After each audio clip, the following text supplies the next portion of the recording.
coming to you live here from the canals of Xochimilco over here in Mexico. Canals most famous for their the Day of the Dead associated event called the La Chihuacotle Leyenda de la Llorona, which is a spectacle based on the La Llorona urban legend, which runs from late October to mid-November. We are here today with, of course, the big 2-0 of the PondCast. I didn't think we'd make it this far, but here we are with number 20. I am, of course, your host, Yaku of Nizaku, and with me, as always, is El Toque Fresco de Piña que se dice que surgió de las brumas de Pandaria. And also, we are going to be produced by Ninja Paparoni que Torre Lube Berlinske Pizze. Kuro, 16 squats, and Seki. How we all doing? What's up, Yaku? What's up? It's great to be back, as you said, once again. Yo, we are actually regularly hosting podcasts. It's crazy. No one thought we could do it. Even I didn't. But we're here. Made it happen. Yeah, we got no, wait, we already had 2 digits before, but you know what I mean. Yeah, it's exciting to see to continue the podcast here. And oh boy, it's been a very, very intense, very busy week. As you can imagine, we had the announcement of the next patch, of course, the map pool, and many other announcements as well throughout the week. So there's a lot to dive into. Oh boy, this might be a long one. Yeah, I feel like we've had a couple of weeks where we were just waiting for updates, or we were kind of in a middle period, and then all of a sudden this week, everything all at once. Let's go.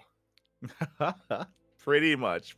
So there's a lot to go over. Something that is a little bit surprising, though, despite all the news that we've had this week. I believe, if I'm not mistaken, this time, despite the past couple of weeks or even the past month, no roster changes.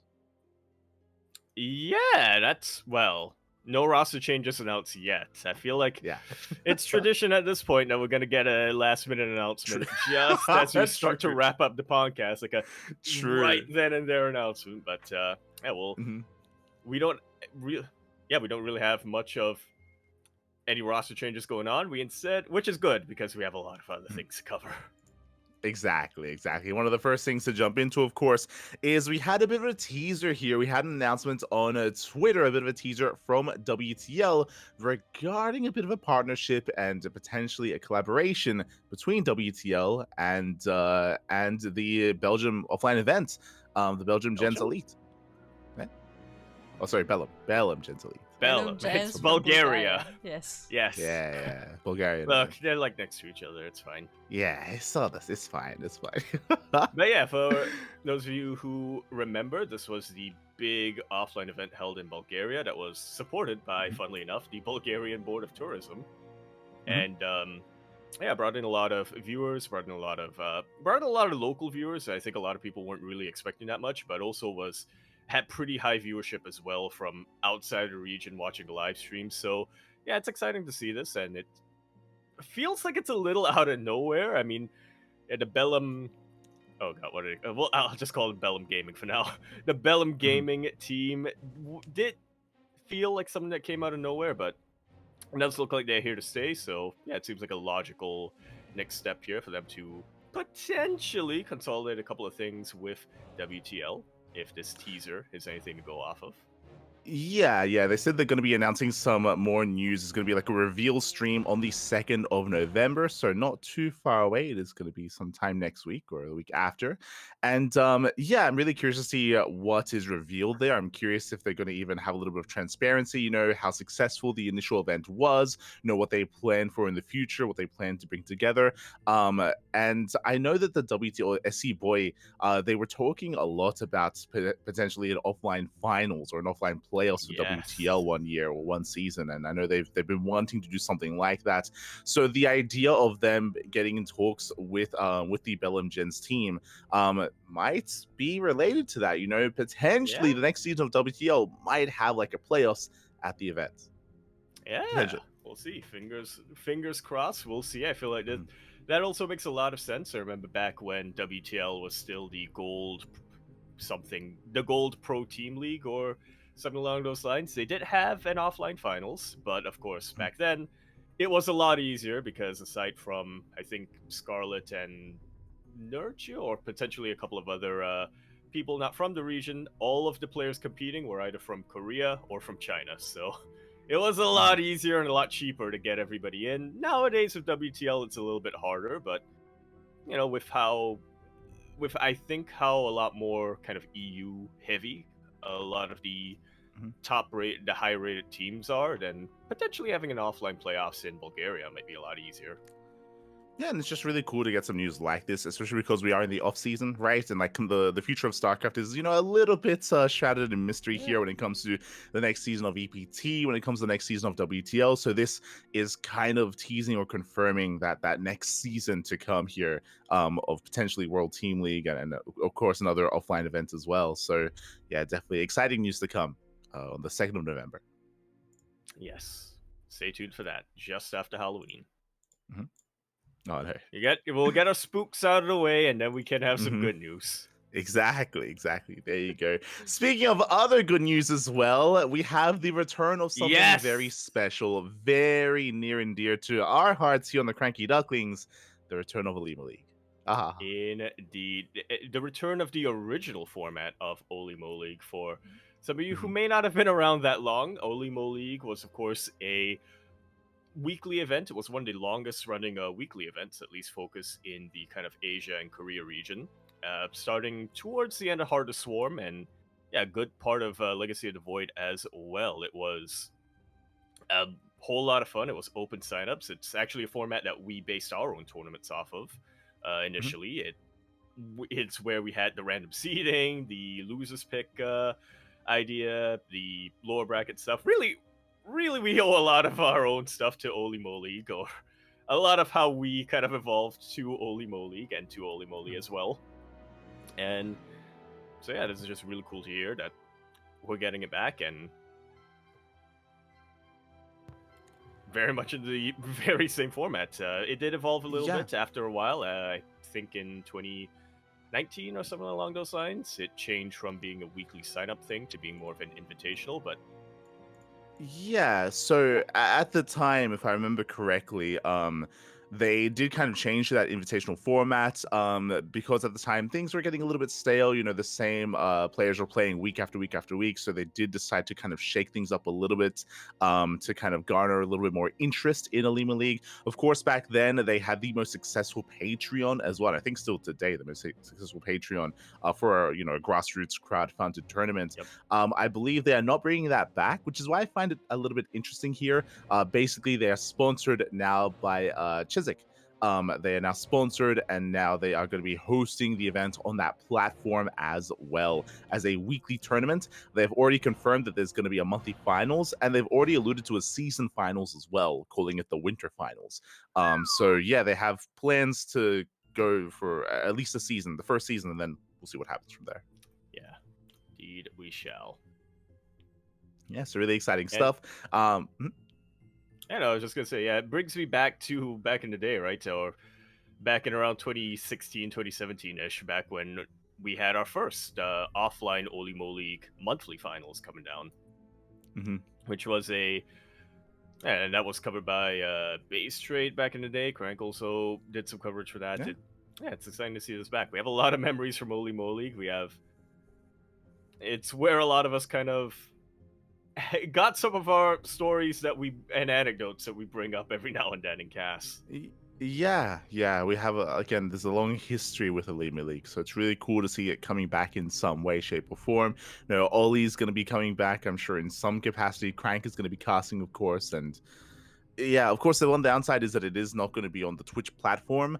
But I believe, potentially VODs are going to be available elsewhere as well after the fact. So there's definitely a lot of content going to be available there. I'm curious if there ever would be something like an offline finals. I don't think they've spoken too much about what the winter finals would look like, but especially because it's very Korean based. And depending on, I don't know if Chiswick have a Korean studio where they're willing to invest and have content creators on and host events and stuff like that, then there's potential for growth. There's potential for other things to go on there.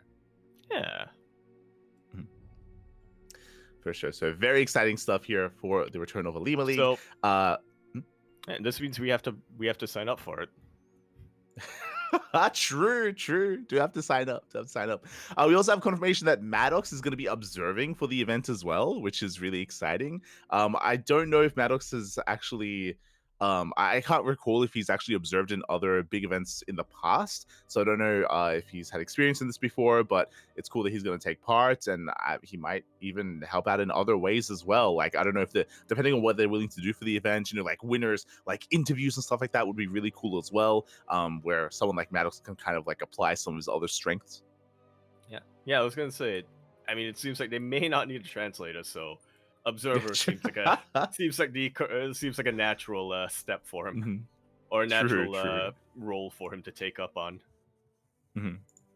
Yeah, definitely. So exciting things to come with Alima League. Again, I'm sure there's maybe even newer viewers or newer fans of StarCraft that are maybe a little bit unfamiliar with Alima League, especially for those that joined during the COVID era of StarCraft, since Alima League was more of an older school kind of event. So now that's coming back in some way. Likewise, speaking of events coming back, we also have, or I say events coming back, events coming out here. We have the StarCraft Evolution League coming out with something like a more proper league with a much larger event. Indeed, it's gonna be less of a, or well, how should I put this? Less of a. From what we remember, this is gonna be an actual. My brain stopped working after a while.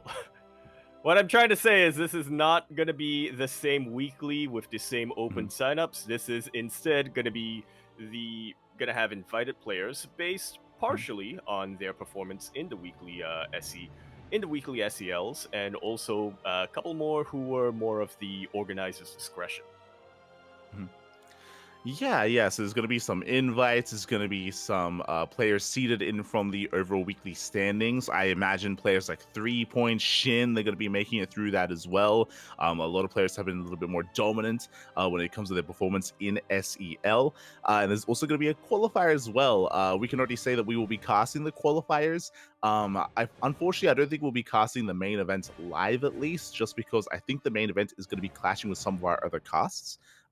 With events like MSO and SDO and stuff like that. So because of that, we might still cover this but via replays instead. But at least the qualifiers will be here on the CranKy Ducklings. And live. Yeah, there you go. There you go. So really cool to see. Yeah, it's gonna be called the Fall Championship 2024. And I think, because I see Hyper One in the chat, I think he's going to be upset if we didn't mention this specifically, that he informed us. We are going to have a map pool with yet another island map in the rotation. Yeah, it's one of those things where you say another island map. I believe it's going to be replacing. The previous island map. From my understanding, I have not actually. We'll see. I've not actually been able to look at it. Look at the map itself. I'm waiting for the event itself to be surprised. Like I want the players to be surprised as well. I'm sure they will. I'm sure they know what they're getting into. Force the map, Papi. Force it onto them. Oh god. That's another curious thing that I'm curious about when it comes to the format itself. When it comes to SEL, for the finals especially, some of these more unorthodox maps are usually forced. I don't know if they're willing to do that for the main events for the championship, just to force players to play on the island map and play on some of these other things. I mean, I guess it's going to come down to the discretion of Hyper One, but yeah, we'll see if we can actually have them play on some of these maps instead of vetoing them. Yeah. We'll see. Oh, and also the other thing that we were informed is that Rejoice Mark fans, he's going to be involved.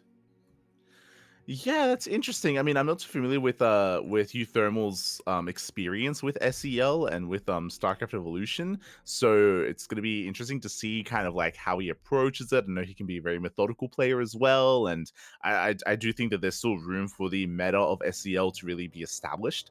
I do think there's still like a lot to be explored, which is what's most exciting for it at the moment. So yeah, really cool to see that he's going to be taking part. Yeah. He always tends to have some very creative builds, let's say. Yeah, exactly. Donate on his Twitch and he'll do something wild. And he's probably going to play random, or at least that's what I hope. Yeah, it's possible. It is very possible. So exciting stuff here with the StarCraft Evolution League. Again, it's going to be a pretty long event, with a group stage and with the eventual playoffs as well. So there's a lot of content, a lot of StarCraft Evolution to come. So do check it out if you are interested, or even again if you haven't tuned into SEL before or StarCraft Evolution. I do recommend it. It is a breath of fresh air, very kind of a different take, a different approach to StarCraft. Yeah, and one that has led to some absolutely insane defenses and moments.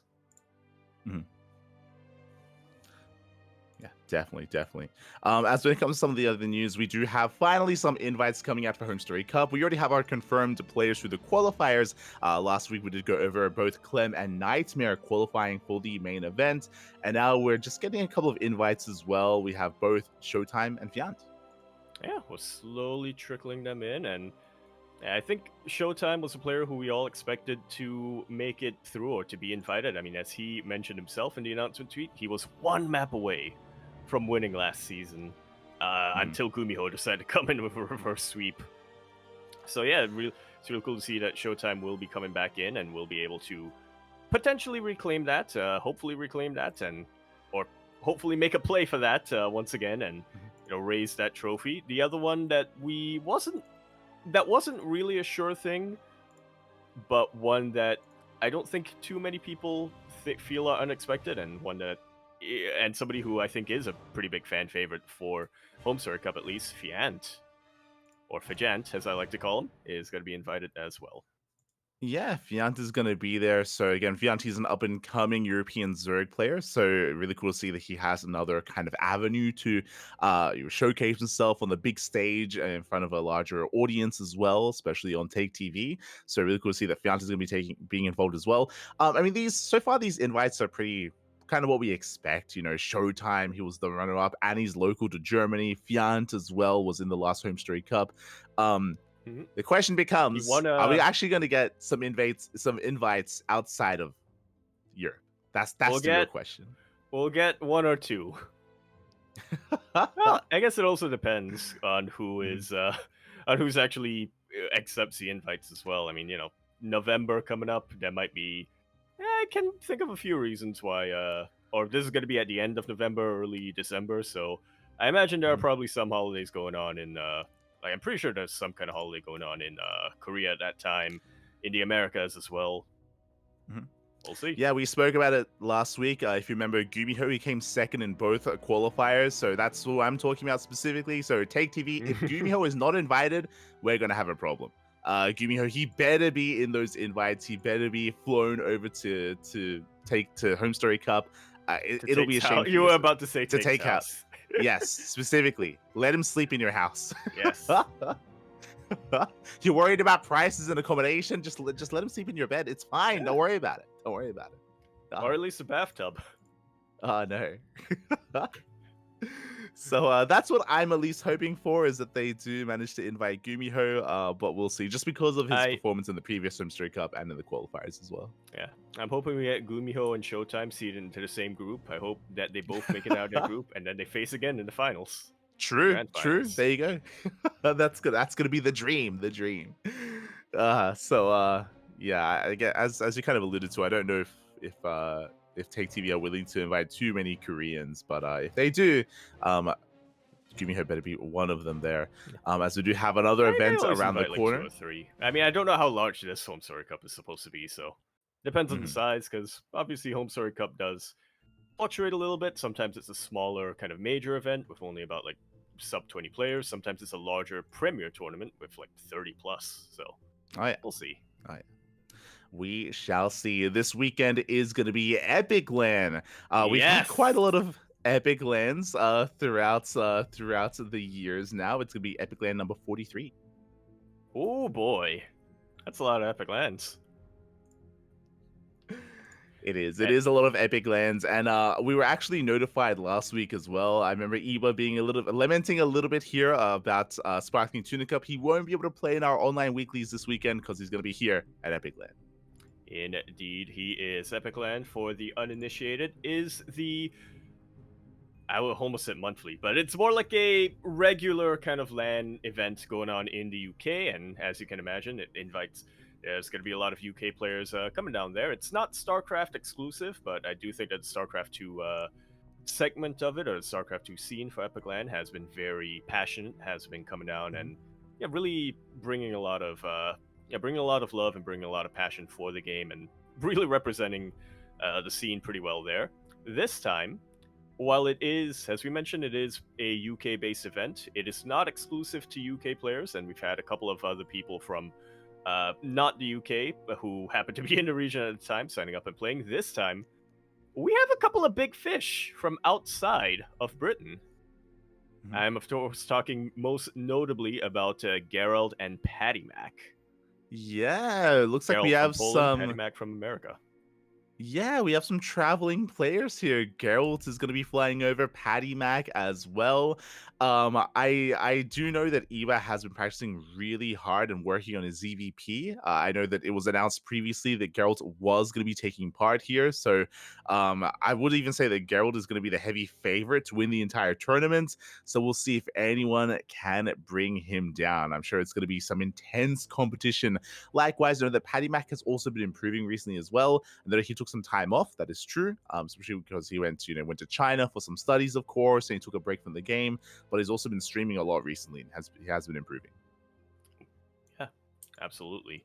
That's gonna be. I'm gonna be repping. I'm gonna be there. I'm gonna be cheering for my boy. I mean, yeah, it's tough this time because, of course, we have our Seka brothers involved, Raza and Zane. Big Yeah. fans of them. I always got to cheer for Iba, as he is Lights Nino, or latest Nino. Uh-huh. Uh-huh. So yeah, a Oh lot to no. look forward to. There's also Wardy gonna be participating, not as a caster, at least not initially, but gonna be playing in the event itself. So yeah, this is gonna be a pretty Yeah. interesting one to keep your eyes on. A pretty interesting Uh, land to keep your eyes on. I'll be honest, I was really surprised to see Wardy as a part of the participants, just because Wardy is not necessarily a regular competitor here in Epic Land. It's very rare to actually see him in these events. I can't remember the last Epic Land that Well, he was actually at, so yeah, I was really surprised to see him. well, it is the off season now, so True, this time he true. can this time he can actually take a break and travel down. But I do think it's really healthy. It's really healthy for the scene. Yeah. Wardy, he's a big part of the UK region, just because how much he streams and how much he casts, and Oh yeah. I it always is kind of weird to have an I event in the UK like Epic Land and not have him casting. Yeah, I think without a doubt, if you were to ask about the UK scene, if you were to ask about people in the scene, I think the first name, unfortunately, isn't going to be Iba, isn't going to be Raza or anything like that. It's instead Wardy, because, like you said, he streams a hell of a lot. He is that big name. He is one of the absolute top casters out there right now. So, yeah, for him to participate more in kind of the more grassroots and kind of more regional events is going to be very healthy for the scene. Yeah, I mean, I wouldn't mind if people even look into it, because this might even be his first Epic Land. I I'll be I mean, honest, as a like, participant, possibly. I vaguely yeah, I remember mean, him being at even one, like caster. in 2017 or 2018. I'm not sure if he Yeah, like casted that time, but he was there. maybe in the Selfies were yeah taken. maybe in the early years, because I'm scrolling back. I'm back to Epic Land 30 at this point. I'm going through every single one, and I don't see him in any of these yet. So yeah, it might be his first one, or maybe his first one in many years at this point. So yeah, it is exciting to see that he's finally like taking part in some way with like the Yeah, local community. yeah, it's a really neat trend that I think we've had in these past couple of weeks of Uh, big name personalities, players, whether they're players or casters or content creators, just really getting involved in a lot more grassroots organizing. mhm. Also, I just found it. Okay, so the last Epic Land that Wardy was at was Epic Land 29. That was back in 2020. That was 4 years ago. That was just Over, before the COVID ones, yeah, yeah. over 4 years ago. That's oh my god. So yeah, best of luck, and I hope they all make fond memories together. It's always exciting whenever there's a local land for the community to come together and to interact and to enjoy StarCraft together.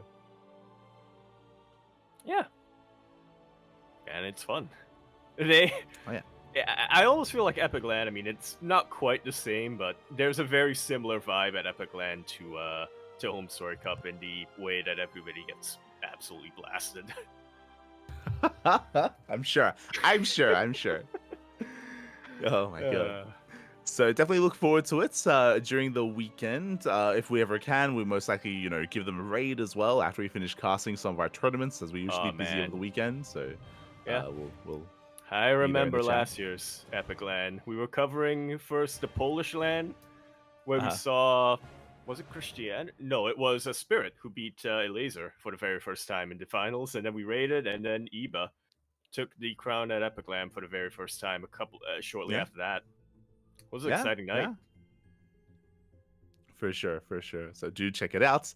Meanwhile, we do have some of our more regular, long-standing events going on here. We have the Passion Craft number of season 17, I should say. I believe last time we covered this, the qualifiers were still going to go underway. And it looks like finally the qualifiers are done, and we even have the first couple of rounds of the group stage finishing up as well. Indeed, we do, and we have good news for people who share our similar sentiments. We do know now that Gemini has qualified. Yeah, Gemini qualified Gref, Bloods Milan, Inexorable, Radka, and many others. So, yeah, there's a couple of fan favorites sprinkled in, some other more lesser known players, but also some more notables as well. So we'll see if some of these guys can rise through the ranks. I mean, the groups are quite large, and I believe it's round robin as well. So there's a lot of matches to come. Oh yeah. It's estimated to take about 2 weeks, give or take, or 2 additional weeks to get done with the group stage, and then we have to go through the seeding, and then we have the playoffs after that. So yeah, it's a huge group stage. A lot of participants coming in here, so I'm real glad that Passion Craft was able to kind of accommodate for that. And I believe a lot of these are going to be, at least in the group stage, I believe a lot of these are just scheduled amongst the players themselves. So yeah, really cool to see. And I had a train of thought that was going after this. It's really cool to see, and we'll have updates for you as they come in slowly. Yeah. I think next week we'll have a better kind of grasp of how the groups are progressing because it's still really Yep. early. It's still, just a couple of matches here and there, and it's kind of hard to tell kind of like who's going to make it out and who Yep. isn't. Mhm. Yeah. I was just gonna say, shout out to the Danish boys, though, Gipsy Danger and Anticore, for being able to schedule a lot of their matches early on and just play them out. So we have confirmation there, at the very Yeah, least. exactly. So we'll have a better idea next week. But regardless, a lot of matches soon to come. I believe it's being broadcasted by the Passioncraft boys over on their own Twitch channel as well. So do check them out. As you mentioned, I'm pretty sure, at least for the group stage, a lot of these matches are kind of played by the players. They organize themselves and they submit the replays, which are covered during some of the broadcast days. So yeah, do consider checking out Passioncraft. Yeah. As the name implies, it's a tournament of very passionate members of the community coming in here. Some of them in that kind of semi-pro area, but yeah, the vast majority of them just really high-level amateurs coming in. Mhm. Oh yeah, exactly. Just as a heads up, just quickly as we move past, but Passion Craft, for those that are curious, it is for players that are 5.5k MMR and below. So basically, GM still quite GM, but Yep. more on the lower end of things. So they are all facing off. So it's just a really cool kind of initiative here for those more up and coming players to give them a bigger event to fight for to play in. Yeah. It almost reminds me of way back in the day when GSL had Code A, and when I say had Code A, I mean like an actual separate league from Code Uh-huh. S that was specifically meant more for the B teamers and more for the up and comers. Yeah, Challenger League, right? Even Desafiantes that we hosted for Latin America. It's always something that we champion. It isn't something that's always there, but we do appreciate it. It's not like this event is region locked or anything like that. That's why we have players from all around the world, from Korea, from Europe, from the Americas, from Latin America as well. So yeah, it's really cool to have a global event like this. Yeah. I will keep you coming, and we'll keep you updated with the developments. I didn't Oh want yeah. to say update twice. Speaking of developments, we do have this months, MSO Masters One Open did take part, of course, and we did have a quite an interesting bracket here. We had a lot of players, a lot of returning players as well. Players like I Like Trains. It's been a while since we've seen him in some of these amateur events. In the end, we did have an intense finals to go to game 4, but Samir Duran did take it in the end. Yeah, Samir Duran, who has been pretty much a regular in our past couple of few amateur events. SEO, I think he's actually promoted out of SDO recently, but yeah, in the MSO definitely he's been in the finals before, and I got to see him take the victory once again. But it's also really cool to see a new face, or at least to me, making it all the way to the finals. Dizzy Dwarf is not a player I'm too familiar with. Yeah, he fought his way through the lower bracket. You can see he actually, from one of the earlier lower bracket rounds, did make it through all the best of ones. So it was not an easy performance, not an easy run there for Dizzy Dwarf. Even getting revenge and having and taking down Chance in the rematch as well in that TVZ. So really cool to see that. I hope we see more of Dizzy Dwarf in the future as well. Again, this is a monthly tournament for those that are 4.7k MMR and below. So yeah, it's going to be still another month until our next episode, but in the coming weeks, we should have an SDO. Should be coming. Yeah. Not this week, but the week after next. If all things go according to plan. Yeah, it should be on the horizon here. Meanwhile, we have the updates for this week's FSL, the Family Star League. Looks like we have potentially a confirmed player through into the playoffs here. Looks like Angry Space Hares have gone undefeated so far. They have. They have won 2. Huh? Yeah, all right. Well, they've won 2 of their series, and they have an insane map score so far. So I think, yeah, just mathematically speaking, there's no way they're not making it to the playoffs. This is an interesting format, though, to keep in mind. 5 teams, 4 of them make it to the playoffs. So yeah, you have to keep that in mind when you're doing your math. So yeah, it makes sense. Yeah. You win 2 series, you're pretty much confirmed.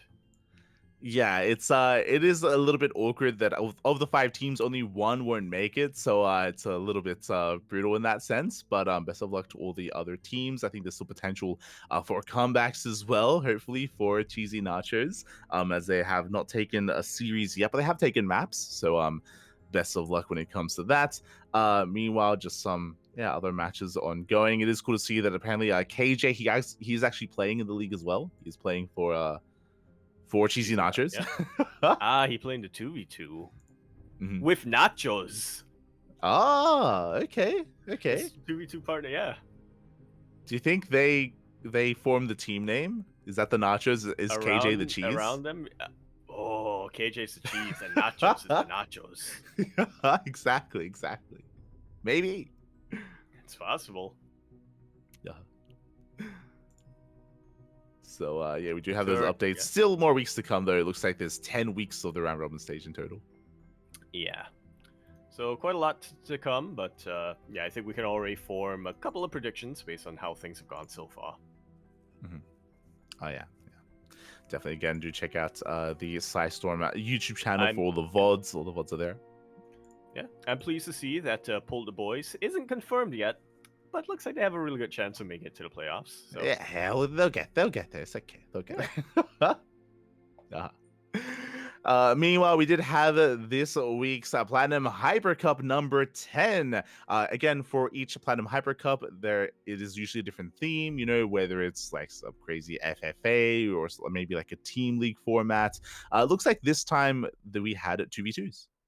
Indeed, we did. And yeah, I think probably the 2v2 teams that we would expect formed here. A lot of them were teams that we've seen in previous other team game tournaments, such as the Wardy Team League or the Wardy 2v2 League or whatever it was called. 3-point Nihon Mono taking in the end over Bonan and Iba, who both of which were players who previously teamed up in other events. You say that. I wonder if Forjumi knows about this, because if you remember last time, it was Iba and Iba. He's playing with another Protoss. He's does Forjumi know the drama, Papi? Oh my god, how could you? I mean, For Jimmy, he was there for you, and you just go off with another cannon rusher. You For those who don't know, Boanan is known for cannon rushing. That's all he does.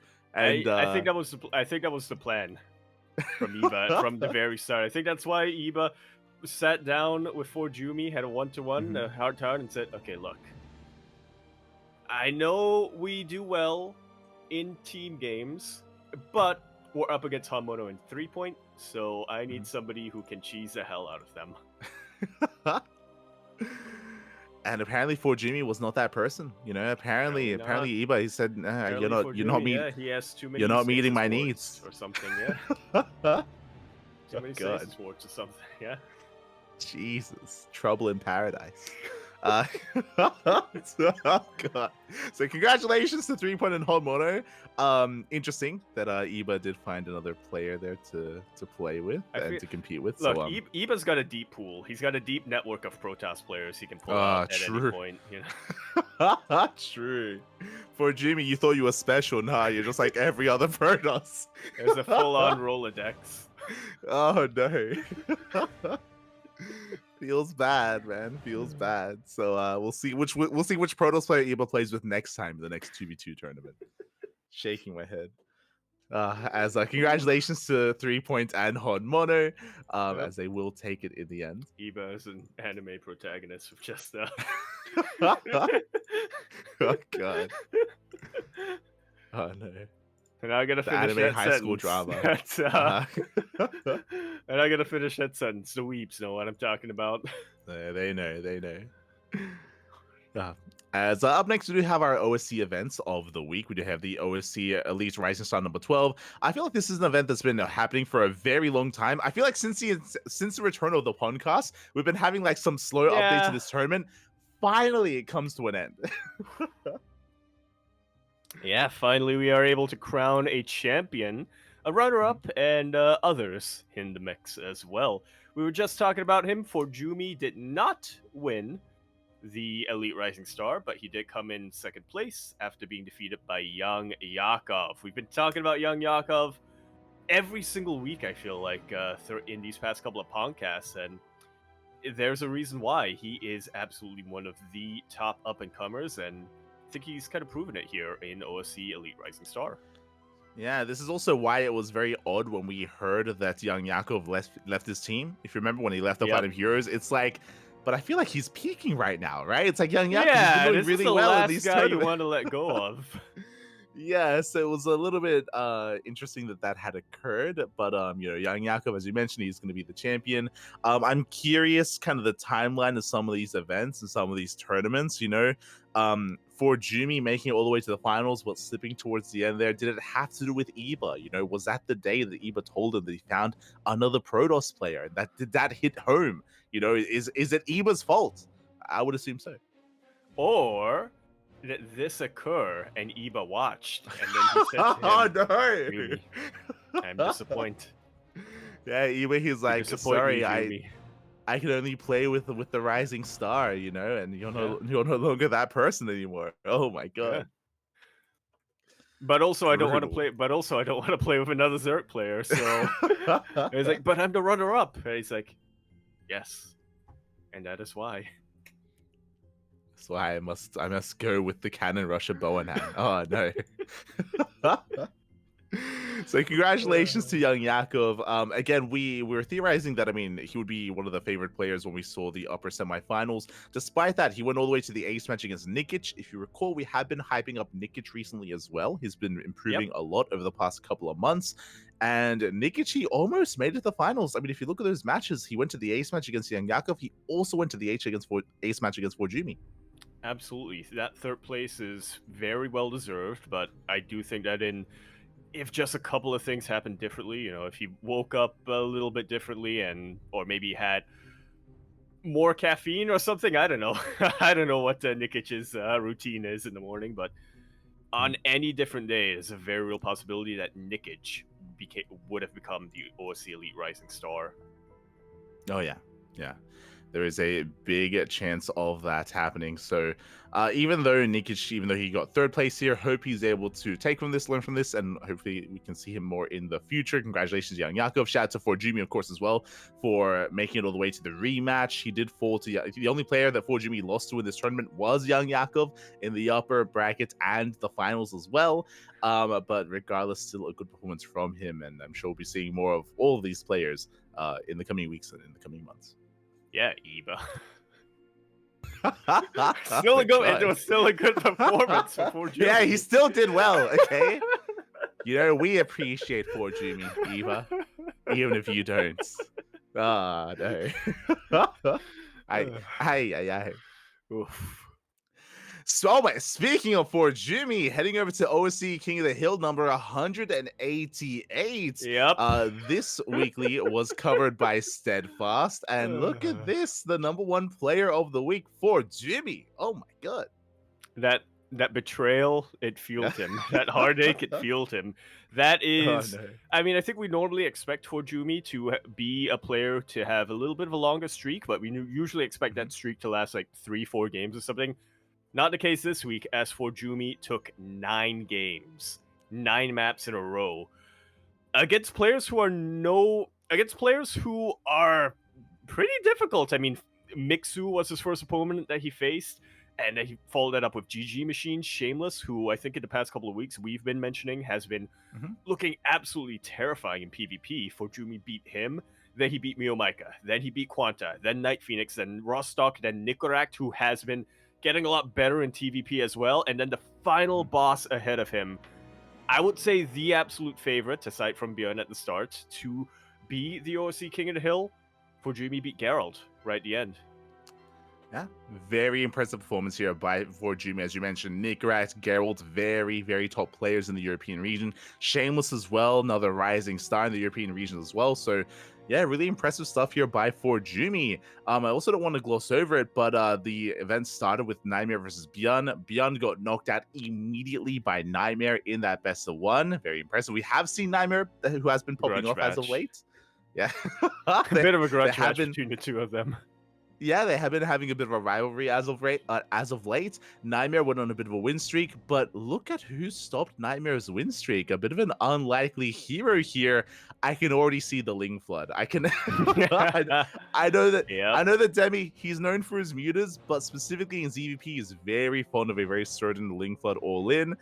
So it's possible that occurred, but he was the one to stop Nightmare. Crazy. Yeah. Always nice to see Demi show. Always nice to see Demi show up in these events and really bring his A game, taking out players, like you mentioned, being a little bit of a dark horse at times, but absolutely still capable of taking out one of the more, shall we say, trending or kind of re-rising, kind of peaking, there we go, one of the peaking players in the past couple of weeks in Nightmare. 100%. I mean, it's crazy because Demi, he's part-time nowadays. Like, he's not a full-time player anymore. Like, he's focusing on his studies. He's focusing on other things. He only comes in every now and then. I think the last time we casted Demi, he was like, yeah, like, nowadays I play for fun. I play to meme, just to enjoy myself. And I mean, he did. Like, he, like, we don't know what he did to Nightmare, but we can hazard a bit of a guess there. So, yeah, really impressive that Chad Demi just walks up, takes down Nightmare, and then steps out. Like, yeah, crazy. Yeah.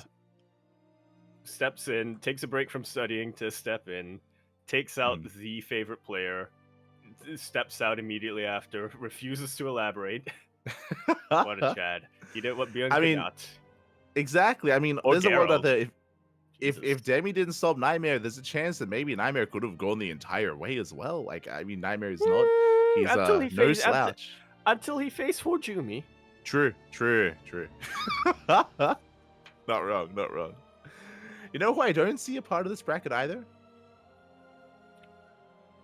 Eba. Shanner. Eba, true. Yeah, what's going on? Is he scared? He leaving Forjumi on red? Is that what's happening? I can just imagine Forjumi texting him the screenshot of this bracket and be like, look, I can still be your 2v2 partner. I still have the stamina. God. I like to believe and that Eva just leaves him on red. I like to believe that he was like ghosting Forjumi, and Forjumi, the only reason why he popped off here was he was hoping he could play against Eva, and he never showed. Never Never showed. showed. Yeah. God. Uh, Narrative we always need spinning. we need to write we need to write this K drama. Oh no. Oh no. Not like this. Can tie it into the Max Angel detective series. It'll be a spin-off. We'll tie it together somehow. As we also have updates with the OC midseason playoffs as well. Okay, we have the upper half of the bracket almost concluding. I believe last time we did Ooh. feature the quarterfinals, if not briefly going over it. We have Max Pax taking down Shin 2-0, Nightmare took down Christiana 2-0, Beyond took down Geralt, Mana took down Chem. Again, I do believe we already had those updates last week, but now we have the upper semifinals also wrapping up. Yeah, I believe the one I'm trying to remember. I want to say Björn versus Mana last week. We already had that update, or it was either that or we predicted that Björn would take the W over Mana. So that's why it feels like we had that update. But we do have confirmation now. Max Facts. I would say I'm still pretty impressed with this result. I think most people coming into this may have looked at a potential Max Facts Nightmare matchup and would have said that Max Facts was favorite, and I don't disagree, but going 3-0 against Nightmare is no easy feat. So, yeah, despite being the predicted outcome, it's still, I would say, pretty impressive here from Max Facts. Now he is facing Beyond. Yeah, I mean, Max Pax, I think I will still go as far as say that he has the best PvP in the world currently. Like, Max Pax, he's a beast in that matchup. Yeah, I think we can no longer dispute it. Yeah. I think I can no longer clutch on to the old, oh, but Nightmare, he used to take out Zest and Trap back in 2021. I don't think I can do. I don't think that I can really hold on to that anymore. Yeah, I think Max Facts absolutely in addition to being potentially the best Protoss player in the world. I mean, as long as he doesn't play in offline events, that's still going to be disputed. But at least in the online world, the best performing Protoss player, and when it comes to PvP, also happens to be the very best. So. Yeah, so really impressive there. I mean, we will be having a best of 5 between Max Vex and Beyond. They have been going back and forth in recent times. We have actually seen Beyond defeat Max Vex. We've seen Max Vex defeat Beyond. So I do think that's going to be a very intense series. I'm hoping it is not a 3-0 in either direction. It is going to be a best of 5. But best of luck to the caster that does cover that. As a reminder, the community has come together and we've been kind of like handing off and kind of rotating casters throughout the course of this event. Yes. We never hand the reins back to somebody who has already casted, so you know what that means.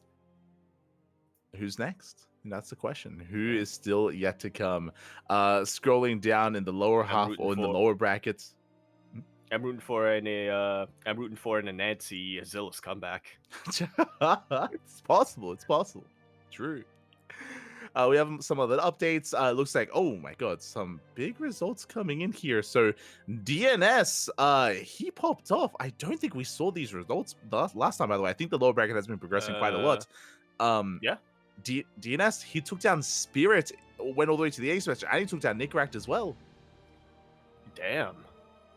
That PVT is absolutely on point here. I mean, taking out Nickract 3-1, that's pretty impressive. But taking out Spirit, period, arguably the best player in Poland, and without a doubt the best Terran player in Poland. I would say top 2 or top 3 Terran player EU in general. That is, I don't think what any of us really expected here from DNS. We know that DNS has that clutch factor. He was the ace player for both of his teams in the multiple seasons of WTL for a reason, but yeah, this is not what I was expecting here. Yeah, I mean, a lot of these lower bracket matches look really intense. I mean, even before that, Nickract, he took down Arch 3-2, went all the way to the ace match, ending that little storyline. DNS, he had an amazing performance against Terran. He took down one of the favorites to make a deep run in Spirit, but he meets his end at the hands of Geralt, as Geralt takes him down 3-1. Geralt avenging his fallen Polish boys. Yeah, it does. Avengers Fallen Countryman there, so really impressive stuff there out of Geralt. My condolences to DNS. He had a really good performance, but alas, in this competition, there can only ever be one. So alas, in that event or in that series, Geralt did come out on top. Scrolling down, we have Spats. This I do remember that we went over. Spats, he did take down 4Jumi 3-1. So Spats advancing on. He took down Minnow VK. Spats versus Cham has still yet to play out. So best of luck to both those players in the upcoming matches. Meanwhile, some big results coming in. Shameless, we spoke. You mentioned him before in the Rising Star tournament, how Shameless went down earlier on, but here he took down Young Yakov in the ace match. He took down the Rising Star. Yeah. So got a little bit of his revenge there. Nikic denied the rematch. Mm-hmm.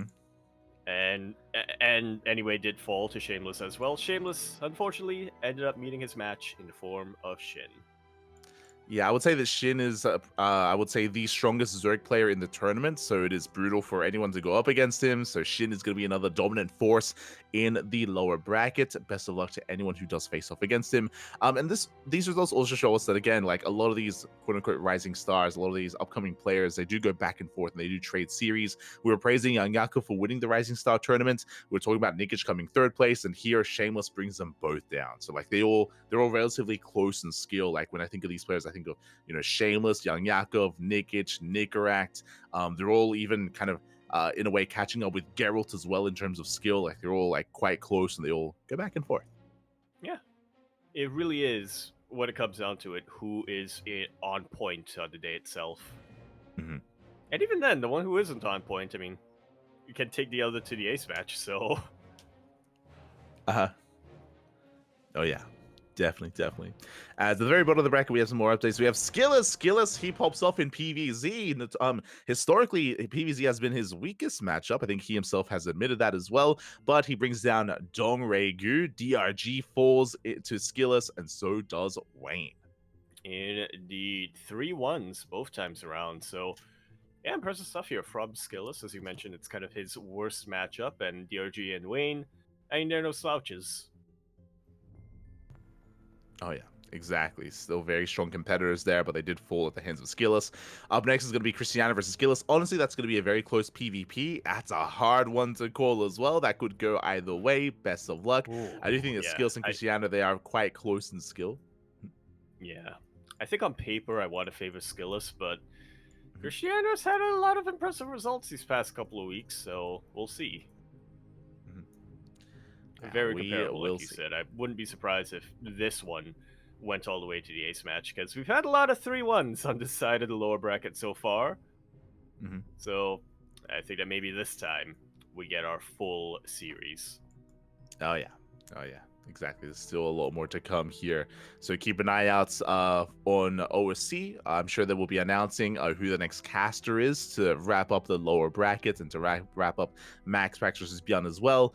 We can see that the event is slowly coming to an end. Maybe 2 more weeks or maybe 3 at most, and we will be crowning our Ultimate Season Playoffs champion. Yeah, and then we can finally be done with this bracket. we can. And then we start the next mid-season play. We start the next mid-season in the beginning of the season. Exactly. We start the start of the season playoffs. Oh, no. So best of luck to all these players. Again, when it comes to the event itself, I mean, Shin is still going to be a viable threat. Nightmare is still in there. Geralt, Skillus, Christiana.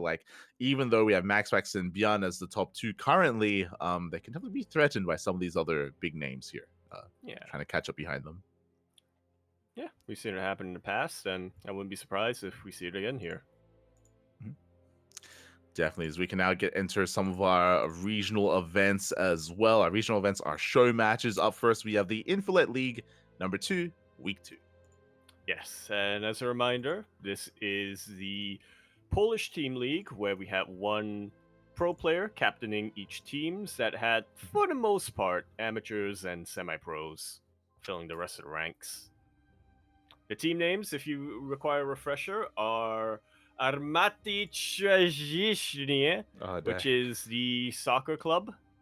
We have Burj Bramkirj, which is another soccer club. We have Kowalsk Krabi, which is the penguin crabs, and then we have Obrącz Tytułu, which is the Tytułu, which is the defending champions. Yeah, there you go. So it is just kind of like a fun team league that has been taking place. So we do have the second week's results coming in and some really interesting results as well. I'm always excited to see how well Geralt and Christiana do. As a reminder, because they're so good, they have to off race. So Geralt is off racing as Terran, Christiana is off racing as Zerg, and they've actually been trying to join forces here. They actually played a 2v2 against Mishu and Rodzin, but last they did end up dropping their series, both the individual and the 2v2 series as well. So yeah, we have them kind of dropping their series here this week. Yeah, I'm sensing a pattern so far in the 2v2s we've seen. Terran Protoss beats Terran Zerg. That's pretty good. It's pretty good. True. It's pretty good when you don't have to worry about creep, when you can actually throw down your buildings. Not wrong. Not wrong. Likewise, we also had team, I'm gonna say OP, able to take down their crabby opponents as well. Did end up going down to some of their other bigger names.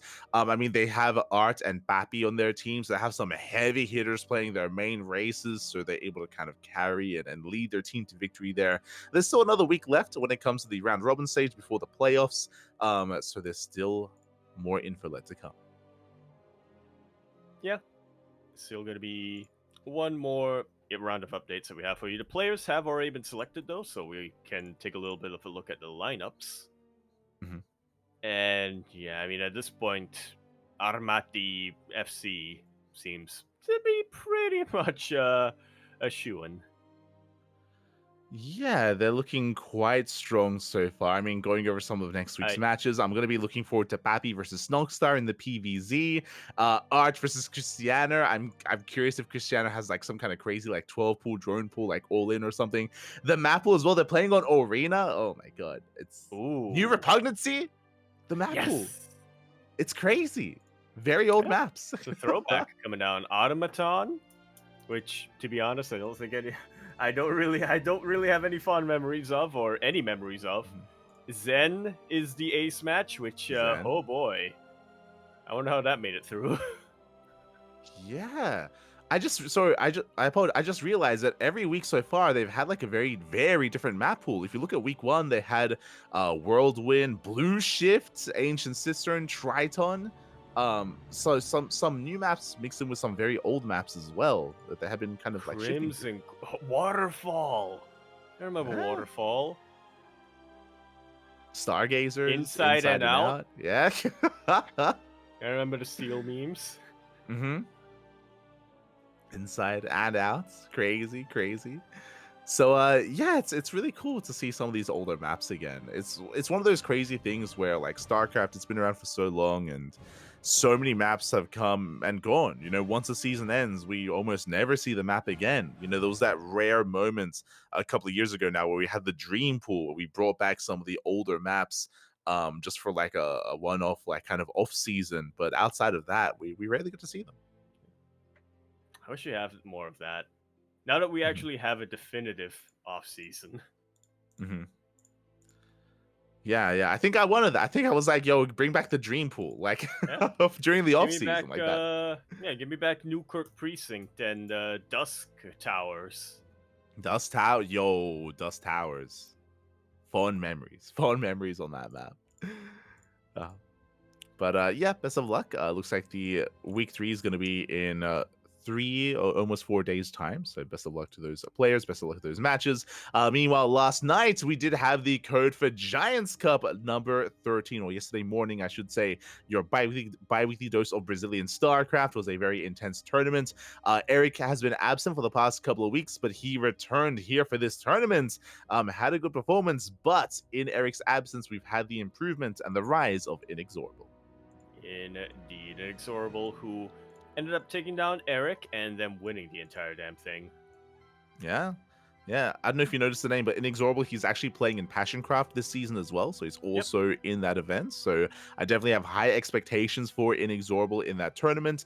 It was a very, very intense day for him. He had a very close series against Eric in the best of 3 semifinals. And in the grand finals, we didn't get a single macro game, by the way. That was very intense, That's what we want. very chaotic TVP between Inexorable and Master. Very chaotic. Cannon Rush? No, God, what the? That's Okay. hi. Eva, Tempest calm down. Rush.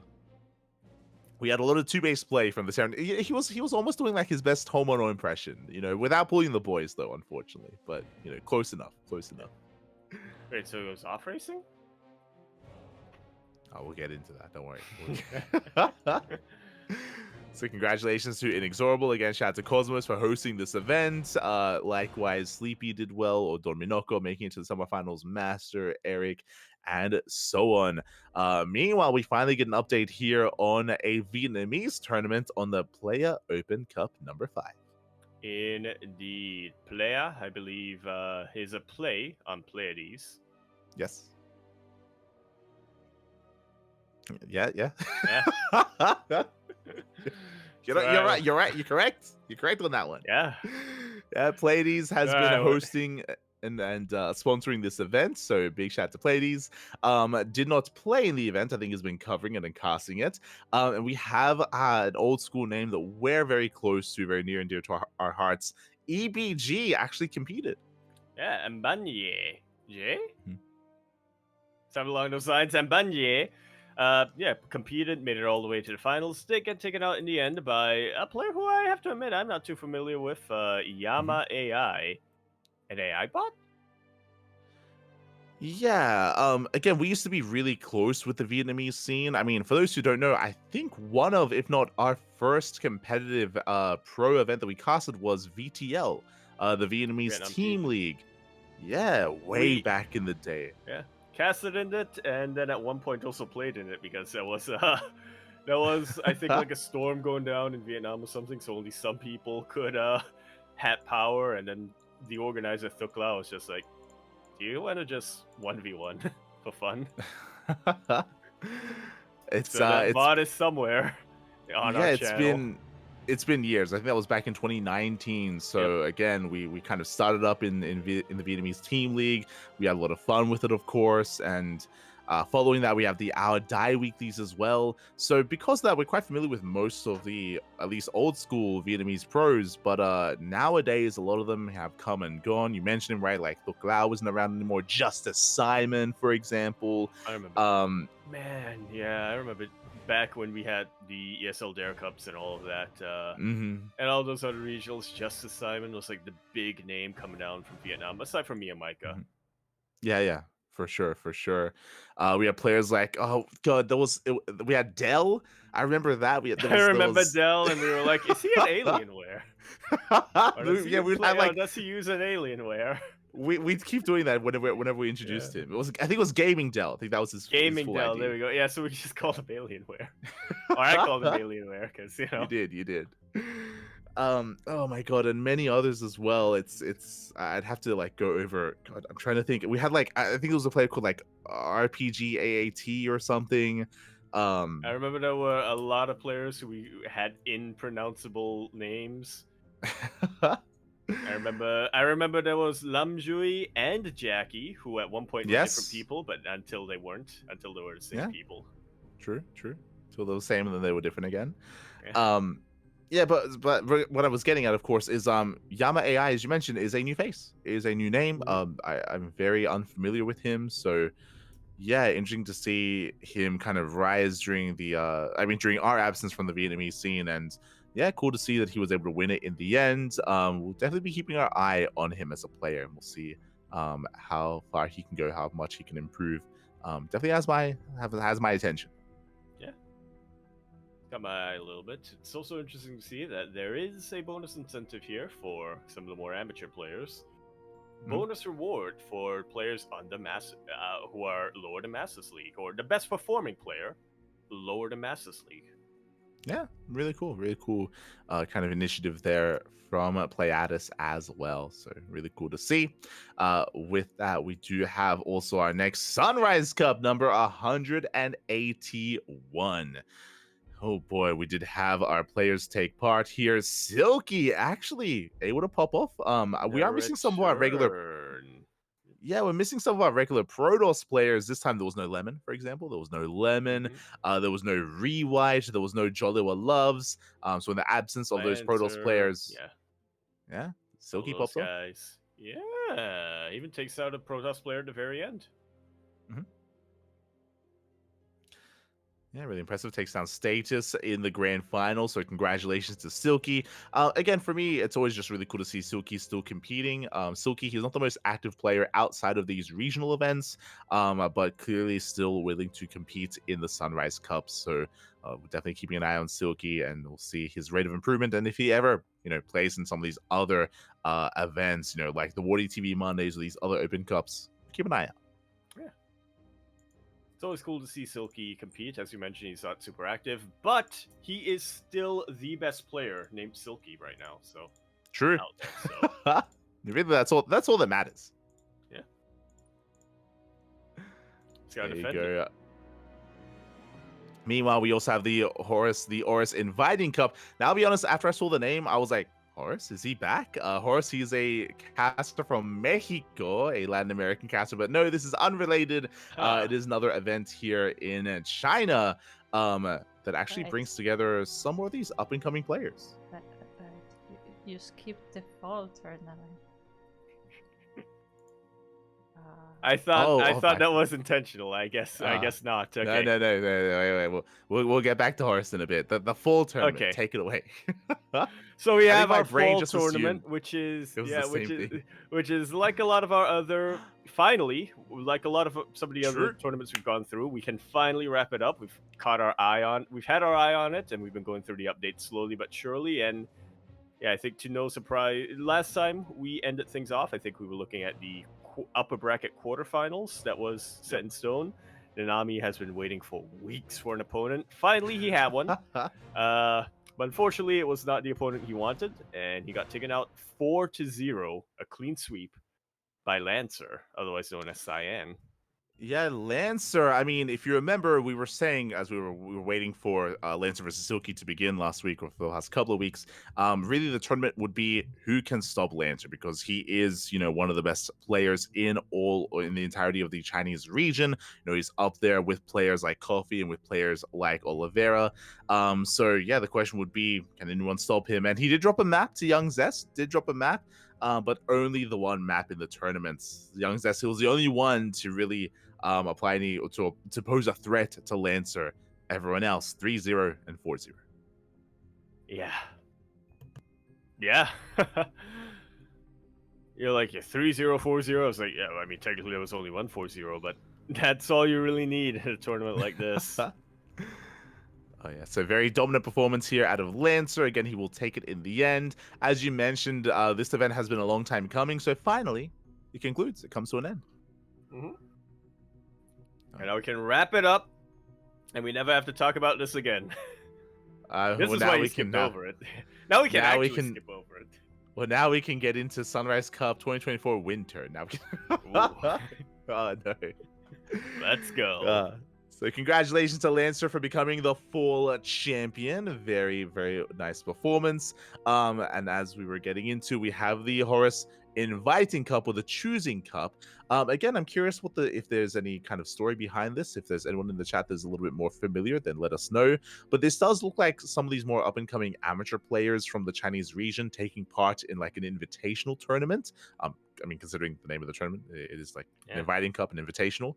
And I'm not too familiar with most of them. That's what it was. I thought it was called Inviting because it's like, they want it to be open and inviting to people. Okay. Yeah, they have like a welcome mat, they have like they have like tea brewing. Yeah. They have like a sign outside the door that's like, come in and ask about the I don't know how about home decor. You know, I'm not like I've realizing. never invited anyone into I my have house. never. Like, I I have don't... never invited anyone into my house. That one time Aries showed up to pick up his stuff, I met him downstairs and across the road from my house. Oh my god. You're like, I know I don't know how to invite anyone, Fabi. I don't know. Oh, okay, it's fine. But yeah, when it comes to this event, like the only two players that I was familiar with is Xingming and Yuidi Soldier. They're a lot more active, at least in the foreign like open cup scene. But instead we had more of these, at least for us, lesser known players, taking them out earlier on. So yeah, definitely players to keep an eye on as well. Unfortunately, they don't necessarily have IDs that are friendly to more foreign fans, so I'm not too familiar with the names, their initial names. But regardless, GG. I think the winner's name translates to water. I think if I can remember my primary school Mandarin correctly, Okay, hold on. Shui, or something like that. You sure that's how you pronounce it? I don't know. I don't know. I put it into translate. It says Nanyo. Nanyo. Oh, okay. I was way off. I was way off. Okay. I'm not getting water. out of the way. Producer's note: Yaku does not know Chinese. That was way off. Okay. I know the runner-up, the middle character is Ma, which either means horse or mom. There's like a few strokes on the left side that make it differentiated, and I could never tell them apart. And you might still not be able to. It's possible. Yeah. But regardless, yeah, congratulations to our Zerg champion. And again, we'll see if we do get to see more of him in some of these more regional events. I do think that I think he might have actually played in this week's. Did he play in the Sunrise Cup this week? You asked me to remember similar looking. No. Sorry. It's all good. No, I didn't play. So yeah, really cool. We'll see if there's maybe some more invitationals in the future. With that, GG. And scrolling over, we have Hold on. I'm about to have an update. I was way off on the other one. Okay. Apparently it translates to Tsukino Shika, or Sushika, which means deer. Which is kind of like a horse, if you think about it. It's an animal. It's got 4 legs. You know, it's fine. It's fine. Same thing. But up next, we do have Fairy Cup number 10. Indeed. Which has not concluded yet. Yeah, hasn't concluded yet here, but again, this is more of a kind of like an in-house tournament where they do provide for their own players here. You have some of these more unknowns, but also Yuidi Soldier, Shameless stepping in as well. I'm going to be pitting Shameless as the favorite to win the entire tournament, but we'll see if players like Psycho, Yuidi Soldier, and Daydreamer can pose a threat to him.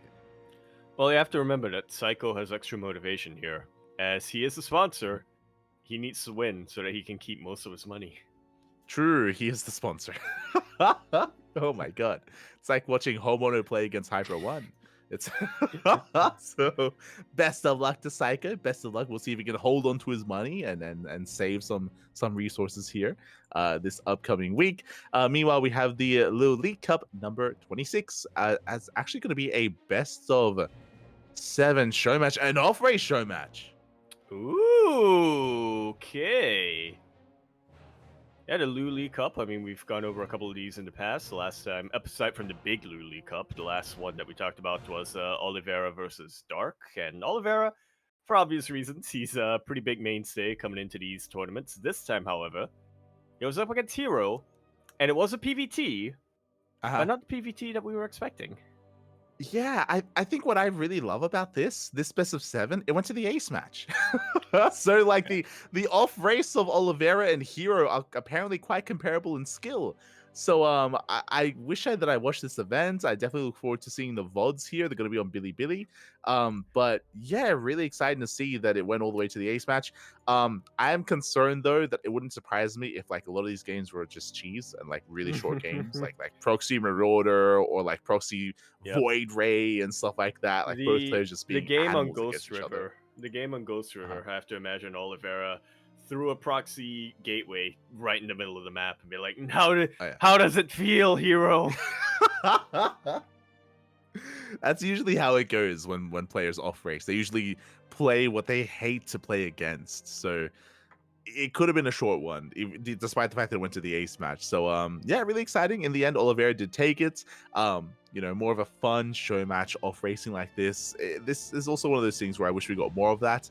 I mean, I say that, if you remember recently we had like the off race between Clem and Raynor, where they played Terran and Zerg, the opposite. So yeah, it's kind of a fun thing to have here in the off season. Yeah. It's very nice to see. It looks like the off races are comparable, but of course, Protoss took it in the end, so I'll let you come to your own conclusions. I'm stirring the pot before we get into the big news at the end. So I'll let you come up to your own conclusions. Oh no. I have to say as well, on the graphic, a big improvement. They actually, it's still a little bit of an outdated picture for Hero. That's still his Dragon Phoenix Gaming jersey with WBG photoshopped in. I'm not sure if you noticed that, but at least it's not from way back from his Kesva days. Yeah, at least not it's even within Photoshop. 5 years. That's MS Paint. It's MS Paint. At least... You know what? This is the perfect graphic. I approve it. You're like, actually, I love this. This is amazing. As an MS Paint connoisseur, I love it. Jesus, I'm looking at it now. They literally just painted over. They Dragon did. Phoenix Gaming. They did. Incredible. I love it. They just patched WBG on the shirt. On top of that, they did not crop him well at all. You can see that he's not properly blending into the background whatsoever. I don't know who made this. Well, it's because it's meant to symbolize that Hero, he's not fully comfortable with Terran. Okay. He hasn't fully blended. He hasn't fully merged. It looks like you made this. It looks like you made this graphic. That's high praise.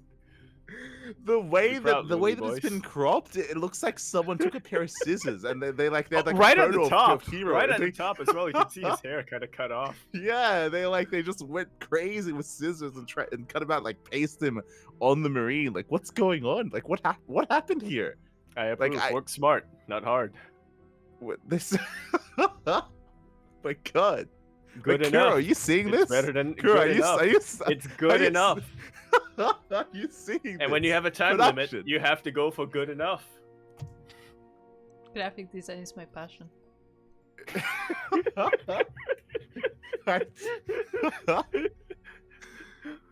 This no, is you crazy. know what? You know what? Since you asked me, Yes. you actually, I feel like this is actually difficult to do by accident unless you picked a color of the background and it's somehow triggered, because there's no shot that the left side is cut so perfectly and the right side isn't.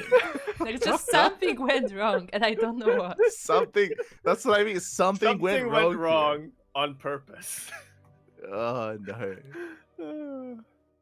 But I like it. It looks like he has a flaming aura behind him. Yeah, he actually went Super Saiyan. That's what happened. Yeah. The Corbian. That's why the hair as well. Like, it was an artistic choice here, just to make it, clearly look like he has been thrown into this. It's not natural for him to be Terran. True. It's meant to be unnatural. It's a commentary on Protoss. Exactly. God. They are unnatural. There you go. As we will be getting... I was just saying, Hamono in chat informing us that there's some lighting issues as well. There is. I noticed that as well. This. I noticed that it looks like they something happened with the contrast, or like the gain, like the visual, something is wrong with the color tone of Hero as well. Like, he's looking paler than usual. It shows that he's embracing the dark side, or he's halfway through embracing the dark side. I feel like that's very specific, just because different photo shoots have different lighting. So if you put together photos from different shoots, like, you actually have to adjust stuff like that because they're different. I feel like you're coping, right? I think they did adjust it. I think they added Huh? like some kind of like color balance to it that made him brighter and paler. I'm pretty sure that happened. I I'm like how pretty sure. I like how you're like Kuroscoping. I'm giving Yes. insightful artistic commentary. Kuro's I'm coping giving right now. insightful artistic commentary. Oh god. I like Okay, how we let's look talk away about from the the graphic photo. longer than the event itself. Let's move on. Let's move on. Oh no. For the sake of everyone's sanity. Up next, we did have a show match, a very interesting Mhm. one. It was the 2024 SE2 Intercollegiate Welcoming Cup show match. Yep.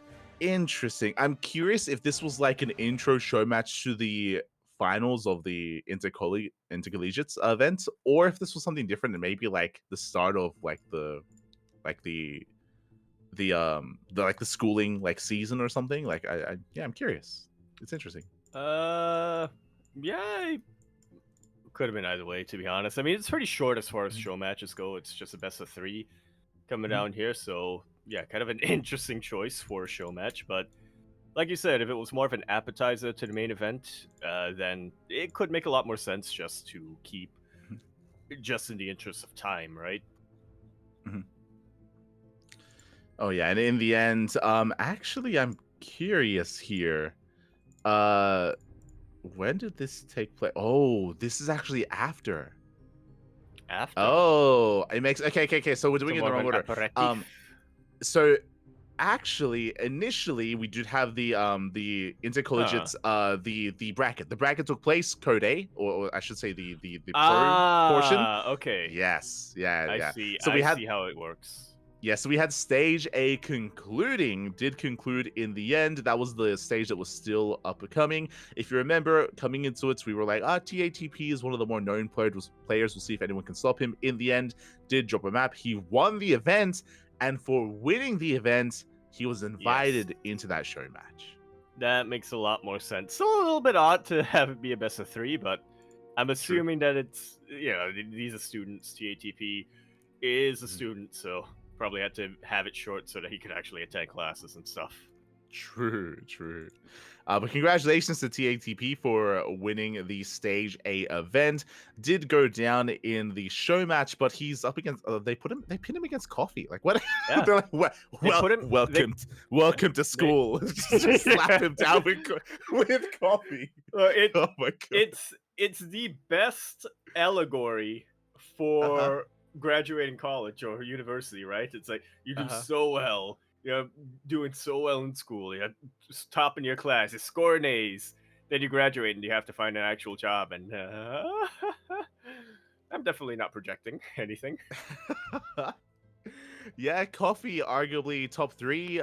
Top 3 player in China at the moment, alongside Lancer and Oliveira. And I think right now he's the best Terran player in China.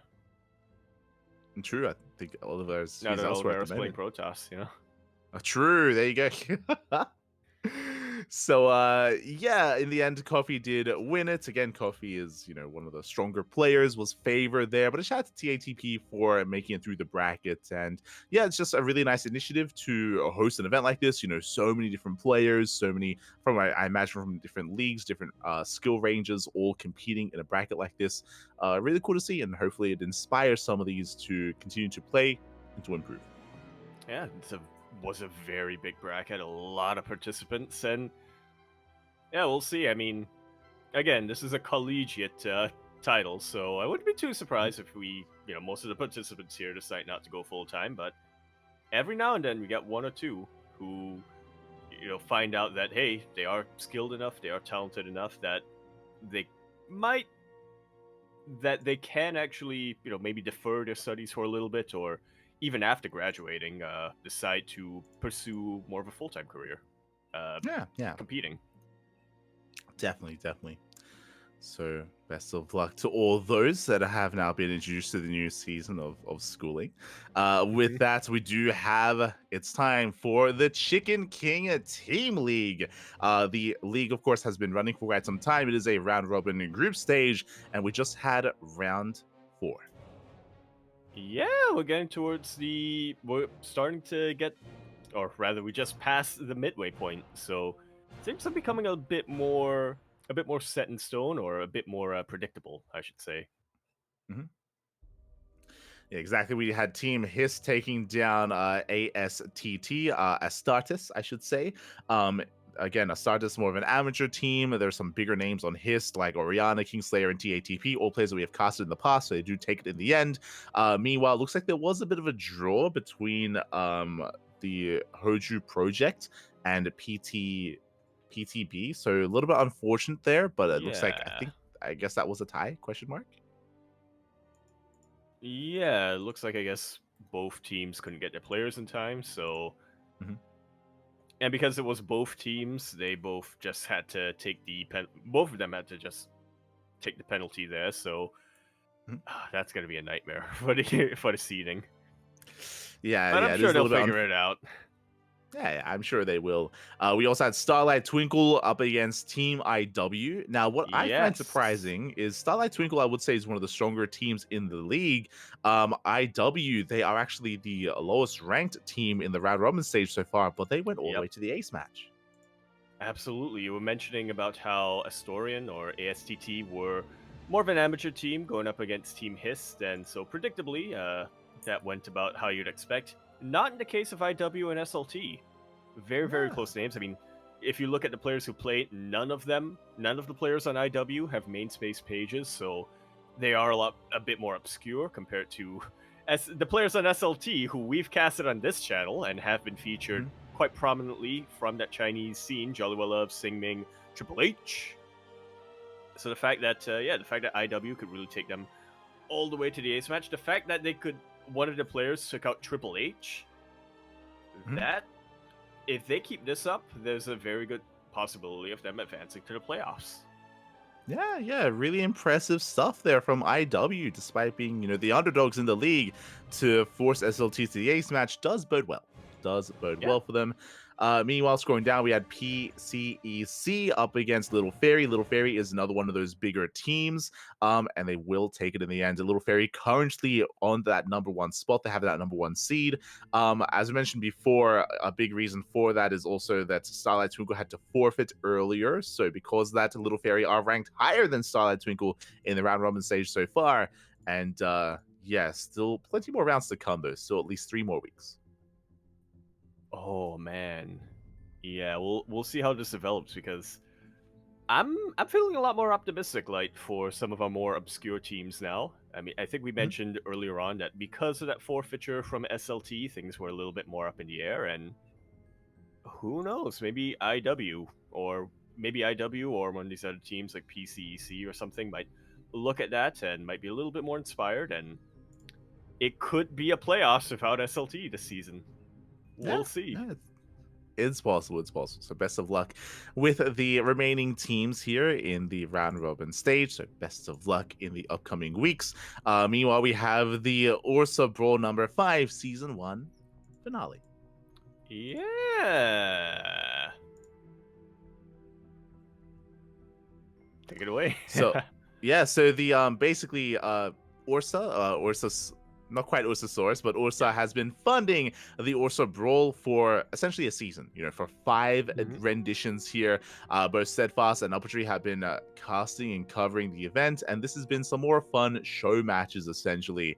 Very similar to the Ballistic Brawl in a way, sort of for the Big Brain Bats, the other one. And we did have some best of 5s. Indeed, we did. We had quite a few best of 5s, funnily enough. We had our one-on-one show matches, which were Foxer versus Pig and Estrella versus Forjumi. I suppose it's no real surprise here that Foxer did take out Pig and Estrella did take out Forjumi. I'm a little surprised they were clean sweeps both sides, but Mhm. they are the favorite players for a reason. And then we also had a little bit of a, shall we say, was it a 4? No, it wasn't a 4. Yes, it was a 4v4. An It FFA. was an FFA. FFA, Yeah, that's what it was. Yeah. yeah. It was a So 4-player FFA. That's what What's what I meant. yeah, which is kind of crazy, but they did have that free for all. In the end, Foxer, I suppose, was the last one standing. I mean, FFAs can be really chaotic just because Often there are like alliances formed and players gang up on others, even though I on love it. paper even though on paper Estrella is the best player amongst all four of them. That is true because everyone knows that. I would imagine they ganged up on him straight up. Straight up took him out, and then Foxer went up to Pig and was like, okay, anti-Protoss pact, let's do it. True. And then they took out True. Forjumi immediately. Here's what I imagine happened. Foxer and Pig, at the very start, DM'd each other and was like, okay, we need to form an anti-Protoss pact. Mhm. We don't attack each other until the Protoss players are dealt with. And they were like, okay, but let's also temporarily invite Forjumi into the pact to take out Estrella, and then we'll backstab him. Oh, no. So I imagine happened. Yeah, promises were made and broken. You know, they were like, for Jimmy, you know, we got contact with Eba. We can get you into a VC. We can hook you up. It's all we got you, Papi. We got you. All you have to do is just help us take down Estrella, and we'll hook you up. We'll give you the hookup. You know, we'll give you the hookup. We'll get you in a room with Eba. It's all good. We got you. And the betrayal. How much more can he take? How much more betrayal? We're gonna see Darth Jumi pretty soon. We're gonna see him in his villain era. Oh no, not like this. It's gonna become he who must not be named. Just in line with the Harry Potter memes for Jumi. But so with that, congratulations to Foxer. Is gonna be, I guess, the final season Orsa Brawl champion. Yeah. Gonna be taking it here. Gonna be able to keep that name on his mantle for quite a while. As Salmono is informing us, apparently the FFA lasted over 100 minutes. No, Yeah, Yako, I just want to point out, you keep saying Honmono, it's Hyper One. They're the same. Are you certain? Are you certain? Do we have proof of that? Do we really have proof of that? I'll be honest, I haven't been keeping up with chat, so I've just been taking Yaku at his word. I didn't notice I've been doing that. God damn it. I didn't know. I didn't notice it. No, I should say that. That's on purpose because I know for the fact they're the same person. Look, what Yaku's saying here is that he just wants to see Hyper One in a maid outfit. Okay, we need to make that happen once again. We need to make it happen. Oh no. But yeah, with that, congratulations to Foxer here. That's the end of at least the first season of the Orsa Brawl. Yeah, hopefully we'll be seeing a lot more FFAs. Since we're on this topic, I just want to once again bring up my anecdote of how I survived all the way to the very end during the Ducklings FFA by PMing Crank at the very start and be like, "Yo, let's team up." And then I was betrayed at the end. I did literally nothing. But I was protected until the very end, until I got betrayed by Crank. Oh no, the trauma. You're like, I know how Jimmy feels. Oh no, we're there for you, Jimmy. We're there for you. As we are going to be heading over to some of our final show matches here, we have the Super Sevens once again. Super Sevens 15 was a best of 7 between Solar and Trap. Yeah, and this time it was... I feel like we don't see this too often in the Supers show matches. I feel like it's always super one-sided. Or we go all the way to the ace match, and this time, not really. It was a 4-2. Solar taking it in the end here, which once again proves that Solar is... I mean, it's difficult now that Dark is going to be now that Dark is not quite in the military yet, and then also that Rogue is coming back, and Shin has been improving, but still forced to be reckoned with. Still one of the best Zerg players in the world, as well as in Korea. May not be super definitive about being the #1 Zerg player in Korea anymore, but still top 2, top 3 is still very, very impressive. Yeah, I mean, Solar, he's an amazing player. We spoke about this a couple of weeks ago, but it is really important for Solar to get results like this because he is teamless, right? He is currently teamless. He was not re-signed by Vitality. So Solar keeping up, staying motivated, and having these results is that much more important for him. Takes down Trap 4-2, very impressive. And I do wish Solar the best of luck in the coming weeks as well when it comes to his performances and his journey looking for a new team. Yeah. We need to just present this bracket to everyone, to every team owner out there now. Mm-hmm. There you go. Meanwhile, we did have another Super Sevens event. Not quite Super Sevens, but another Super event. It is the Super StarCraft Global number 6, where global players were invited. Looks like Australia was, but Australia was unavailable, so he was replaced by another player. He was replaced by Mana instead. The replacement man himself. Oh my Hell god! yeah! Crazy. You love to see it. The replacement man Mana taking it all the way, beating a Baby Marine in the semifinals, and then taking out Harstem, the captain himself, in the grand finals 4-2. Two elderly Protoss players duking it out, and Mana taking it in the end. Why is that where you go with it? You're like, oh, look at these old men whacking each other with canes. Mana comes out on top, trips and hearts them. I don't think they're even that old, Pappy. I don't know what's going on. But yeah, both really 30 impressive. now, so. True. But yeah, really impressive. I mean, I do rate Harsum a little bit higher than Mana. I feel like Mana, he has been focusing on other things, right? We've seen Mana play, in like the Stormgate show matches and other playing with other games and spending time elsewhere.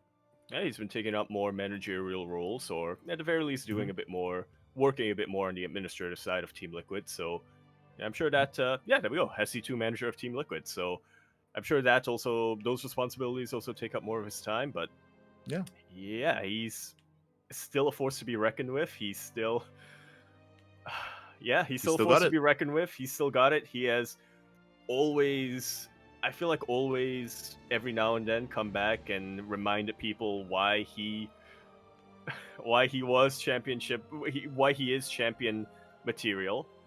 I just think back to that.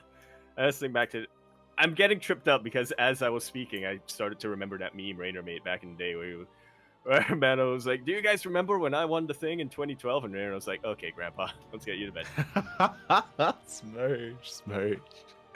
Feels bad, but yeah, I mean, as you're saying, Mana, he's a veteran. He's been around and competing for a very, very long time, even in RTSs before SC2.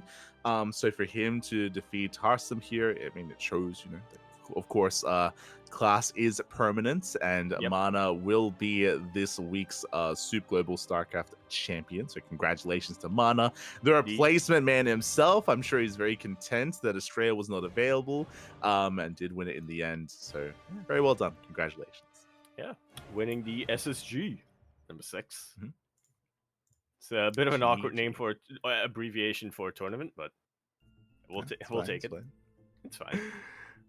Meanwhile, we have the final show match here of the week. We do have the Basilisk Big Brain Bounce number 72. Yes. And we did have, quite a showing here.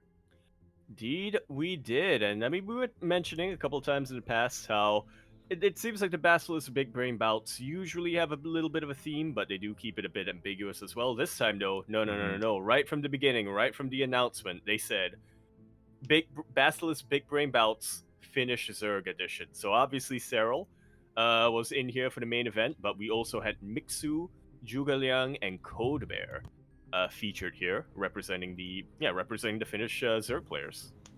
Yeah, we had Code Bar taking down J 3-2, went all the way to the ace match. I do think they're quite similar in skill. Did go the way of Code Bar. I mean, shout out to Code Bar. He is a streamer, does stream very often on his own Twitch channel. We had Zhuge Liang up against Kokot. I'm not too familiar with our French Protoss player here, so I'm very impressed. I mean, they don't even have a main space page, so very impressive that they took down Zhuge Liang at 3-2, went all the way to the ace match. And then we had Battle B taking down Mixu 3-1 as well. I have a good question. Did I refer to Coat Bar as Coat Bear earlier? You did. I think I did. You did, yeah. My apologies. It's Coat Bar. It's all good. I don't realize it, but yeah, pretty good showing for the pretty good showing overall for both the Finnish Zerg players and the non-Finnish Zerg players. I mean, in the end, the non-Finnish Zergs, specifically the German Terran in Battle B and the French Protoss in Kukut, did take out their opponents, but Kobar was able to take out his Canadian Zerg opponent in J, and Zhuge Liang also made it all the way to the ace match. So Pretty strong stuff indeed, which is why it should come as no surprise that when we come to the main event, the granddaddy of the Finnish Zerg players, honestly,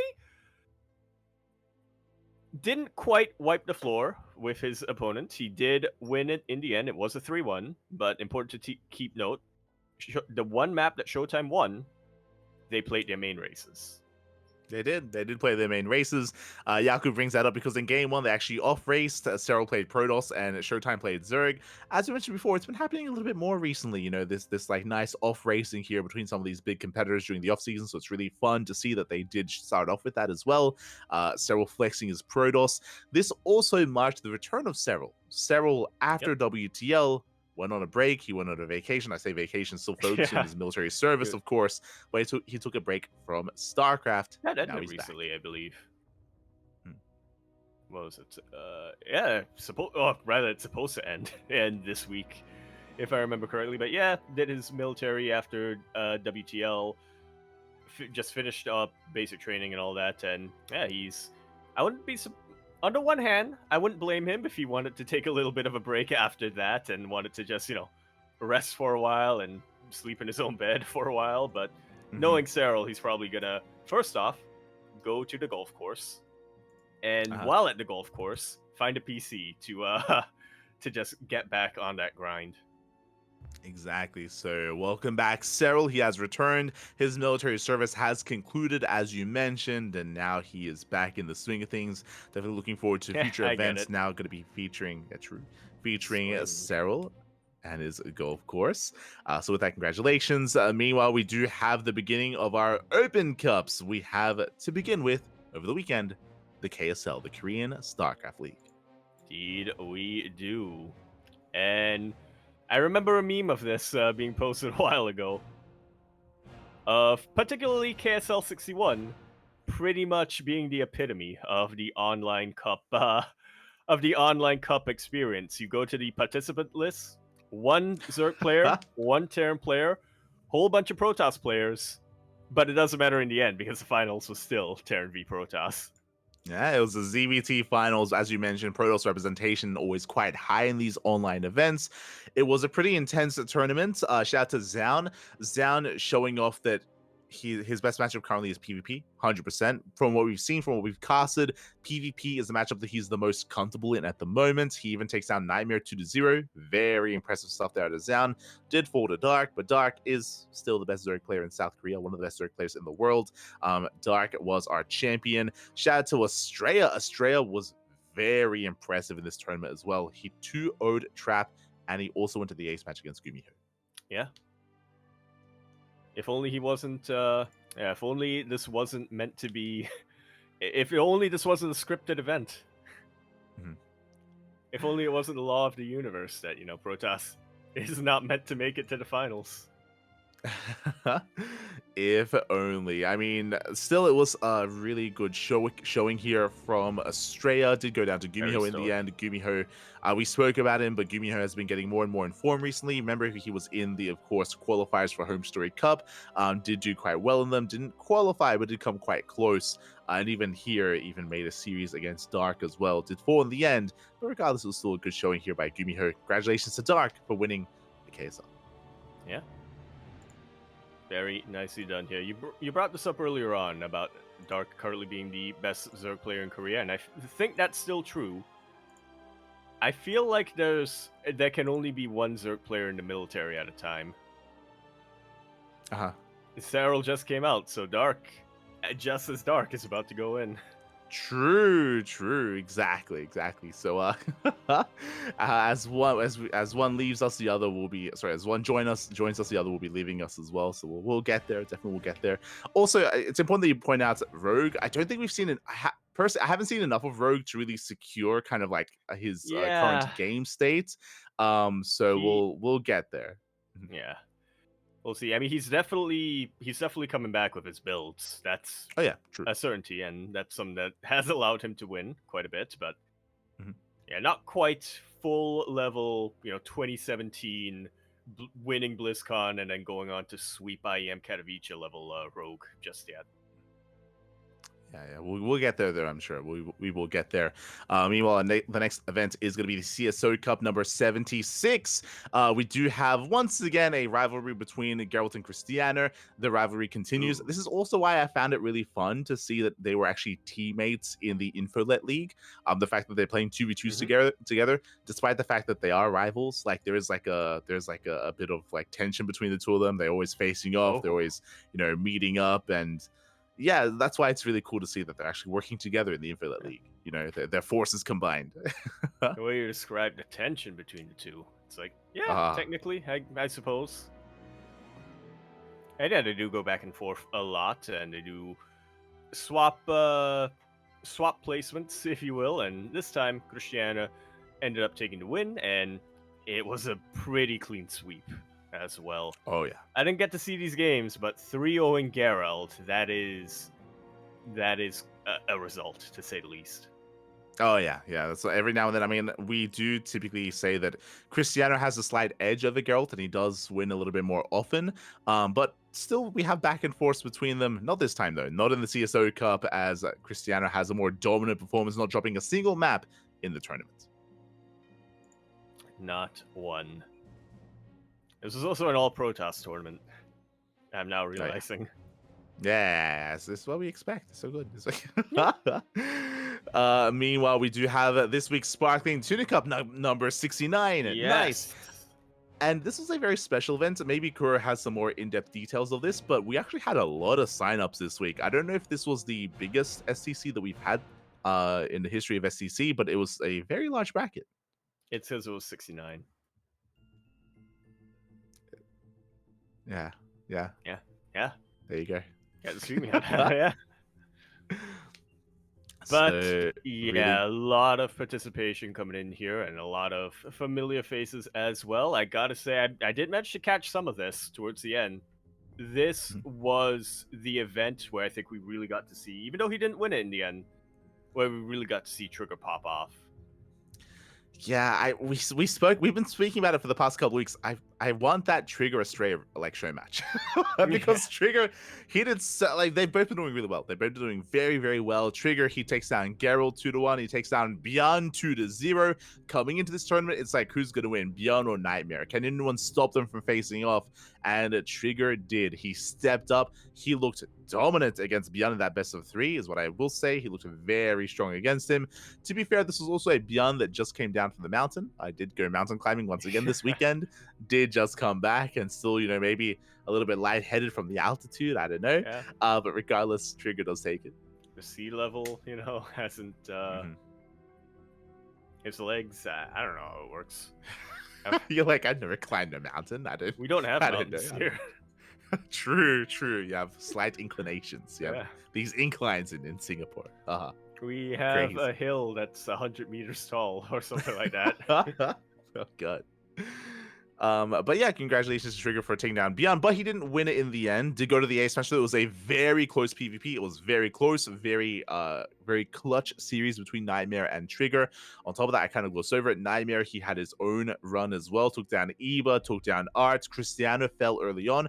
Honestly, I was really surprised to see Cristiano fall in the quarterfinals, but Art is one of those kind of dark horses that can always like come out swinging out of nowhere. He can always threaten some of these big players in Poland. Yeah, he's like not quite.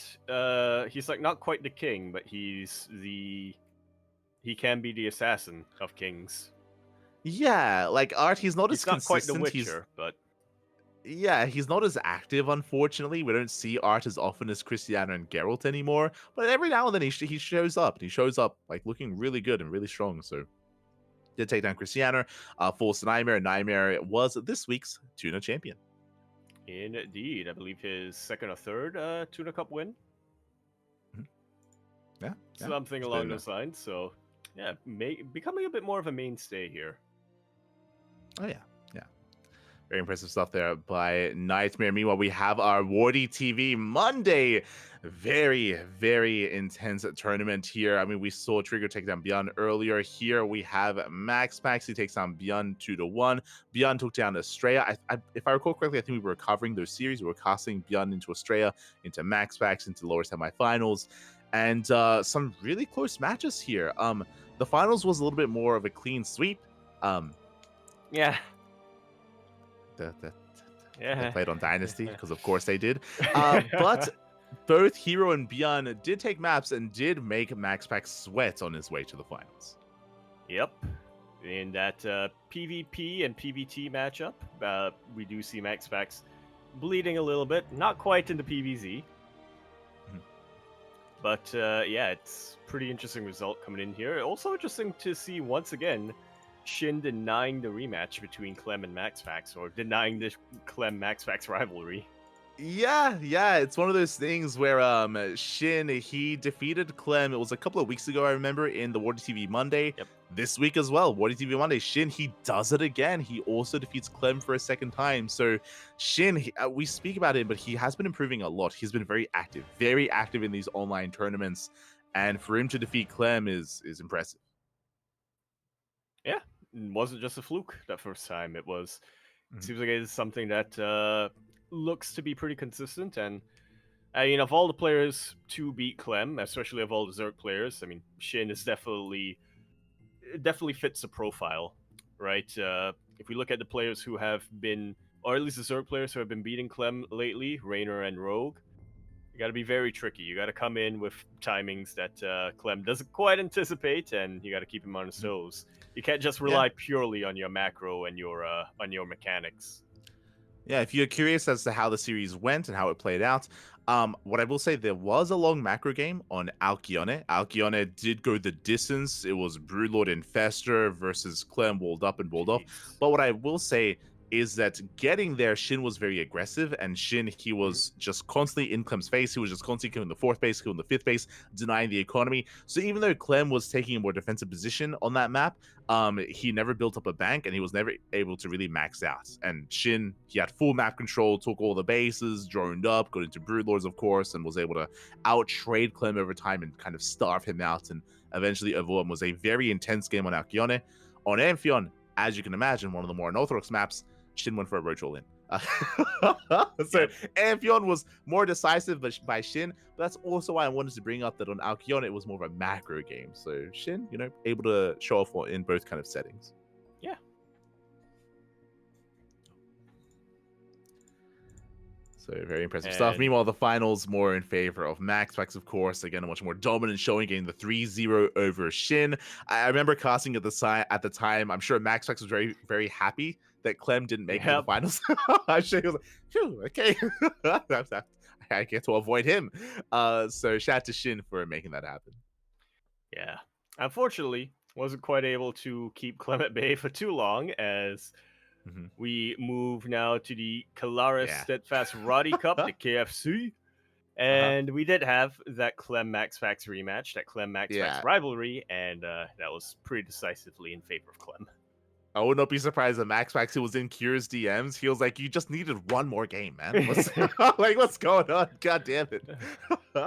So, unlike the Wardy TV Monday, as you mentioned, Max Pax, he was unable to avoid Clem. Clem gets the 3-0. Again, Clem, he has been looking very dominant as of late. Did drop a map to Cure. We speak about it. Clem, his weakest matchup seems to be, or at least historically, has been TVT, and Cure is able to pose a threat to him. But Clem is this week's champion. Indeed. On top of that, Max Pax, he took down Bjorn 2-0. Bjorn took down Skillus 2-1, went to the Ace match. So some really interesting results kind of leading into the finals as well. But yeah, overall, Clem is our champion once again. Yeah. Which, I mean, did we really expect anything different at this point? Yeah.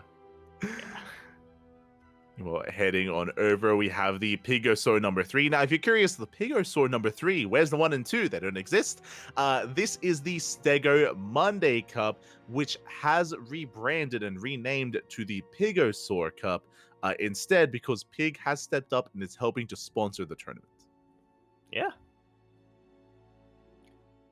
stepped in, is now helping to sponsor the tournament, which is why it's super important for him for him ideally to win, so that he doesn't have to give out too much of his money, so that he can keep some of his money. Unfortunately, this was not the week, as once again they get taken out by Dolan 2-0. Or no, I think this is actually a reverse of what happened last week. Mhm. I think Pig actually beat Dolan last Yeah. weekend. So yeah, now Dolan does get his revenge, takes out Pig, and destroys the chance of him getting to save some money. Yeah, exactly. So this time Dolan gets his revenge. We did cast that series, of course we did. We covered Dolan, and he had a much more dominant showing. I say that it was actually Dolan playing mech. He meched it up. He was like, you know what? I'm done playing with Bio. No. I want to secure a win here. He did make it happen against But Pig. at what cost? True. Meanwhile, Bjorn, he gets his revenge over Shin, does bring him down 2-0. Very impressive. And Bjorn also vents his frustrations. If you remember, Bjorn, he went down to Trigger in the Sparkling Tuna Cup, but he defeats Estrella here in the best of 5 grand finals as well. I remember this was a very anticlimactic end to the finals. Fun fact, on Oceanborn, which was the final game, game 4, it was close. We were going back and forth. I was like, yo, we're so close to the ace match. Can Estrella bring it home? On Oceanborn, Estrella went gate expand into a third Nexus. Really greedy build. He went for a very fast third Nexus before second gateway, before any other tech. Just really greedy build. And Bjorn went Proxy Marauder, and it went unscattered. So when the Marauders arrived, Estrella literally had 1 unit. He had 1 unit, no shield battery, no overcharge, just one. I think it was one Adept, and the game just ended. It was like, Well, so it was a build order loss for Estrella. You don't get many build order losses, but it was not the end we wanted to that series. But GG. Yeah. If it didn't go that way 100%, that would have gone. I feel like that could have gone to the ace match, Estrella versus Bjorn, but yeah. So there's a little bit of misfortune come down here. Yeah, unfortunate. But I don't want to take away from Estrella because it's actually kind of similar now that I think about it. If you remember, right, like Trigger, he defeated Bjorn earlier in the week and he lost to Nightmare in the finals. Estrella beats Dark and then loses to Bjorn in the finals. Like I don't want to take away from Trigger and Estrella because they both did really well making it to those finals, and for Estrella to defeat Dark, like that is a big upset. Yeah. I would say so. So very well done. There's also some really close games as well. I do recommend the VODs. We had a base, like it ended in a base trade. There was like a crazy base trade and like a low economy and barely any mining. Like just a really intense series between Dark and Estrella. Do definitely recommend it. Do check it out. But it was the next day that we had the Tenacious Turtle tussle. I say the next day. That was this morning actually, earlier today. Oh, that's why I got an alert before I went to bed. I mean. Yeah. I slept at a normal time, and oh no, Yaku. SMH. But yeah, we had the Brazilian edition of Tenacious Turtle Tussle this week. I don't know if you noticed, but we had 5 players from Brazil. Shout out to Cosmos. Cosmos was streaming, and he had his Brazilian boys sign up as well. So did have some nice Brazilian representation in the tournament. And we had a Shin pop off. We pointed out, I think it was earlier in the Wardy events or maybe previously, but Bjorn defeated Shin. Yep. This time Shin defeats Bjorn. Yeah, gets his revenge.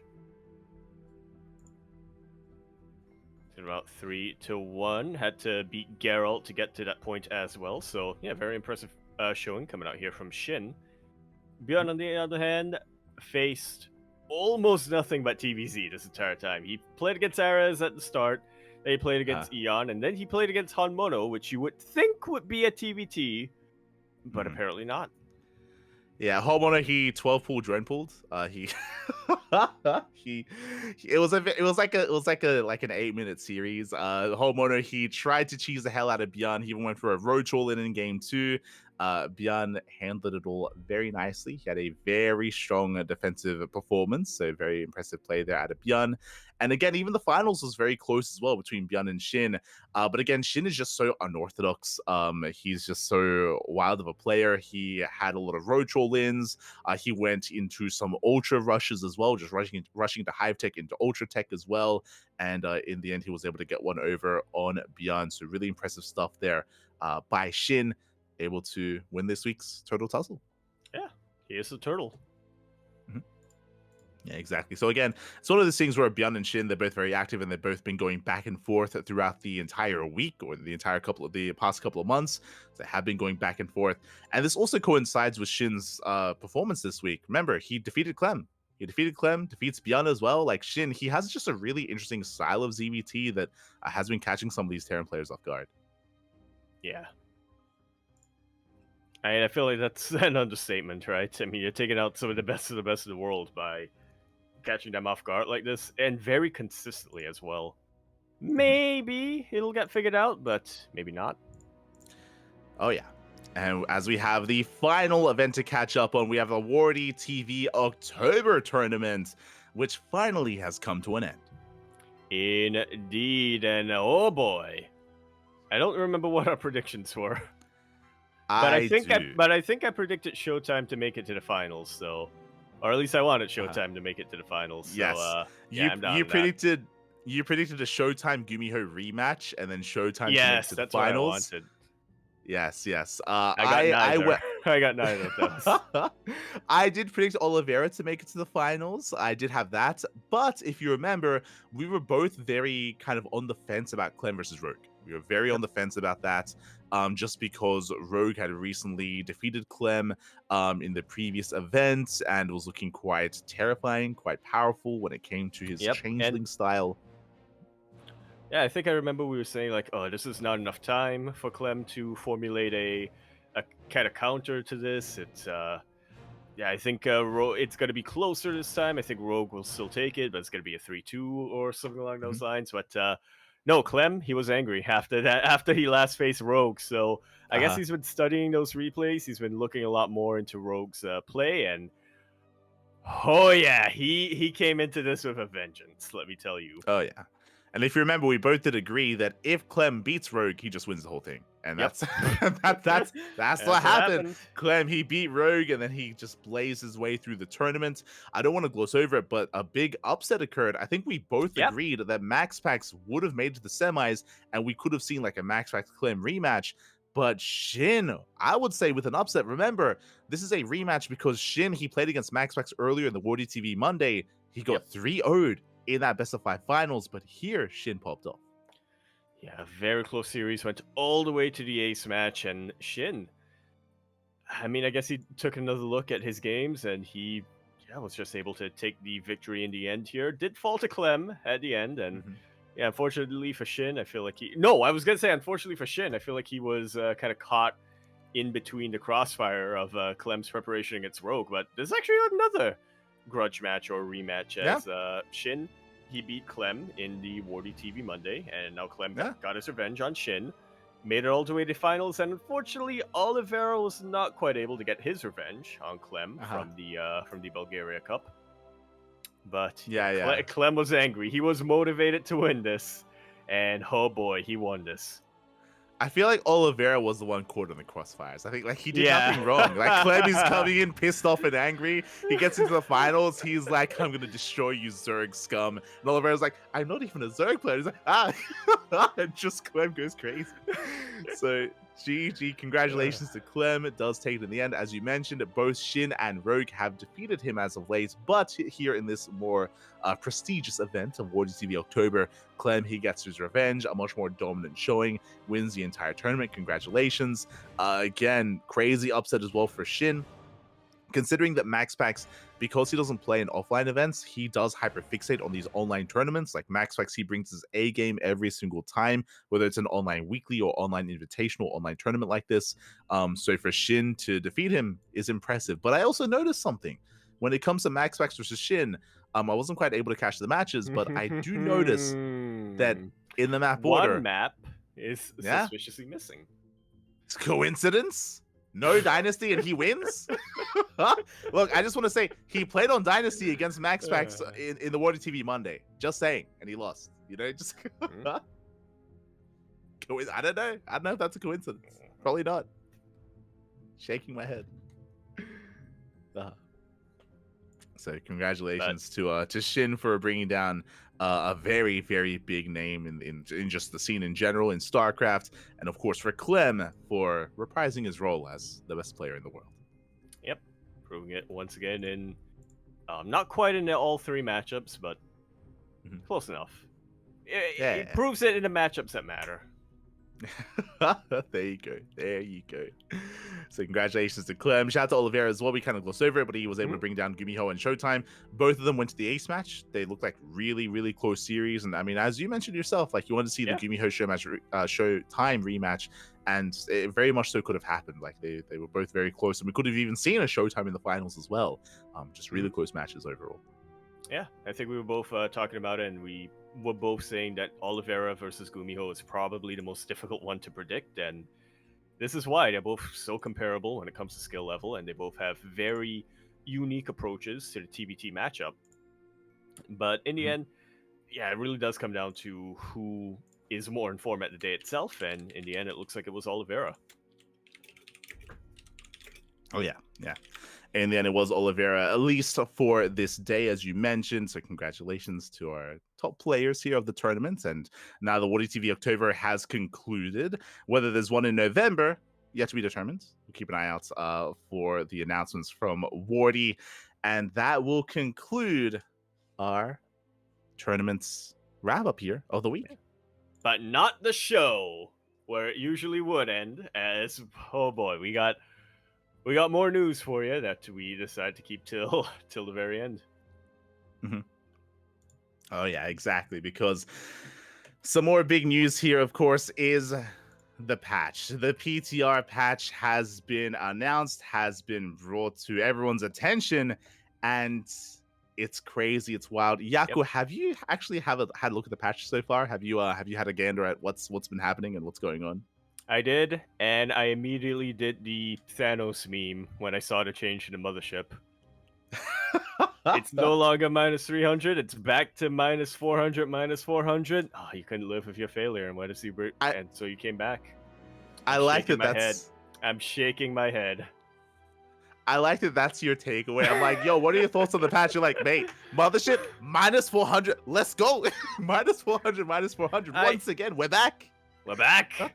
I mean, I don't think I really have anything too unique. I mean, too unique outside of what most people have been saying. I will say that aside from that, I'm unironically pretty excited about the Sensor Tower change.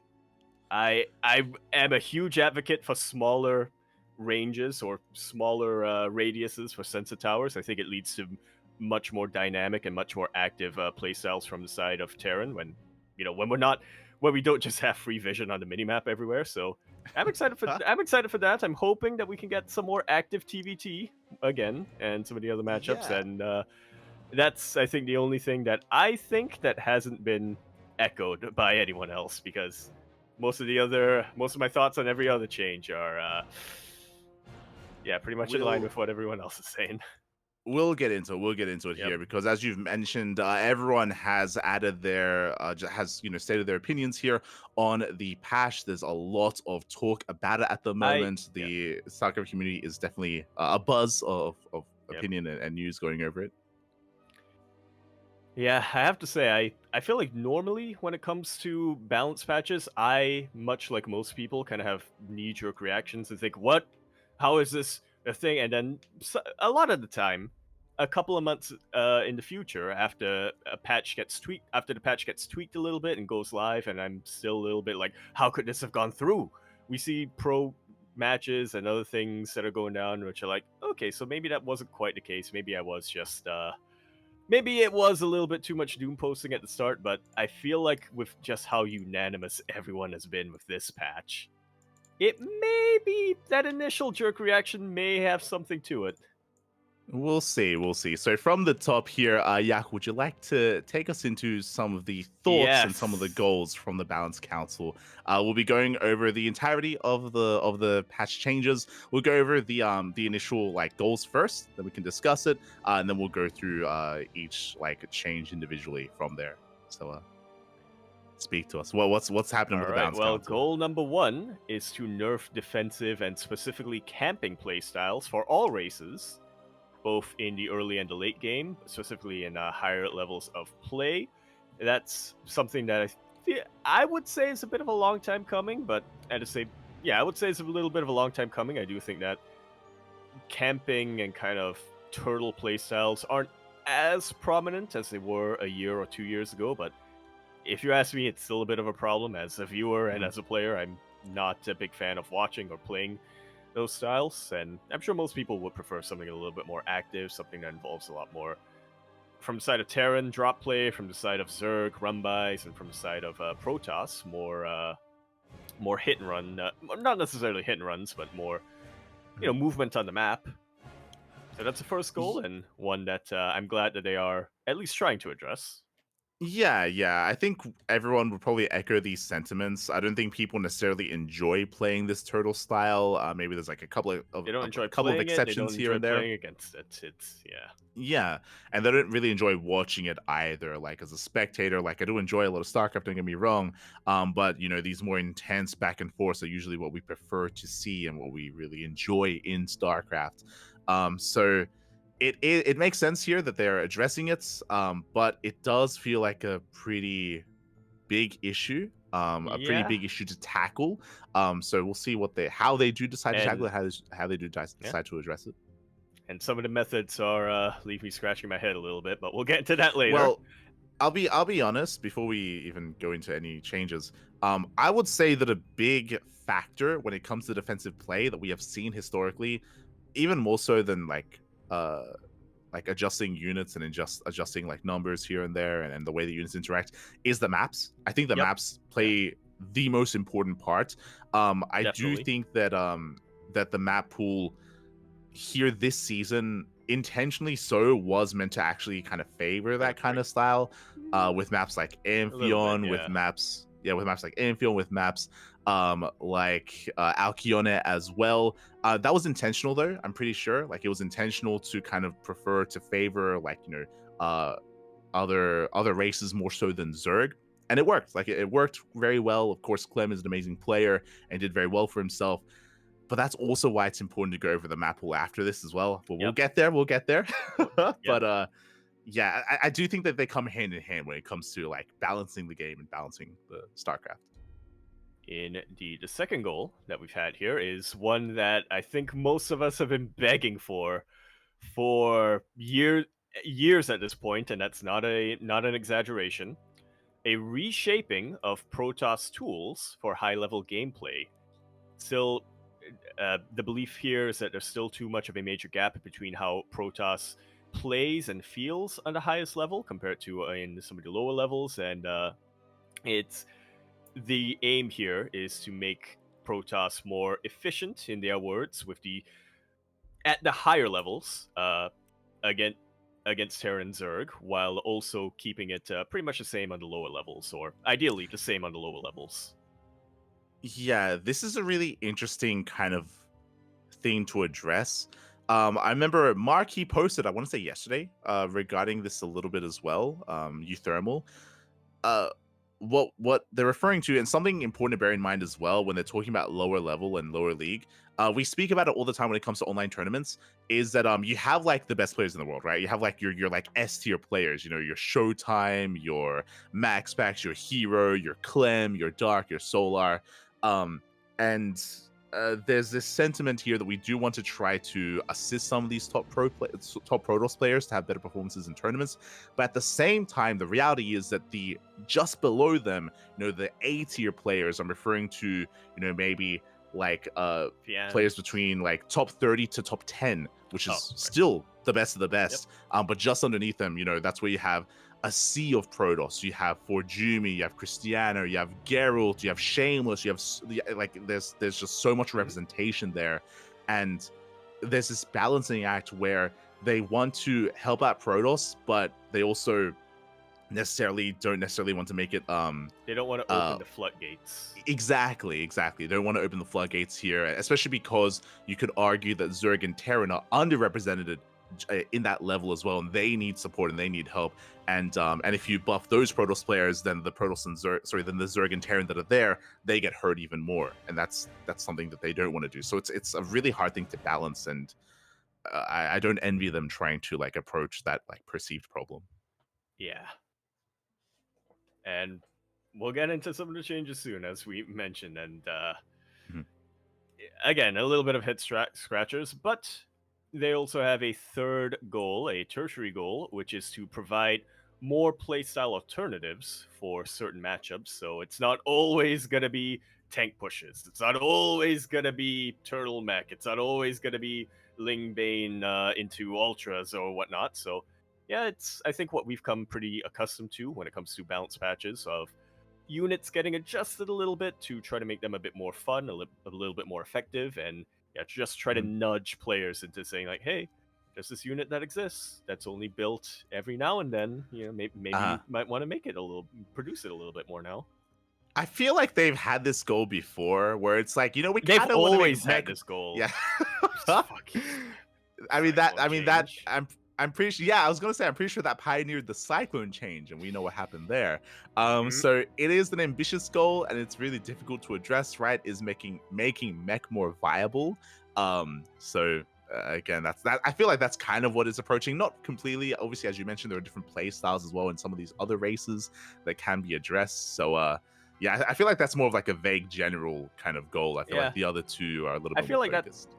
I feel like that's something that is always that's always a goal, but it's never a primary goal. That's obviously it is in the interest, I think, it is in the interest of, I would say, the devs to just try to shake up the meta every now and then, and try to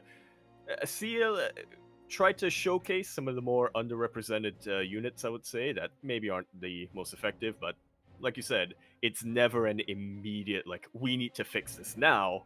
It's more of a, let's just adjust things here and there to see what happens. For sure. So, again, so far, I mean, this does make sense. So far, I'm pretty on board with at least what they're hoping to achieve with some of these changes. And now we can go into at least the first changes here, the Protoss changes. This was the big one. This is huge. This is crazy. as they mentioned in the goals, yes, the very first one, shield battery, was already a controversial structure when it was first introduced way back in 2018. We got a little bit used to it, and even though there's still some complaining, especially with the battery overcharge ability, so the solution here is to just remove battery overcharge entirely. Yeah, so they have removed battery overcharge, and they are going to be introducing energy overcharge instead. Energy overcharge costs 50 energy, recharges 100 energy of the targeted allied unit or structure within a maximum range of 8.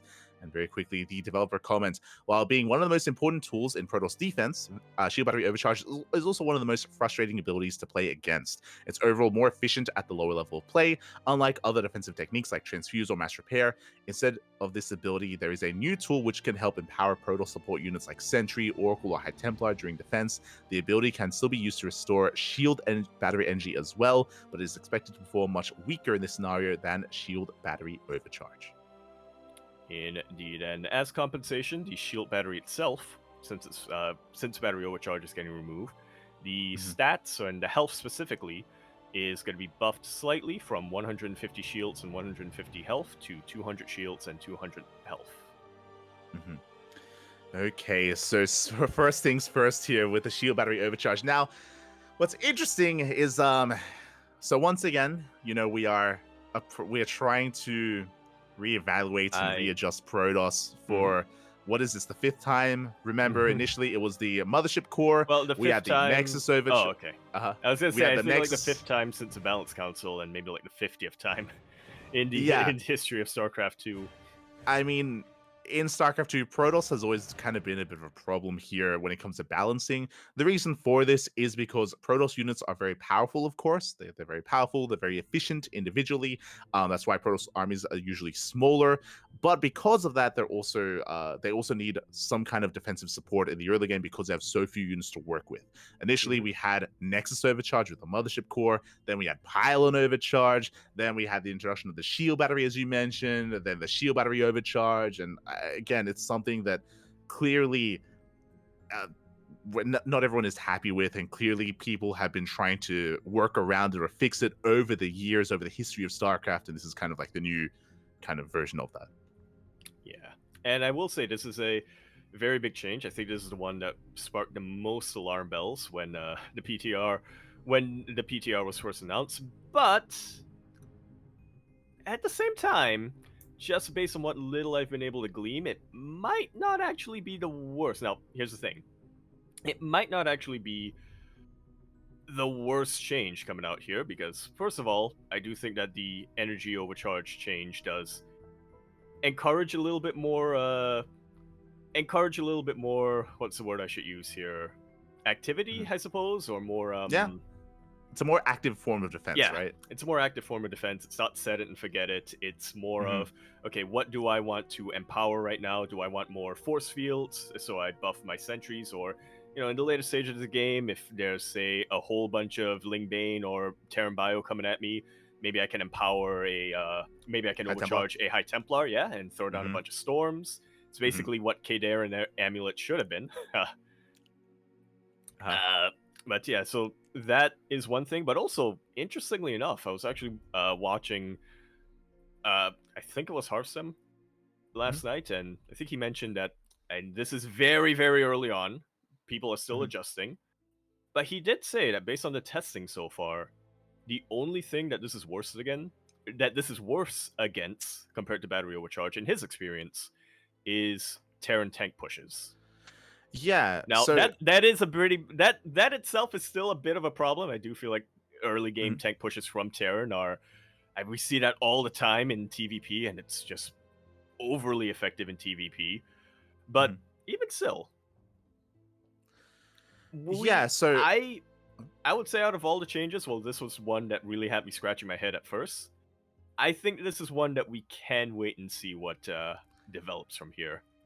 Yeah, overall, I think this is a good change. I'll like echo your sentiments, right? I do think that Shield Battery Overcharge is really it's not, I don't think it's the best design, right? As you mentioned, because nowadays it's like you pop the overcharge and the aggressing player just has to back off. It has to retreat and just leaves you alone. Usually waits out the overcharge, then the aggression can continue.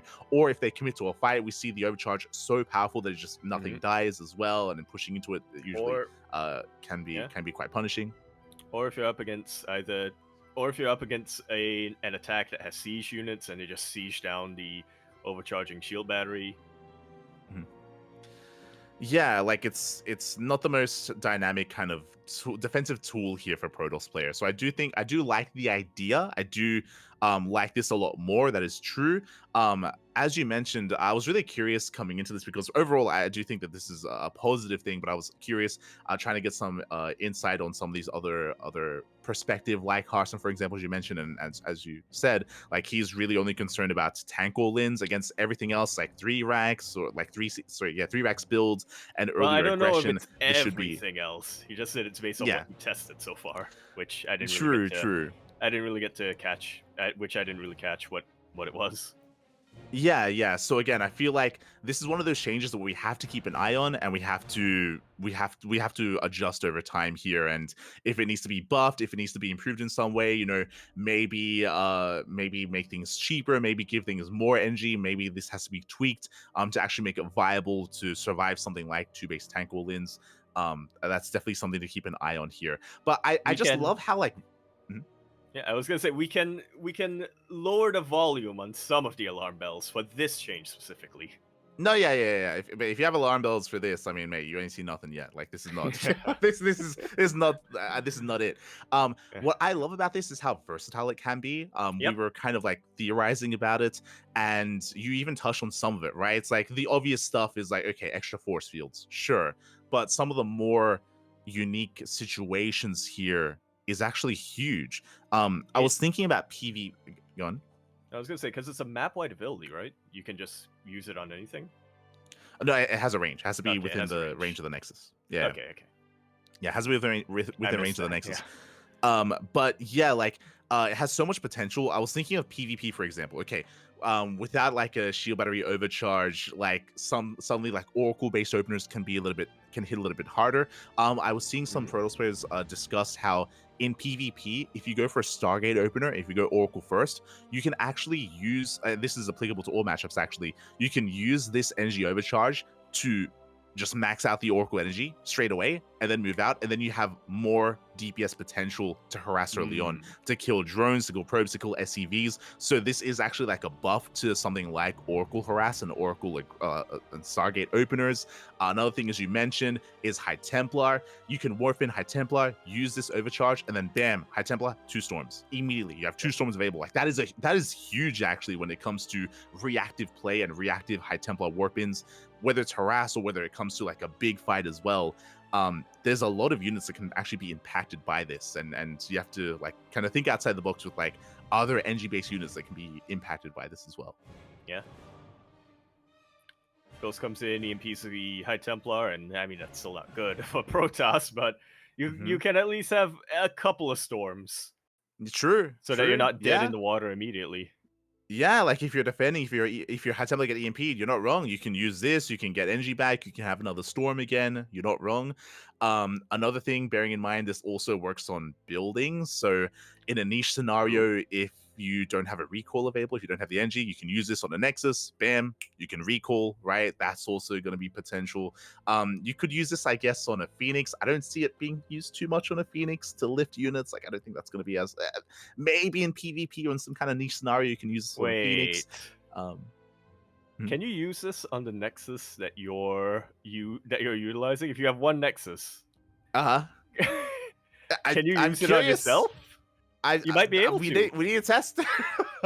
That's possible. I don't know. So if you have like 50, so if you have 50 energy, you spend this, and then you get 100 energy. Yeah. Maybe. maybe. Why you would I'm curious how that works. I don't know, but I mean, hey, you get 50 extra energy. True. Yeah. True. And then you can't use the ability for another minute. So you can't. But that's why I mentioned like recall. Like, could you do that if you don't have energy for a recall to actually get energy for a recall? I'm not too sure. Likewise, I guess you can use that on a mothership as well, to get more energy on that. So yeah, some interesting changes here, and there's a lot of potential. As is being said, there is a risk that this is too weak against certain all-ins. If that is the case, then this will have to be adjusted 100%. I would feel like if there is a certain build that Protoss players just die to because of this, then the change won't go through, or it'll have to be changed in some way. I would imagine. Yeah, I would hope so as well. So that's a big Protoss change. We've still got a couple more to go. Colossus, they're readjusting the values of shields and HP. So in total, the overall hit points for the Colossus is still going to be 350, but where it was previously 150 shields and 200 health, now it's 100 shields and 250 health, which honestly I feel like it's what it should have been from the start. I always imagined the Colossus as being more of an armor-based unit. Yeah, it's an interesting change. It means the EMP is going to be less effective against Colossus. At the same time, it also means that if a Colossus gets low, that's going to be more permanent damage, right? Because then it's going to be less shield damage and more hull damage. So there is a give and take there. Overall, in general, again, it is going to be safer against EMPs. So this is kind of like a way to counteract that in a way. You kind of mentioned how, we all know how brutal ghosts can be in TvP, and EMPs can just annihilate a fight and annihilate an army. So when it comes to regenerating energy, and now Colossus as well, like this is kind of like a way to try to counter that in some way without directly adjusting the ghost itself. Yeah, which I'm fine with.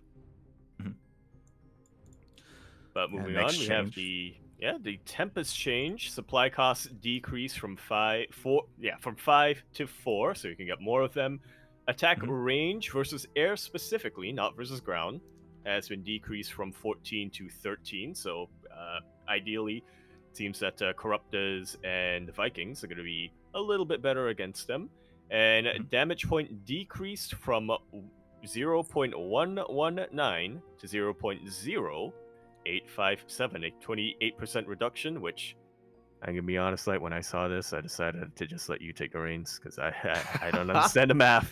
That's actually I don't really get the good. math. This is something that's been happening. I think the last unit that got their damage point decreased, I think was the Broodlord. I think the Broodlord maybe last patch. I can't quite recall. But basically, this means that the Tempest is more microable. It means that there is less time in between attacks. In So between that's the shots. damage I point. see. So you can shoot, then kite, then shoot again. So it does allow more micro potential with the Tempest, which is always a good thing to give the player just more, control over their units. As you mentioned, the supply cost decrease does mean that now you can make more Tempest in a late game army. So that will just allow the late game Protoss army to be a little bit more powerful, whether it's making more Tempest or just freeing up supply for any other units as well. So this is a good buff for Protoss late game. As you mentioned, it is going to be a little bit weaker versus air, but usually it's air that is the attempted counter to Tempest, right? Whether it's Corruptor, whether it's Viking, that's usually what the opposing player is amassing to help kind of deal with the Skytoss problem. Yeah. And I will say that this is one that I think is, I mean, it's in line to their secondary goal, right? That they said they wanted to make Protoss more efficient at the high level while still keeping it roughly the same at lower levels. This micro ability probably won't be, you probably won't be able to utilize it fully if you're in the lower levels. So yeah, it is in lower levels, it is just going to be weaker, but in higher levels, there's a lot of potential here. I think Protoss players with really good unit control and really good micro will see this as more of a buff than anything else. Oh yeah, for sure. So the Tempest has been adjusted. A big change here actually is going to be the Immortal. Yes. Yeah. It's now a little bit cheaper mineral wise, but will take a little bit longer to is a little bit slower as well. Wait. Increases slower. There we go. Yes. The attack rate of the Immortal is now going to be slower here. This is a straight up nerf. Sure, it's cheaper, but for minerals, I mean that's yeah. that's just there. It is a nerf to the Immortal. To me, this screams ZVP. I'm sure you're familiar, but specifically currently in the ZVP matchup, we have seen a lot of instances where Protoss players are embracing these ground-based armies and they're still having success against lurkers. I'm referring to Charger, Archon, Immortal-based compositions, and they have been very difficult to deal with. So instead of a lot of Protoss players actually going into Skytoss, they just commit to a very heavy Immortal army and they just snowball out of control. So it looks like this is designed to incentivize that transition into Skytoss. Yep. Which we'll see how this works, and we'll see if that ends up coming into fruition. Like you said, the Immortals are just now straight up less effective against late game Zerg, so we'll see if Skytoss really is going to be the answer. Yeah, exactly. So again, this is designed to try to like push the kind of tech path here of Protoss players in PvZ. We'll see if that's going to be the case. Meanwhile, this is a massive change. We had a massive change earlier when it came to getting rid of the overcharge. Here, the Disruptor. This is huge. This is the one that I think is actually the bigger nerf to Protoss than anything else. So Purification Nova radius has been increased to what it originally was, if I remember correctly, to 1.5 as opposed to 1.375. But the Purification Nova now specifically does less damage to non-shields. So pretty much against any non-Protoss unit, the Disruptor is, I would say, straight up worse. Yeah, so this specifically is going to impact the interaction between the Disruptor and Roach Ravager and the Disruptor and Marauder, which is actually pretty insane.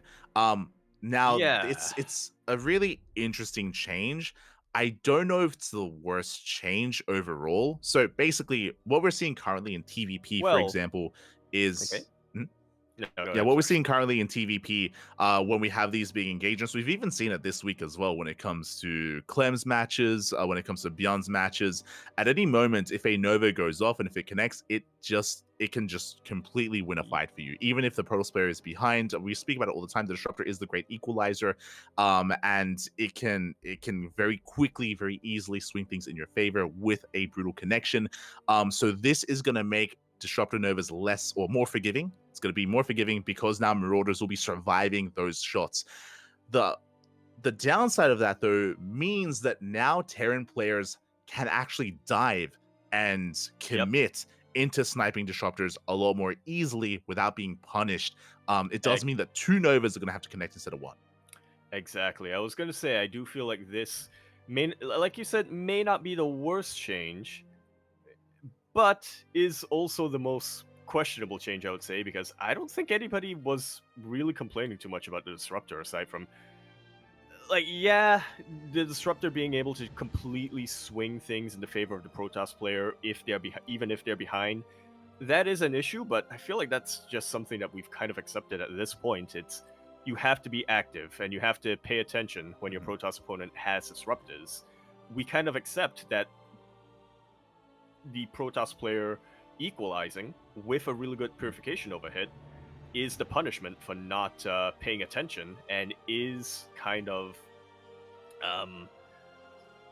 it's a big if, right? That you were saying, if the Protoss player is able to nail one good connection, that's something that doesn't happen consistently, even at the, especially I would say, at the highest level. Yeah, because if you remember, this was addressed. Was it like 2 patches ago? If you remember, there was a patch maybe last year where the Disruptor, they increased the supply. If you remember, they increased the Disruptor supply because Mass Disruptor was an issue. I remember that was in the Gressvan map pool. Yes. So that is something that they address, and they still, because I remember like you'd have Max going up to like 12 plus disrupt. It was insane just how many disruptors, and he would just bully Clem. Like Clem would have a like Terran players were having a really hard time just getting bullied by Mass Disruptor. Liberators were not cutting it at the time either. This was also during the Neo Humanity map pool as well, I do recall. Yep. So this was this issue was addressed, and that's why the disruptors supply was increased to lower the amount of disruptors that Protoss players would have. Exactly. The rationale behind that, or the idea behind that, was to make it so that you get fewer disruptors, but disruptors are still, but they would still be very effective. They would still, landing a purification over would still be very rewarding. It's just that you had fewer chances, or you had fewer, you just had fewer chances of actually landing that purification over. Yeah, exactly. So this change feels pretty intense. When it came to, because I was really curious to hear some of the Protoss players' perspective on this. I think most Protoss players, from my understanding, they're okay with this if this change also coincided with a revert of that supply change. If they had if they had reverted that supply chain, so now if disruptors are less effective, but if they could have more disruptors, then that can compensate. But I feel like the consensus right now is that there's not enough compensation. There's not enough giving back here for nerfing the disruptor in such a way. Yeah, I feel that very. Yeah, I have to 100% agree with the Protoss players on that one. It's that It's that old idea of do you want this to be a high quantity unit, or do you want this to be a high quality unit? Sometimes you can, and you can pretty much never get both. Now it feels like the purification, like the disruptor, is going to be neither, but we'll see. Yeah, we'll see if especially because this is the PTR, we'll see if they do have that supply change for the disruptor, which I think would be quite fitting. Because again, like. No, you should finish your sentence first. I was just I was gonna say that again, like especially because. Especially because if we're basically saying that okay, now you need 2 Novas to deal with a Terran army like that instead of 1, then we need more disruptors, right? Like you would think that would be like the balancing act that you would have here. And I think that they do have something like that somewhat in mind, because obviously the radius increase, I think it's specifically meant to make it so that it's easier to land a purification over. It's just that now when you do land a purification over, at least in a non-PvP matchup in PvZ and especially in PvT, it's just not impactful anymore. Yeah, like it still doesn't deal with the problem of the Terran bio army diving on your army, right? Like in the past, it'd be really intense, and you'd have players like Clem or Bjorn, stimming forward and focusing on disruptors before the Nova goes off. Now, basically, they can tank a shot, they can tank a Nova, they won't be punished as hard for doing stuff like that, which makes it easier for them to go for those kind of moves as well. And the Protoss army is going to be more vulnerable. So, this is a pretty wild change. It is very drastic as well. I know that we've been talking a lot about TVP. On the flip side of things, this also will affect PVZ, specifically against Roach Ravager armies. Roach Ravager can have a very hard time against disruptors. This will make it a lot easier. I don't know if that's necessary, though. Yeah, Lurkers as well. Will have a bit of an easier time against this, but mainly the Roach Ravager, just because like that's usually what's punished by Novas. Like Novas, they usually one-shot Roach Ravager, and the reason why I say that I don't know if this is necessary for the PvZ matchup is because in PvZ right now, Zerg players, they're very, very prone to going into Lurker and into Viper, and Vipers, that's what you need against disruptors, and that usually forces. That's also why like Archon Immortal is more common nowadays and less so Disruptor against Zerg, just because there's a lot more power there and it's a little bit harder to punish. So yeah, this feels like mainly a PvT centric change, and I don't know if it's necessarily a good thing that now Roach Ravager can be more effective against disruptor based armies. It's an interesting one. We're gonna see a lot more we're gonna see a lot more Roach Ravager in ZVP if this change goes. It's possible, yeah.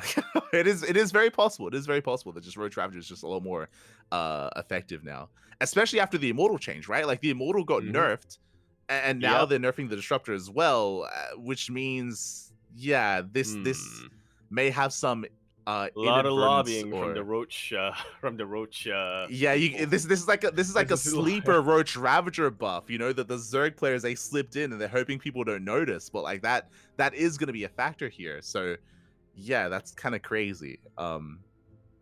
We'll see if it sticks with this or if they adjust this. Hopefully they do adjust it in some way. Yep.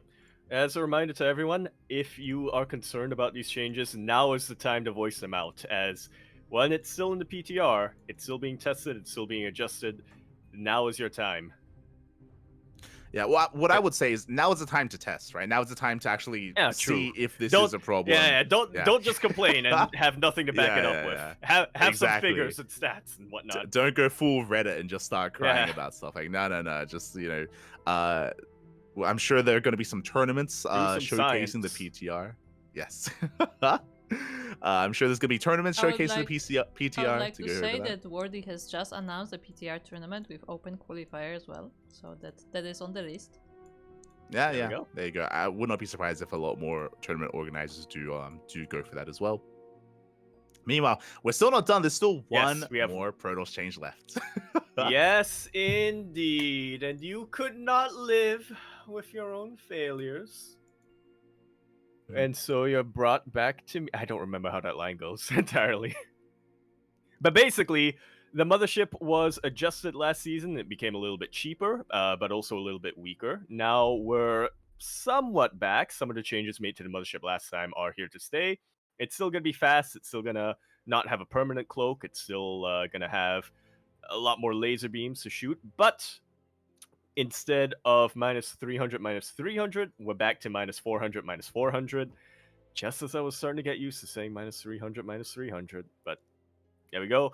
Shields and health have also been increased by 100 each, so 250 to 350.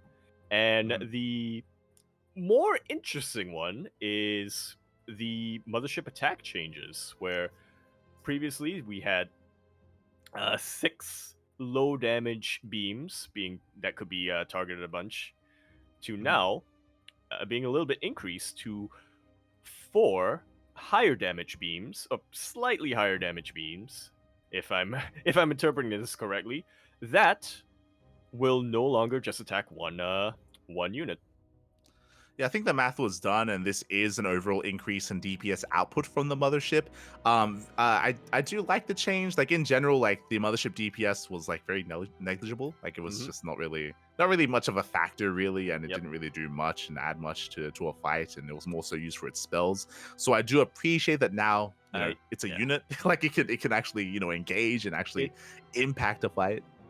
Yeah, this is also a lot more useful when it comes to actually like you mentioned, the damage was negligible, and the mothership attack itself is probably not going to be what wins you an engagement, Mhm. but now it's actually useful for cleaning up after an engagement, Yeah, assuming you yeah. keep your mothership alive. For sure, for sure. On top of that, its health has increased, its shields has increased. That is going to be quite important when it comes to sniping. Usually the mothership is the target to go for Viper abductions or even for Vikings as well in late game TVP. Like the mothership is the target. So the fact that now it's a little bit tankier, or quite a bit more tankier actually, will give Protoss a little bit more longevity or just more sustain here in that kind of late game scenario. So that is going to be another late game buff for Protoss alongside the Tempest change that was stated earlier. Yeah. I'm getting the sense that a lot of the Protoss changes are meant to encourage Sky Toss. Or at least support Skytoss a little bit more. Right. So yeah, and that's going to be the conclusion of those Protoss changes. Overall, I think most of it is good. I do think though that the biggest controversial change has to be the disruptor, just because of how much it's going to impact Yeah. every matchup basically, except for PvP. Except for PvP, yeah. Yeah. Which is left the same. True. Well, it's a little bit easier to land the Novas, but yeah, I don't know. Yeah, I don't know. We'll see how that goes, but let's not forget, we have 2 more races to cover. We do. We do have 2 more races here. We're getting into the Terran changes. A pretty interesting change, actually. We are now allowing not just the bunker, but the turret and the center tower also to salvage. Indeed, although the salvage process will be cancelled if you take damage, so that is something I suppose you have to keep in mind. I'm not sure how impactful that's really going to be, because you can just mass repair it. Aside from if you're doing like a bunker rush or anything like that, you can just Yes. repair, and then once the threat has been eliminated, then you can salvage in peace. But yeah, I would say once again, we'll see how this goes. I know that there is a lot of concern coming down about the potential of Terran just building up too high of a bank in the early game by building a bunch of sensor towers and then having a lot more of them by salvaging. So, but at the same time, I do think that if the goal of the patch is to discourage more of the turtle styles, then we might see something like this. There's a concern that this is going to be more of while technically this may encourage Terran players to salvage their bases or their defensive units back home and push them and build them more forward, that still doesn't really do much to address turtling. It's just you're turtling in a different position now. I would say this buffs turtling, right? Like Yeah. like there's a lot that comes into this. So on the one hand, as you mentioned, I do think that it's really good that now salvage process can be cancelled. As you mentioned, this is specifically nerfing Bunker Rush. actually a couple different things. It nerfs 2x Reaper, 2x Marine, 3x Marine in TVZ. It also nerfs actually proxy Reaper in TVP. You know how you go Right. just one Reaper and then you make a bunker to deny mining at the natural? That's going to be punished quite hard, because now that bunker can no longer be salvaged if the Protoss player has unit in position. So yeah, that Taking a much opener bigger is going risk. to be exactly. So those are the kind of the bigger scenarios that I see that impacting. But I do think that's a good thing. That you're punishing this kind of bunker rush sort of stuff. When it comes to the salvage, it's a little bit of an odd one, because like in what scenario are you salvaging your center towers and your turrets outside of like extending your I can tell you kind of- one. I can tell you one scenario for missile turrets specifically. When you see Uh-huh. your Zerg opponent going for an early lair, and then you Uh-huh. build safety missile turrets, and then you rescout and you Yes. find out that they're going Hydras. That's the one Yes. scenario where I feel like that's actually justified. Yeah, like it's such a niche scenario though, right? But as you're saying, this means that if a player is maybe a little bit concerned about mutas, for example, and if they now they can actually invest a little bit harder into turrets, then maybe after they defend against mutas, they can salvage. They can salvage once they've dealt with it, especially because there are some Zerg players that go only for a handful of mutas to harass, and then they go into like Ling Bane. So there is that kind of niche scenario against Ling Bane Muta where this can be useful. Um yeah, that's one of the few scenarios though, because outside of that in the late game, I only see it being used Yeah, to just like grow your turtle, right? To grow your yeah. defensive line and push out. I would say this is a straight up buff to Terran. I mean, the Yeah. other similar scenario is in TVP when your Protoss opponent might be harassing with oracles or especially with phoenixes, but Mhm.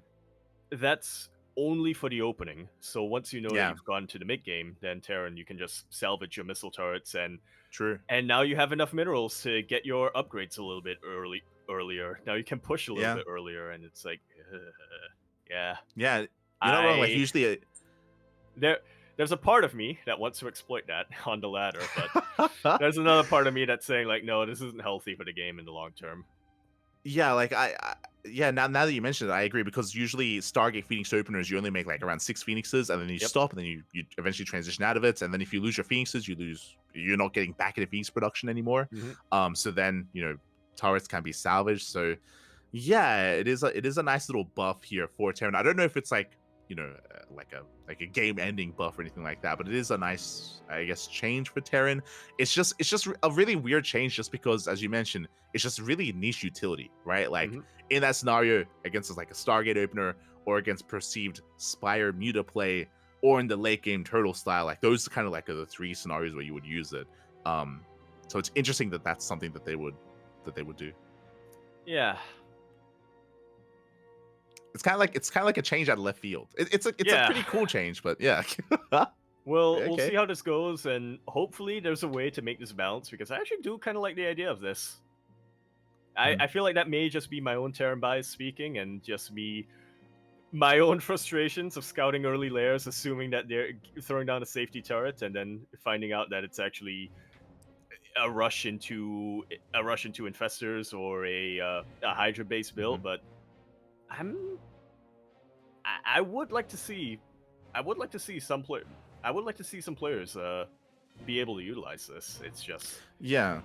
it doesn't I seem mean, like if there's a way to it seems very difficult to balance it right now, so it might just be better to not go through with it. yeah, we'll see. I mean, like there was a big situation. We were actually casting Beyond earlier today, if you recall, in the TVP, and I was asleep. sorry, I don't TVZ recall. even.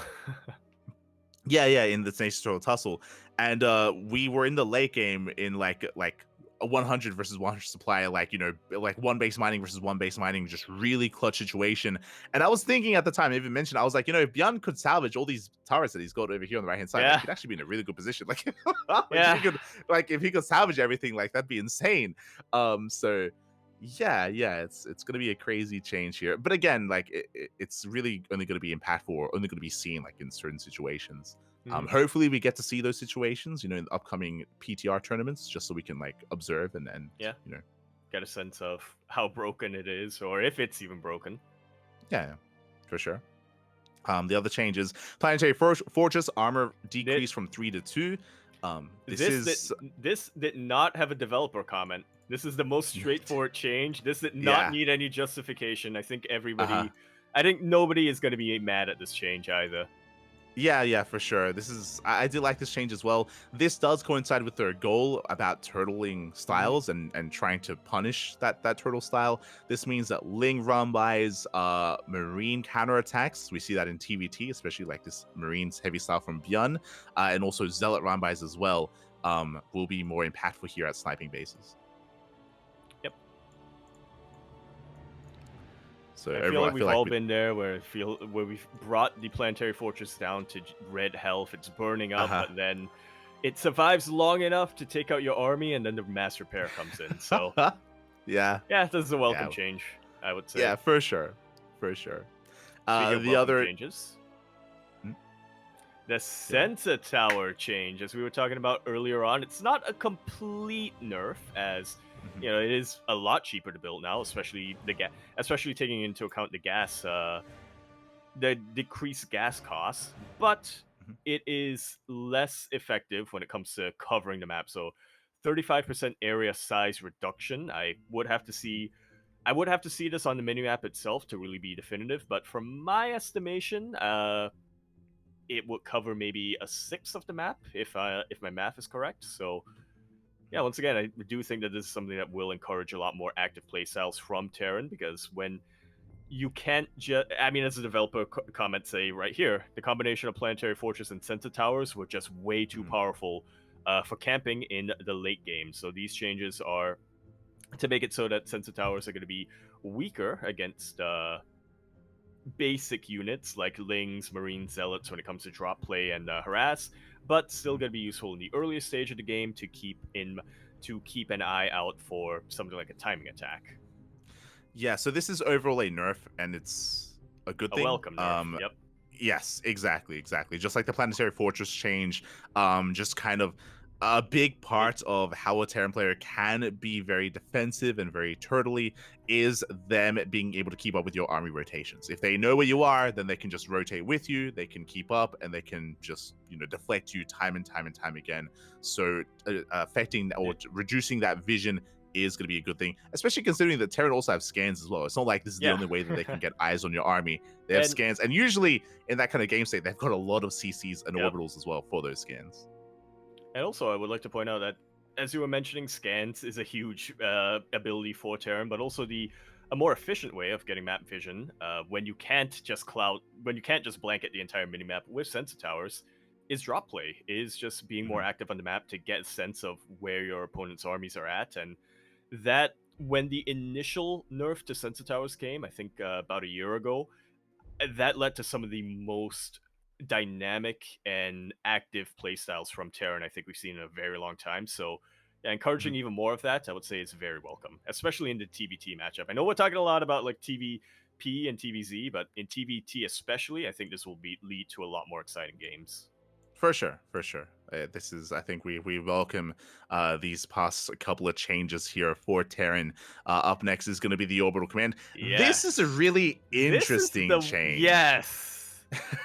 And I gotta tell you, I'm not satisfied with the with the explanation that we have here in the developer comments, because I feel like this is, on the one hand, it might not be applicable to camping specifically, because I do feel like when you're using the orbital command's new ability, extra supplies, which both increases the health of the supply depot to 500 and also gives it an instant repair to full health. This is just buffing defensive play for Terran. It is. I don't think this is buffing late game defensive It play. isn't. Yeah, But it's this still is out of left field. Yes, this is very similar to like the turret salvage updates. This is very similar in the sense that it's very niche. It's very, because how is this really gonna like And help a Terran like against like a Ling flood? Not really against a Bane bust. Oh, yep. maybe No, against I a think Bane Bane Bust would be bust. too instant. Oh, well, actually, Yeah, because now the health is also increased, now Zerg has to build more exactly. Banelings. Exactly. So like True. preemptively. So not necessarily to repair, but more so to bolster the HP of a depot, so more Baneling's gonna be required. So I do think that specifically against like Ling Floods and Bane Busts, this is gonna be impactful. But I think that's like the only scenario, or maybe like Proxy Zealot, like Proxy like 2 or 3 gate. Yeah, I'm just gonna say it. I think this is a very misguided change, and one that is not something that I think this is a very misguided, looking at the developer comments, because they're saying that, extra supplies was rarely utilized in the high level because it was seen as more as an emergency use in case of supply block, and I feel like that's what it should be. And one of the very first things that you're taught when you're learning Terran, or one of the very first things that anybody would tell you in a Terran guide, is do never rely on using extra supplies, because mules and scans are just that much more useful to you. Only use it in case of an emergency, and just get good at your macro. Like, just get, essentially, it's just, yeah, this is the idea earlier on, or the idea behind extra supplies is don't use it. Just get good at macroing. Just get good at keeping up with your idle workers and building more supply depots. This is just I don't know. I mean, well, I don't think there's many like negative implications with this change. It's like a nice like side benefit of cooling down to supply. And now it just insta heals a depot and gives it more HP. I don't know. Yeah, so we'll see because I think you're like alluding to. I don't like the idea of extra supplies being something that is actually useful. I see. It may be more the old school elitism coming out from me, but okay. Yeah, I don't know. I feel like it does mess with. It does mess a little bit with. I wouldn't necessarily say the flow, but it does mess with. It messes with everything that we're supposed to be doing as Terran players. It becomes more of a crutch. It becomes more of a crutch as you kind of advance through and get better at the game. For sure. I mean, I don't think this change is necessarily saying, "Oh, you should do this more instead of making." Well, they're saying that you should right? do. Like, well, they're saying that they're trying to encourage this more. Yeah. I think they're just giving it some more utility here.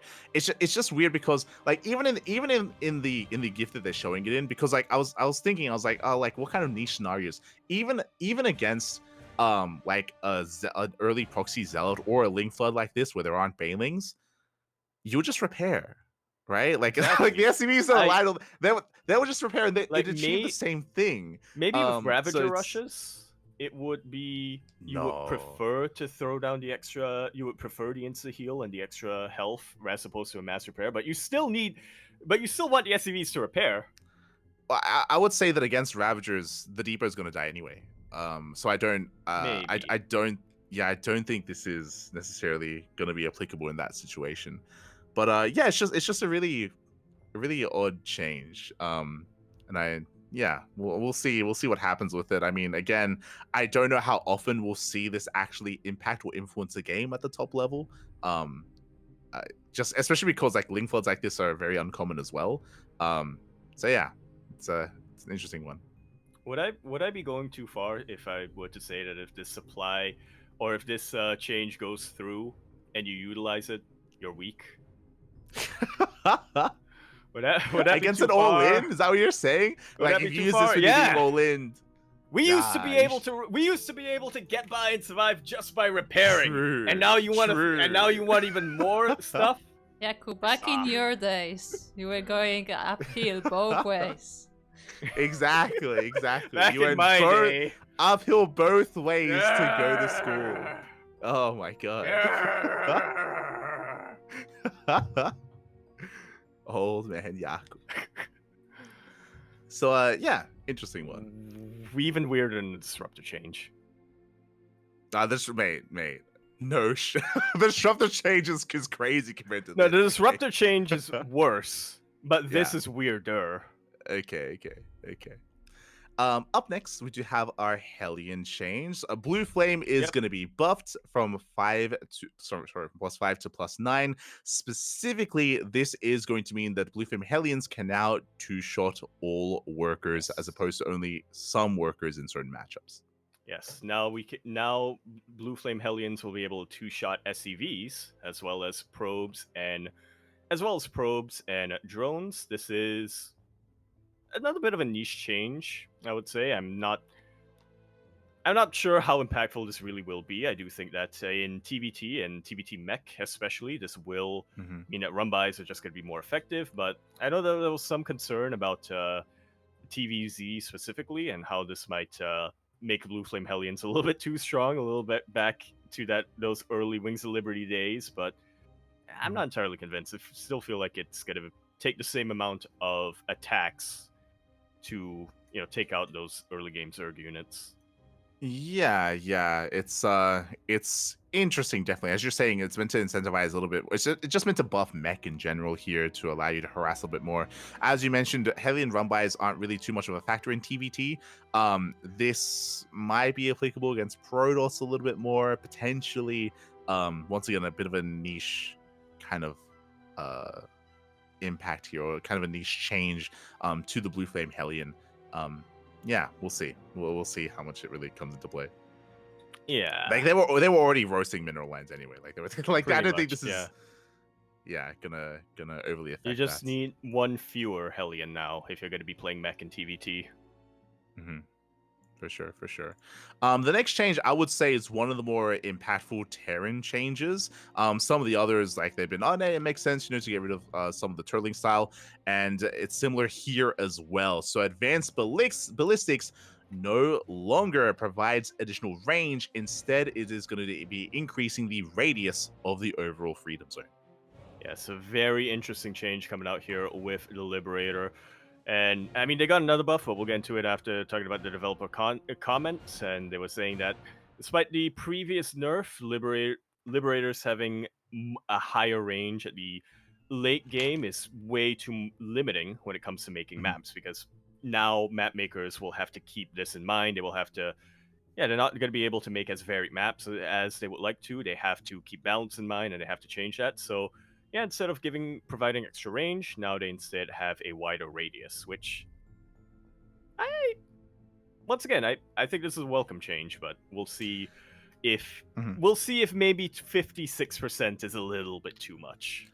Yeah, in general, the idea of now the Liberator is more vulnerable than before, I think is a good thing. I do think that Liberator range was a little bit obnoxious at times, especially depending on the map, right? There would be, yes, there'd be very often moments where the Liberator would siege up and a Spore wouldn't be able to deal with it, a Queen wouldn't be able to deal with it, and it would just be so punishing, especially in the late game as well. So yeah, changing that and now making it more vulnerable to to either Queen defense, Hydra defense, defense in general here, I think is a good thing. Not just when it comes to harassing, but also when it comes to defending as well. We speak about the defensive wall, the defensive setup of Terran players. Liberators are also part of that as well, and having them closer to the wall and closer to the front line, I think is overall a good thing. Yep. And I can definitely think of a couple of scenarios where this change kind of balances each other out, or it just kind of washes. Like it's less of a nerf and more of a I guess it's not intended to be a nerf anyway. But basically what I'm trying to get at is right now there are still a couple of maps where you could still make up for the lack of range with that radius increase by just staying on the edge of dead space or of dead air. But that's the old map, and I mean, like the council is saying here, they're making this change in the hopes that future maps are going to be a bit more varied and will be won't have to keep that limitation in mind. The other change that's coming through here with Liberators is one that I feel like should have been here when this ability was first introduced, or when this upgrade was first introduced, I should say. Smart Servos, the one where the upgrade that allows Terran mech units that have more than one form to change their forms quicker, will now apply to Liberators as well. Previously, it only applied to Hellions and Hellbats, Thors, and Vikings. Yeah, this is actually going to be kind of crazy. Liberators, basically, they're going to have a lot more micro potential when it comes to unsieging, resieging, and repositioning as well. So now there's going to be a little bit more intensity when it comes to dealing with Liberator harass, and also, of course, when it comes to Liberator movement with the main army as well. And that's in line with the range nerf. It's no longer set and then forget it. It's set it, keep your eye on it, and make sure it doesn't die. Yeah. So you can definitely argue that this is a good thing because it does give the Liberator more micro potential, and likewise, it will also require more micro as well defensively to deal with the Liberator as well. So yeah, it is going to be a little more of an intense unit when it comes to harassing, when it comes to being a unit in general active on the map. Overall, I think tentatively, I would say that this is a good change. We'll have to see. We'll see. As you mentioned before, the increased range might be the increased radius might be too much. It might be too large. Yeah. I think this is a good direction. It's just we have to keep our eyes on the numbers. Yes. I think numbers can be definitely tweaked here for both aspects, right? When it comes to how quickly it can unsiege and resiege, and also when it comes to the overall radius as well. So overall, I agree. It's a good direction. Yeah. And finally, for the Terran changes, we do have a little bit of a rework for the Thor. Explosive payload, otherwise known as splash damage mode, will Mhm. have increased damage, previously going from 6 plus an additional 6 versus light units to now 8 overall, and an additional 4 bonus to light units. The radius has also been increased slightly. Well, I say slightly. It's increased quite significantly, but Yeah. instead of having a full on effect, it does kind of weaken out or taper out at the edges. Also, the Yeah. range has been decreased. Yes, yes, the range was decreased. This is all applicable specifically to the explosive payload mode, not to the high impact Yep. one. Bear that in mind. This is a very weird change. I'll be honest, this feels like a Clem buff specifically. I was gonna Uh, mention. I don't know if you know what I'm referring to, but basically what this does is that this makes the Thor even more of a hard counter to Muta in TVZ. Yep. Um They're now showing Thor's going to void be rays doing here in the GIF, but they're trying to we all know what specifically Clem has been struggling with in TVZ. hmm Is the like Muta. as you're saying, the GIF is a bait because you're never seeing Mass Void Ray against Yeah. Terran like this. Like this is never seen. Like The what very are they few showing times right now? the very few times you see it is only in the early game, or very situationally is specifically for something like a mass void ray rush or something like that. You never see it at this point of the game where Terra not only has, what is that, 4 Thors, 4 Thors, no, yeah, 4 Thors, and has already made it across the map. Yeah. So don't pay attention to the GIF. So what we're referring to here is we're talking about Clem's matches against Raynor in WTL and EWC, where Raynor did play a very different style against Clem. It was really cool. It was really impressive as well. Where Raynor, he came back and he was able to showcase Ling Bane Muta, which is a composition that is rarely seen. Like Sterile doesn't really play with it. Dark doesn't really play with it either. So it was something that that at least I felt like maybe Clem was a little bit less experienced with playing against, just because it is such a niche play style. And Raynor did actually defeat Clem, and there's a reason why Team Liquid ended up dropping in WTL, because Raynor was able to bring it to Clem and able to take him out alongside him. And that's something that Clem has been struggling with. That is the only instance that I've actually seen Muta's impactful against Terran is Raynor versus Clem, and this change feels very directed to that, which is why it's kind of weird. Like because I don't know any other explanation other than like Clem versus Raynor, right? I mean, it's also potentially a little bit telling that well, we'll see, because here's the thing. They did adjust the numbers slightly to, in theory, make it so that the Thor is a little bit less effective versus light units like the Mutalisk or like Phoenixes or something like that. But realistically, those are units that have very low health to begin with. This adjustment, I don't think changes anything against those units, aside from just now making it a little bit easier making it more difficult to magic box. You now have to be a lot more. You now have to keep your. You now have to spread out your Mutalisks a lot. Yeah, Actively. that's what I was gonna say. Is that this is a radius buff. This change specifically punishes magic boxing. Like now magic boxing, you're still gonna take even more damage with mutas, which is crazy because magic boxing is supposed to be the counter to the Thor, because the Thor does so much splash damage, and that's what you do to take advantage of it. And now you can't even do that. That's why I'm saying this feels very specific to the interaction between the Thor and the Muta, which is crazy, because again, like this isn't an issue anywhere else. It isn't, but now that you're bringing it up about magic boxing being the counter to the Thor, I can kind of see where they're coming from more of a design perspective, and less of a balance perspective and more of a design perspective, because obviously originally the Thor was designed as a counter to the Muta, and then later down the line, players figured out that, hey, wait a minute,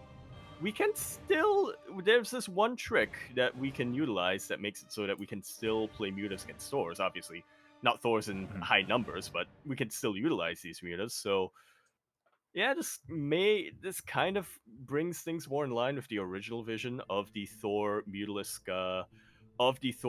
interaction. But it's like you said, you rarely see that nowadays anyway. So yeah, exactly. That's what's so odd about the change. Like it just looks really hyper specific. It looks really hyper specific as a change, and it feels like it's only applicable in certain instances as well.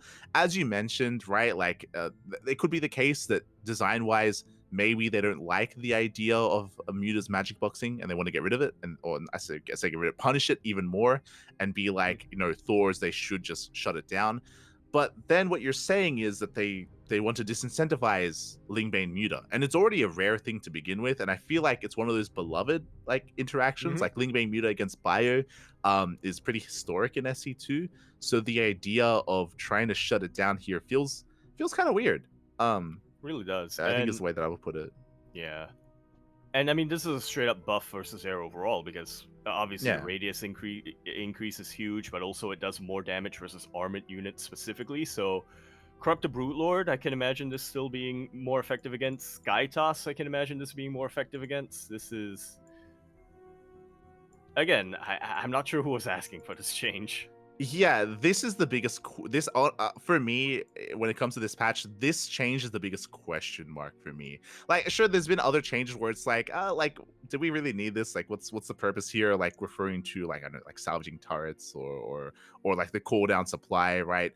But like this, I feel like is like targeting something more specific here intentionally. So, which is I'm curious like what the thought process was, because I feel like the developer comment leaves much to be desired. I don't think it really gives enough explanation. They're saying like, oh, like it's to give the Thor more of just buff it in general and just give it more varied utility in an army. And I guess the other impact that this would have, I think, is going to be against interceptors in like Skytos, Protoss versus Terran. Sense. Yeah, that is going to be the It's other. gonna be, so which is why I don't know why they're showing Void Race. Yeah, you can just like, completely shut down carriers now. As Terran, you can send out 1 or 2 volleys against the interceptors, and then you don't even have to switch into high impact payload to take out the carriers anymore. To be fair, in late game TVP, Protoss players have been leaning more away from carrier and more into heavy Tempest play, but this is just going to push that even further. Now, like I feel like carriers are going to be a little bit less like valuable here for late game PvT anyway. So yeah, it's just an odd change. Yeah, we'll see how it goes through. I mean, we'll have to see the games themselves, but I'm hoping with the changes to the Tempest, if the scenario does go through and we do see more Tempest versus Thors, then I'm hoping that at least the micro ability of the Tempest might be able to make up for this Thor buff, especially since the Thor attack range is going to get nerfed. But we'll see. We'll see if that's something that will only impact the high level, or if that's going to be something that I mean, I'll be honest. I think TVP will be fine versus this, just because if you remember, the Tempest range was nerfed specifically versus air, not ground. So I think Tempest is still going to be fine against Thors. Like and you can kite a little bit easier with the Tempest too. For sure. So this despite the fact that I can definitely see this impacting like the carrier unit interaction, I do think this is still more focused on Muta play, which is interesting. I don't want to be too cynical, but it almost feels like whoever suggested this change saw those matches, didn't like what they saw, and they want to like influence that. But I'll say that the one hyper specific scenario for me will be in TVT, because I'm absolutely awful at keeping up with my Stargate production. So, I can build 1 or 2 Thors and just shut down your Vikings. Yes, that's the other one as well. Like, if the Vikings stray too close in TVT for air control, then Thors are going to be more valuable. 100%. That is true. That is another thing that it will help. But with that, we'll see. We'll see how this goes through. Again, for the Terran changes overall, I feel like aside from the extra supplies, which I really don't like, but I'm obligated to be not super emotional about things when I get on here. I'm obligated to look at things more from a brain and objective perspective. We'll wait and see how that goes, even though design-wise I really don't like it. And also the salvage is a little bit of a question mark to me. I feel like most of these changes are a step in the right direction, but the numbers need to be scrutinized a little bit better. Yeah. Yeah, I would tend to agree. I think overall it's a positive thing.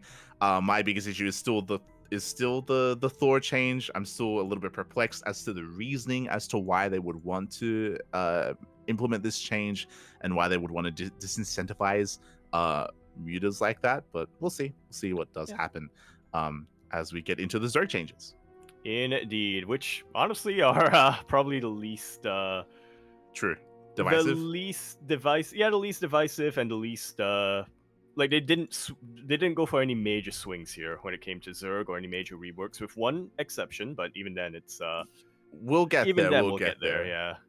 I mean, initially it It's doesn't more- look too crazy. It's like, okay, Yeah, so the it Queen, looks like.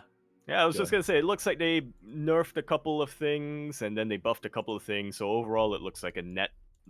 It looks like not much has changed overall, but we'll see. It depends, of course, on the Yeah. interactions. It's less so about looking the numbers on their own and more about seeing how, looking at the interactions that they have. Yes. So this is still, I would say, an interesting change. So the Queen has been increased. Its minerals are now it's now from 150 to 175 minerals. Likewise, the hatchery has been decreased in cost from 300 to 275. These are interesting changes. I understand the logic behind it. Specifically, I believe that they do want to disincentivize Mass Queen in the early to mid game, which I do understand. Going for a heavy Queen count can be a little bit obnoxious to play against. Definitely, there are definitely memes about make more Queens early on and you're fine as Zerg. So that is specifically what is designed to approach.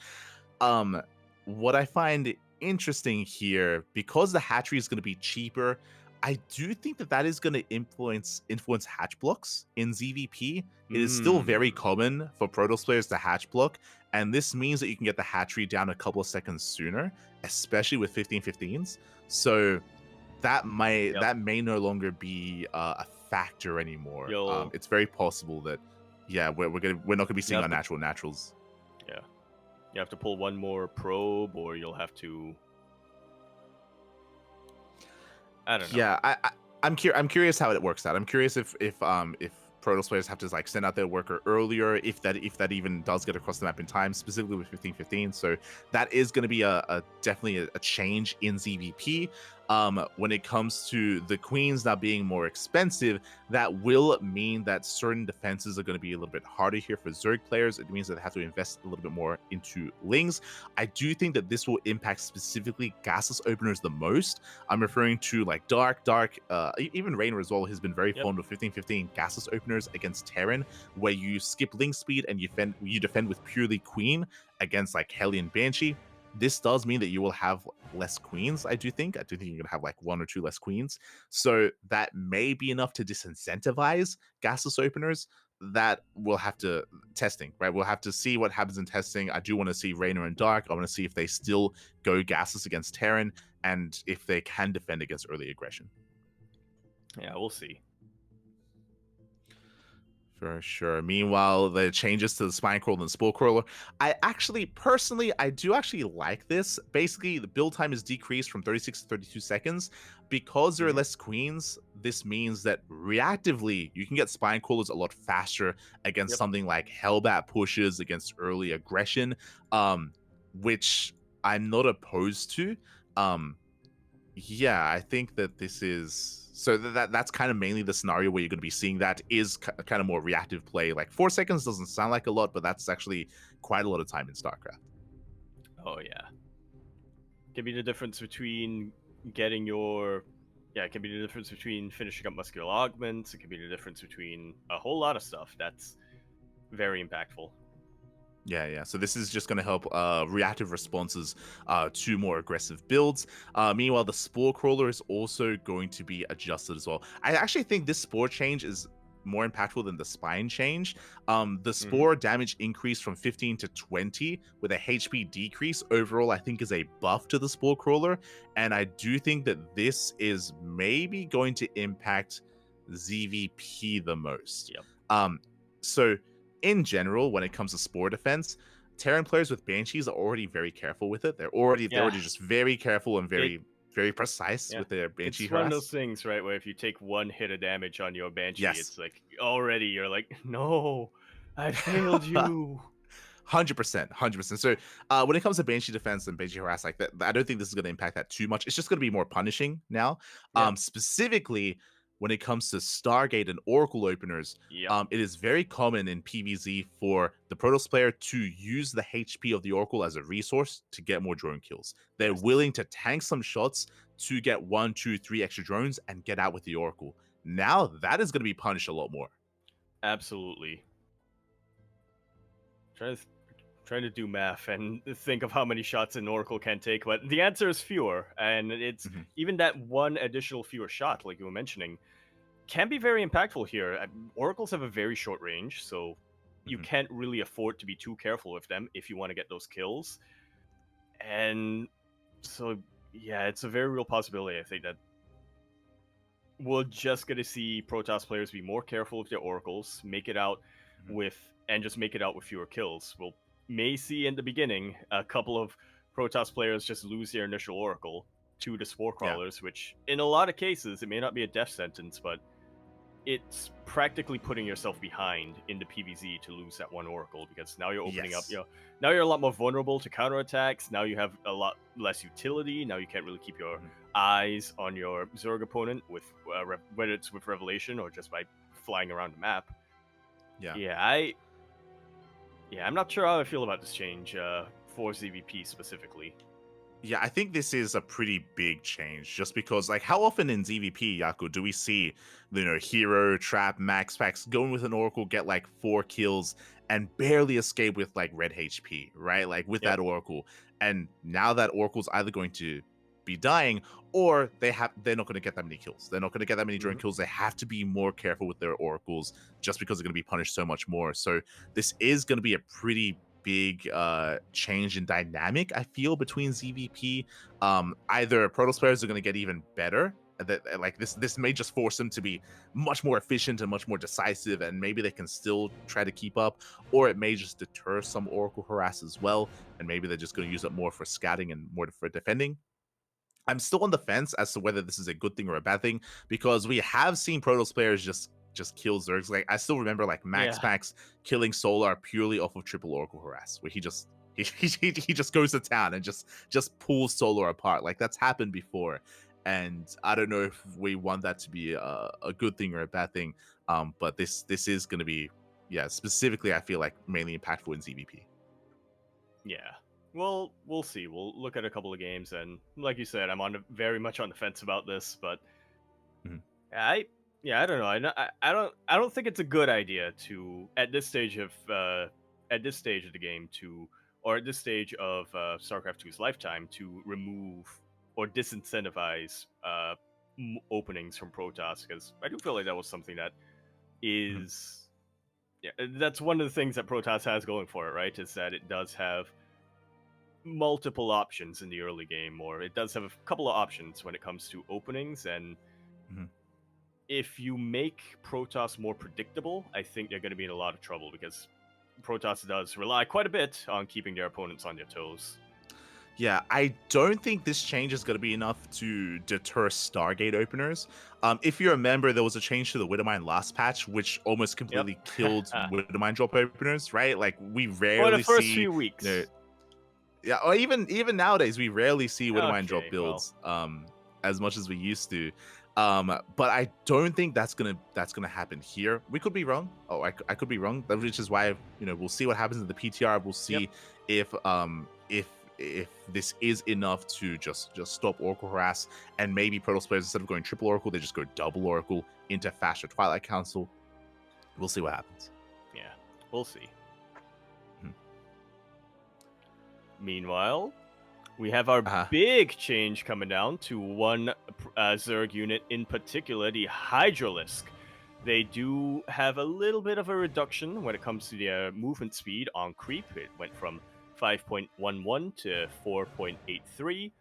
But to make up for that, they now have a new ability, a Hive Tech level ability that you have to research called Dash. Costs 100 minerals, 100 gas, and 64 seconds to research. And once you get it, you basically give your Hydras a little bit of a they basically lunge forward slightly. It's Mm-hmm. they get a huge movement speed bonus, but it lasts less than a second. And Yeah, that's it'll both last on less. and off creep. So it It'll pretty last much less is, than it's 1 second. basically it's basically Blink but for Hydras. Not it's like half a blink for Hydras. Yeah. You yeah, still can't it's pass through terrain with this, but yeah, of course. This is a weird one. One, obviously, the best thing about this change is the amount of memes that were made because it's called Mhm. Dash. Like there's Yep. actually there's been a lot of discussions about the name of the ability, and We actually I have that on guarantee it'll docket here. True. I guarantee the name is going to change, right? If we Yep. change Hurricane thrusters to Well, Hurricane engines, we're going to change Dash. Here's the thing, it's not even Dash yet on the PTR. Okay. On the I see, PTR, I it's called Frenzy. Oh, okay. Because it was That's kinda inspired by confusing 'cause- because it was inspired by the co-op. It's called Frenzy because it's inspired by the ability that Hydras can get. I think Kerrigan can get them in co-op, and it's also in the Heart of Swarm campaign. But in the campaign, it's basically Stim for Hydras, where it's both attack speed and movement speed. Yeah. Whereas in the PTR right now, it's just movement speed. Yeah, I don't like them using Frenzy just because, as you mentioned, Frenzy is a very different ability in it's a the campaign placeholder. and in stuff. Yeah. So I imagine they should change it. But this is I don't like kind of Dash either, weird. but yeah. Yeah, I don't like. Yeah, of course. When it comes to this ability, it's an interesting one.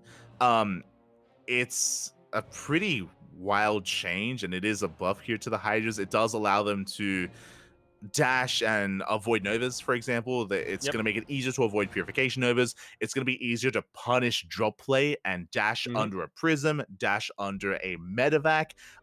In general, the Hydra is going to get a lot more mobility than previously, which is a pretty big change. Yeah. And my biggest concern here, two things. Specifically against Protoss, I just mentioned, it's a way to avoid novas. It's also a way to avoid storm as well. True, that is true. Mhm. But it's kind of weird that we're getting two different nerfs to the disruptor, because if you remember, disruptors now they now no longer one-shot Roach Ravager, and now potentially they no longer hit Hydras either. So those are two different changes that are going to be negatively impacting how disruptors work in PvZ. Yeah, it's good that you brought that up because I was looking a lot more at the ZVP matchup. I feel like this isn't going to be too impactful in ZVT. I do feel like just. And what scenario are you going to be dashing in or dashing away? Like maybe you might just against drops. Maybe against drops, or Yeah. every now and then maybe against a Liberator, or as a panic button if you accidentally walk into tank range. But yeah, ZVP is going to be the big one because there's just so much more to avoid in ZVP. You can dash away from storms, you can dash away from purification novas, and at the same time, you can also dash away and just try to waste a zealot charge or something like that, or try to bait zealots into another situation like that. So it's an odd change, and one that I have to question if it was necessary. I mean, I like the idea of it. I like the idea of giving Zerg more micro ability, or Zerg in general, but especially the Hydralisk, which I do feel like it was a unit that tended to clump up a little bit too much, or it was a unit that had a tendency to just be kind of A-moved, but I'm not sure if this was necessary at this current game state. Exactly. I think I agree with that in the sense that I like the change. It's really cool, and it's really I think overall it's a good change, but combined with everything else that's happening in this patch, combined with the change to the disruptor, combined with the nerf to the immortal as well, for example, and I would have to agree here that I do think that this change will mainly impact ZVP. I don't know if it was necessary to have all those changes at once here. I don't know if that's a good thing. That's my biggest concern here. It also feels like a little. I was gonna say it also feels like it can be a bit of a get out of jail free card, but we'll see. Yeah, because again, when thinking about it, when it comes to other aspects, I do think that Storm hard counters Hydra's real hard, and I think this is really good. Yeah, definitely. But I think this is a good way to like counteract that and make it not as punishing. But again, but it's like, but there are other things that are changing about ZVP in this patch as well. So like, I don't know if it's like it does feel like a bit much here. For the Zerg side, yeah. So odd to make this change alongside the others is what I will say. Yeah. Well, we'll see how it goes. But speaking of storms, we have another change coming down here for Zerg, which is related to Storm, but maybe not directly as a result of Storm. Well, actually, probably was as a direct result of Storm, inadvertently.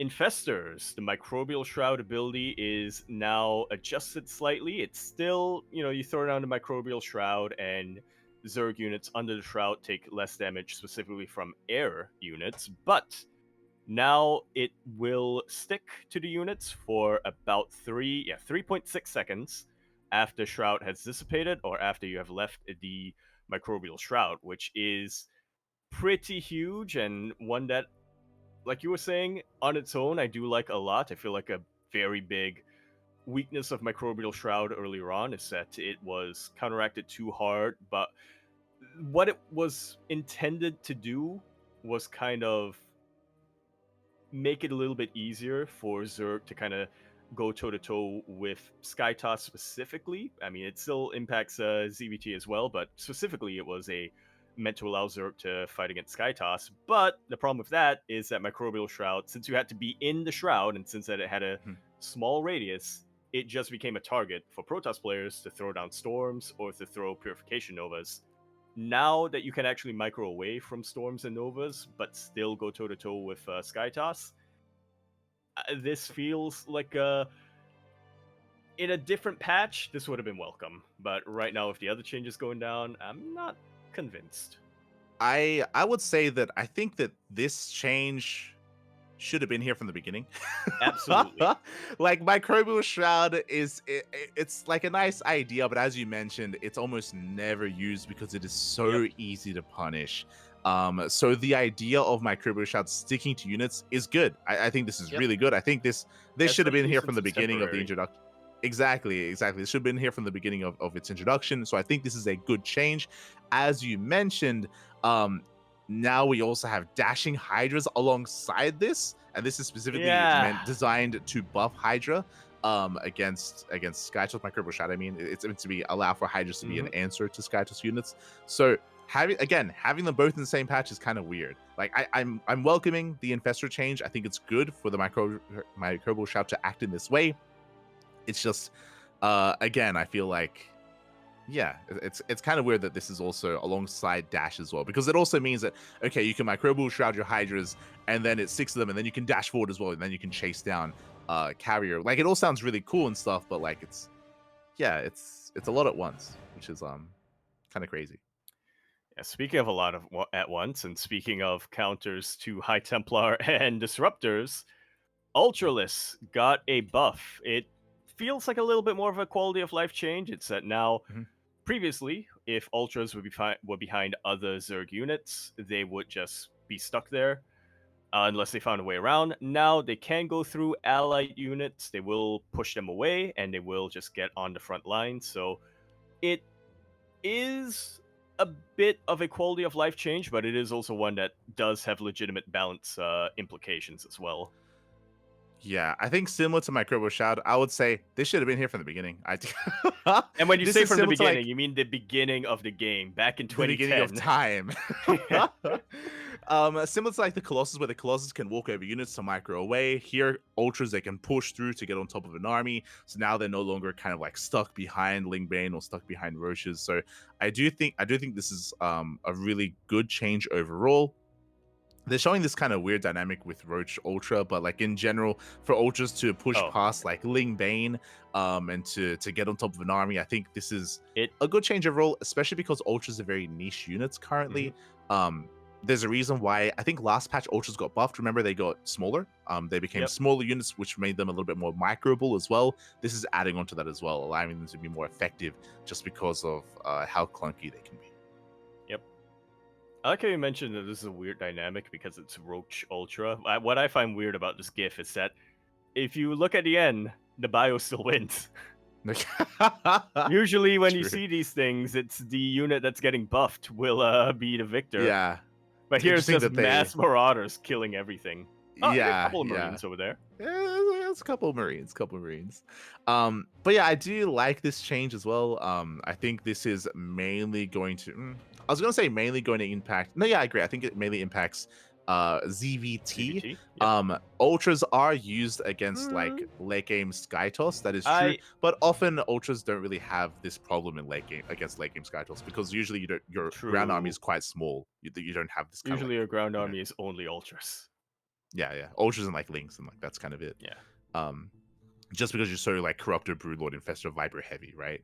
So Mm-hmm. so yeah, I do think this mainly impacts this matchup, ZVT. And this is probably I would say a welcome change. Yep.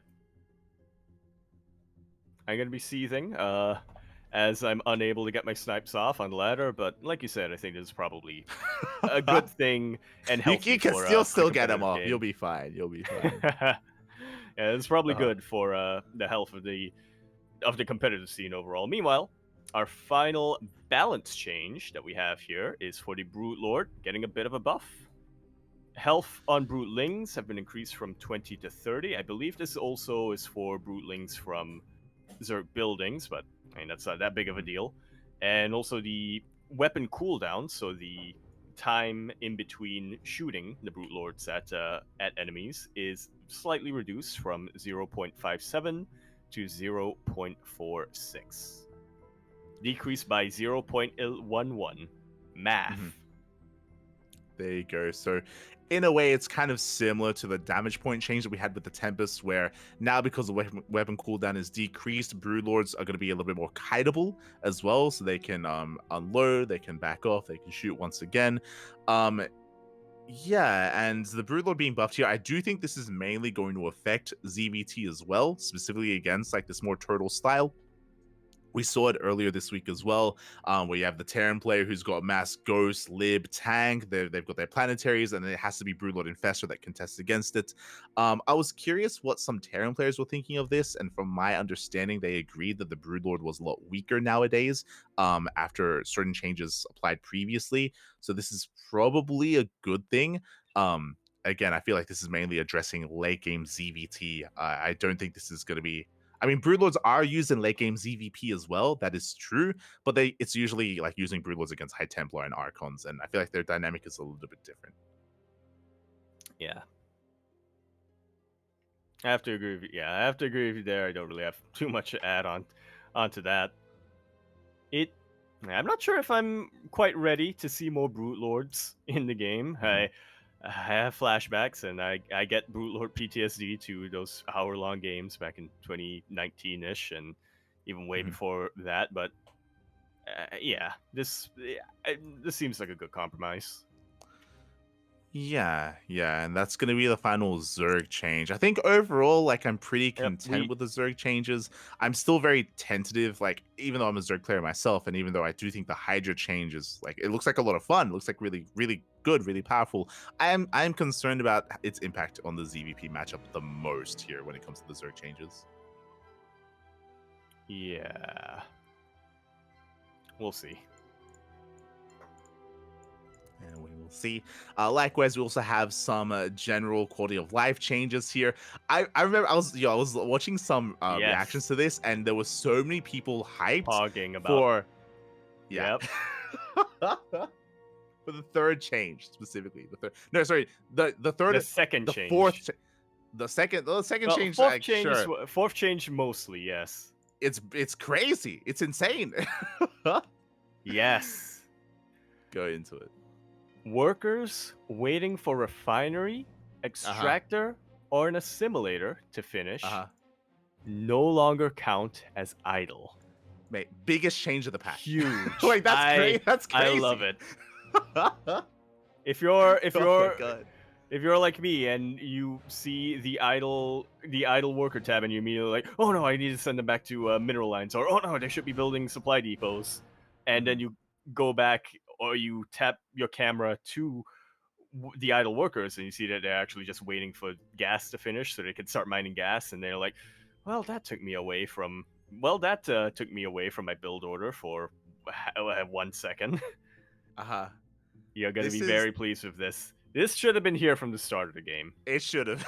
I was gonna say that, like those units not being counted as idle. It should have been there from the beginning. The other one is CC, Nexus, and Hatchery. Now they auto rally to mineral lines as well. That's also a really nice quality of life change. Also something that probably should have been there from the beginning of the game. But it is nice that we're getting it now. Like it doesn't Yep. sound like a big deal, but these are actually for people that play the game a lot. Like this is really nice. Well, I also like the first two changes, which are a bit more turn specific, but I like them specifically because they were in game heart. They were in mods, or they were in observer mods True. already, and now we're just bringing them into the main game itself. Scanner Suite now uses team color. Sensor Tower uses team color. As like I was saying, something that was in mods, and now we have it in the actual game and in ladder as well. Yeah, as like observers, right? Like as casters, like this is a nice change. So now you can like distinguish, scan from scan, like from player to player, stuff like that. Which is just a nice change overall. And pretty much everything else is just adjustments, some bug fixes, some tweaking on animations and stuff like that. Yeah, something that could potentially be big is the SCV random delay. Between moving while building. So that is the RNG whenever you know how you know the interaction where the SCV can kind of rotate from side to side and avoid shots from from the other probe. That is going to be impacted with this change. I don't know how big it's going to be because it still says it has the same average. Well, the thing is, it has the same average, but it's less random now. Yes. Whereas previously it had a wider range. It had a slightly less than 4-second range, but it had the same average between the 2 points. Now it has slightly less than a 2-second range, but it's still the same like ratio. It's still the same average, so it's less random, but it will still have the same. It still has a possibility of being a little bit shorter or a little bit longer. Yeah, so now it's going to be a little bit more predictable when to move and when to anticipate a move from the SCV. So again, this is kind of like hidden at the bottom, but this is actually going to be like we see that come into play quite often, like the SCV building a bunker like in a Protoss mineral line, or building a proxy racks that get scouted and the enemy worker moves out to try and deny it, and then they get onto the other side. So that could be a big change. We'll see. In general, it's probably a good thing, though. It is kind of reducing the randomness a little bit, allowing for more counterplay. I feel like that was the number one complaint for, well, not necessarily the number one complaint, but that was the number one thing that really kept. Whenever the idea of RNG in a competitive game gets brought up, this is the one thing that I think people brought up in the context of StarCraft 2. This was like the one random RNG related thing that can really sometimes, if you're doing something hyper specific, can impact things a little bit, but wasn't that big of a deal. Sure. So that's going to be all the changes here. Now, Yaku, now that we've gone over all the changes, winding it back a little bit, what are your thoughts? Like going over everything now? I mean, there's a lot of changes that have taken place to all three races, which is really cool, right? It wasn't just tweaking numbers. They actually did implement quite a bit of like wild stuff. So initially, while I was my thought was, this is a step in the right direction, but a couple more things need to be adjusted. I still don't like there are some changes, like specifically some Terran changes that I think just should not go through at all. But typically, overall, a step in the right direction, but we really do need to adjust for the numbers. That was my initial thought. But Smile brings up a very good point in the chat. This patch is trash. Like all patches, because we don't have cat girls. You're an animal. True, we'll never have cat girls. Yeah, I think I somewhat agree. Like overall, I think these changes are moving in the correct direction overall. There are definitely numbers that need to be adjusted. I think the biggest thing to be concerned about, or the biggest thing to keep an eye on when it comes to the PTR tournaments, and we will be watching, we might be hosting our own PTR tournaments as well, is going to be the change to the disruptor. Is how much it's going to be punished specifically in against Terran, against bio-based armies, against marauder-based armies. That is going to be one big concern to keep an eye on. Likewise, against Roach Ravager compositions in PvZ as well, whether it's too much. It's kind of hard to judge fully, just because usually if the meta shifts, and this will cause all these changes will cause shifts in the meta, it usually takes time for the meta to settle. So if there's a problem and if things are looking bad, it takes a while for players to come up with a solution. That is true. But we still something that we have to keep an eye on. Well, it takes a while for players to come up with a solution, but it also takes a while for map makers to adjust, right? So that's what I'm hoping. If nothing else, I'm hoping that at the very least we can get some more varied maps out of this, because it does feel like that's something that the Balance Council is keeping in mind here. Is how these will impact, is how the balance changes will impact map making. Yeah, definitely. It is something to consider. Outside of just keeping an eye on the disruptor, the energy overcharge, it happened. I mean, we spoke about it at the start, and we kind of did. Now it was hours ago at this point. But that's also something that we have to keep an eye on when it comes to how Protoss players defend against tank all-ins specifically, and I mean all-ins in general. Yeah, it may not be as bad as the numbers kind of imply, but we'll see. We're still very much in the early stages of testing, so there's still a lot more things to test out. There's still a lot more openings to test out, and a lot more to be done before we can really get a definitive, should we go through with this or should we not? Yeah, I think for the NG overcharge, I think it's really easy to say, just Protoss players are just going to insta-die here to all-ins and it's over. But I think it is really important to actually see how the unit interactions actually come into play, and how the defenses turn out as well, and how and not even just based off one tournament. Just wait for multiple events here and for more data basically to come in to see how players adjust as well. But there is a high chance that it will have to be adjusted in some way. Definitely, it does sound like the developers are open to that as well, right? It's like there's a reason why this is on the PTR. There's a reason why they're trying to explicitly say that they're willing to make changes. Yep. So now's the time. Now's the time for all of you viewers to test things out and and voice your thoughts. Yeah, the one big thing that I don't think is a good change is the Thor change, as I mentioned before. I think I like it. It's to me. It's weird. It has a weird implication. Borderline broken. It has. Well, no, it just has a weird design implication, right? As you mentioned, right? It's like you should never play Sky units against Terran. Yeah, it's kind of, or just Muta, right? It's just weird. It's just really weird, especially because it's like it's something that people enjoy to watch. They enjoy this. It's not like this is a change that's meant to get rid of like the turtle camping style, which we have a consensus that people don't like to see. But if people like seeing Lingbane Muta versus Bio, and then they make this change, it's like what? It's like what? Yeah. Like what is the purpose of this change? Like what are you trying to achieve here? That's the biggest question mark for me personally, is the Thor change. Yeah. My biggest exclamation mark is the supply change, or extra supplies. The supply spell, but that to me is more of a design and more of like a design philosophy thing of how I think the game should be for Terran, or how I think the game should be for Terran, as opposed to more of a balance thing. So yeah, it very much could be something that doesn't impact the game at all, but at the same time, it's just like, I don't like the spell. I feel like the spell should only be used for emergencies, so trying to get people to use it more is like goes against everything that I have been taught when learning Terran. Sure. When it comes to the Hydra buff, again, I do think that it's gonna benefit Zerg players a lot. My concern is that it's gonna be too many changes happening at once, specifically to PvZ, to the detriment of Protoss.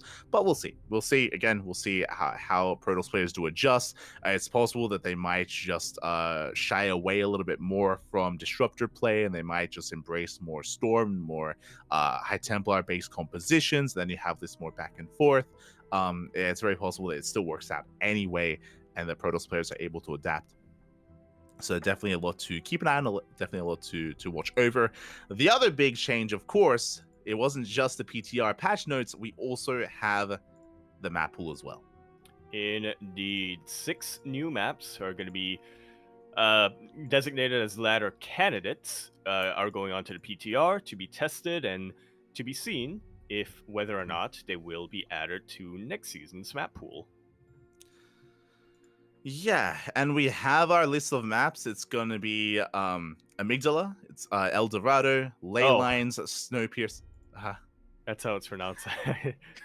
I I thought it was Amygdala. I thought it was Amidala. Like Pat. Oh no. We're going full prequels with this one. Oh no. Ultra Love and Whispers of Gold. Now, when these were announced, it's a very interesting array of maps. As you mentioned, 6 maps, which means we're keeping 3. We're going to be keeping 3. We're going to be introducing 6 others. I'm not sure about that, because these are ladder candidate maps and they're being tested out. I don't think it's been confirmed yet that these are what's going to be going into the ladder map pool. I think these are just going to be tested out, and they're going to see how many. I guess to your point, it's more of they are trying to see if they can add all 6 of these to the next season's map pool, but they might not, depending on the feedback that they get. Sure. I mean, that's one way to approach it. The biggest concern right now is that after the announcement of the maps, we did have some of the map makers go public a little bit here. Apparently, so it is known that there is a map makers Discord, and ESL did get in touch with them for some feedback, and I'm sure a little bit of guidance, a little bit of just guidance when it comes to picking maps and organizing a map pool for the next season. It looks like they did approach them. The map makers did vote, they did kind of rate maps, and they did kind of provide feedback to ESL, but it looks like that feedback was either ignored or was not implemented for this map pool.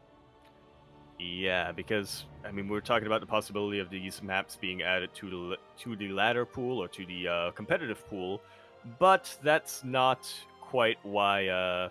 That's not really the big issue right now that map makers are having. The big issue that we're getting right now is the fact that the maps in the pool are outdated, as Omniskeptic has kind of informed us. They were not informed that these were the candidates that they were going to be going forward in the PTR. The map makers themselves, because they didn't get that information, weren't able to make any adjustments to the maps, and also they removed the healing shrines, which is something that was featured quite prominently in the last Team Liquid map contest. It was a mechanic that map makers were experimenting around with, they were playing around with, and were, from what I can gather, added to at least some of these ladder candidate maps, but have just now been removed. Yeah, and give us, again, more context there. Yeah, and again, more importantly, this map pool that was proposed for the PTR doesn't have a single map in common that was collectively rated upon from the map makers, which is, again, kind of crazy. None and of the consensus wild maps, yeah. Yeah, exactly. So it's kind of weird. I don't know why these maps were chosen by ESL. The other thing that was really weird to me, because I did look into the maps themselves, if you remember, one of the big kind of goals for the patch was to try and de-incentivize or try to de-incentivize turtle play specifically. Like that was like, I think, the number one goal for the patch. I was going into some of these maps, and I would say the majority, not all of them, but the majority of these maps actually have those features. I'm referring to Ley Lines, I'm referring to Snowpiercer as well. There are actually a lot of these maps that look like they actually favor turtle play, and they favor this more camping style. The other one was Ultra Love. Ultra Love is another big one as well, where there are a lot of rocks. Another big feature, Ultra Love actually has destructible towers again. It's been a while since we've had like rocks that knock down and they wall off areas. So there are a good amount of maps here that actually scream like turtle play, and it feels disconnected. I'll be honest, it feels disconnected compared to what's happening with the patch. It feels like maybe like there are different people in charge of different things, and I don't know if there's communication here just because it feels, yeah, it doesn't feel aligned with each other. Yeah, definitely. But that's why they allowed our candidates. I mean, the implication though is that these are the only candidates. If there were any other candidates, then there'd be more maps, right? Like this, like maybe, because here's the thing: if you're ever since we've gone from 7 to 9 map pools, we've always changed the entire map pool every single time. So maybe there are 3 others that have already been confirmed. I think they're just keeping 3 old ones on. But yeah. So it's kind of weird. Not a lot of communication. Yeah, exactly. That's what it feels like to me anyway. It feels like there's just a lack of communication here. Like it feels like maybe these maps were decided ahead of time before they asked for the ratings. But then why ask for the ratings if they're not going to use them anyway? To the map makers, so that even that doesn't make much sense.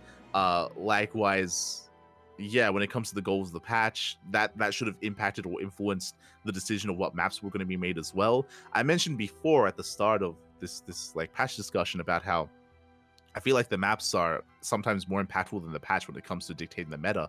And currently there are a lot of these like kind of camping maps already in the map pool. And I think that was intentional. I think that was on purpose. But I would have thought that we would now be moving away from that to the new map pool, and it doesn't seem like that's the case. Yeah.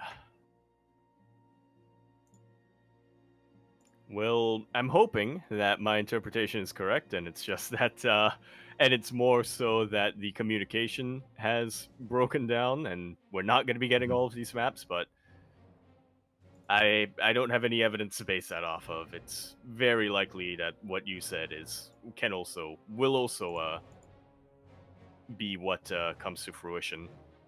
And yeah, I mean, get a map pool and a balance patch that kind of cancel each other out and keep the status quo.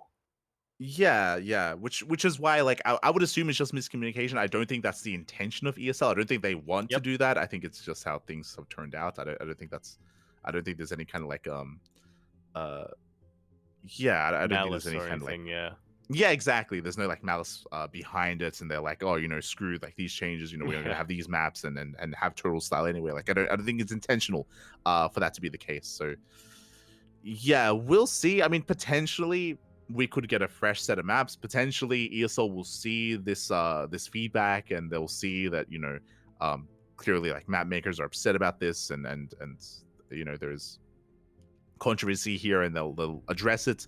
Maybe they will, maybe they won't. We'll see. We'll see.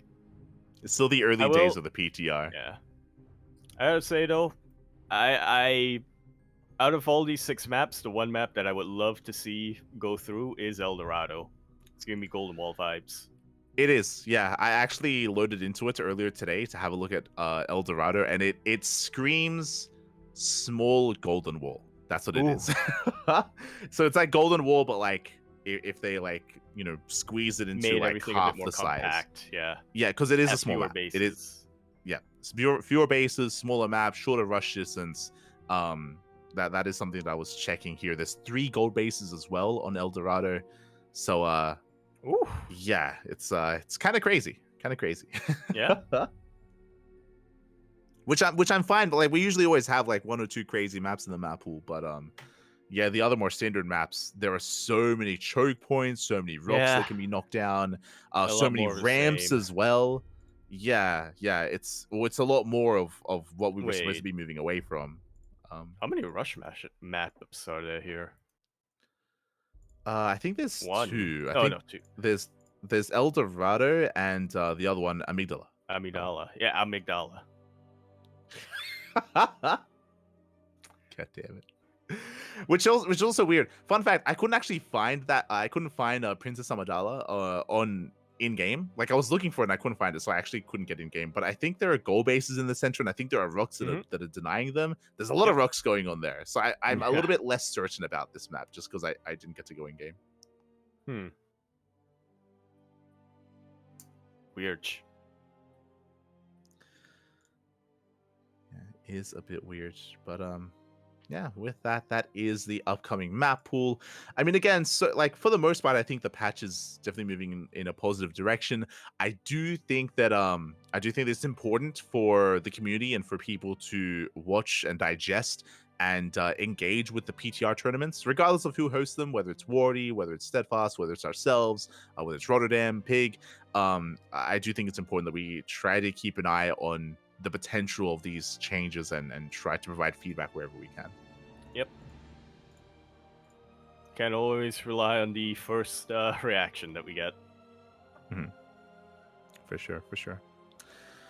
Otherwise, Yaku, yes, I think we're making it here. We're making it to the end, Pappy. And a longest podcast to date. Yeah, I mean, it's 4 hours. Okay. I think we've had longer in the past, I think, maybe. Not podcasts. We had longer casts in the past. True. Not podcasts. But yeah, with that wraps up our tournaments for the week. That wraps up at least our brief overview of the patch notes and of the map pool as well. Yeah, again, I do recommend checking it out and checking out the future PTR events. I think right now it is theorized that the PTR phase is going to last a couple of weeks. I think the end of the season, I think it's the 11th of November. I think it's like the early weeks of November is the end of the season. So I think a lot of people are theorizing that maybe a week after the end of the season is going to be the implementation of the next patch. Yeah, that's usually how it goes. So people are theorizing mid-November. Yeah. It's happened a couple of times in the past where a patch and new map pool was brought out after the beginning of a season or slightly or even in the middle of a season, but usually as far as possible I do know that they try to time it so that it's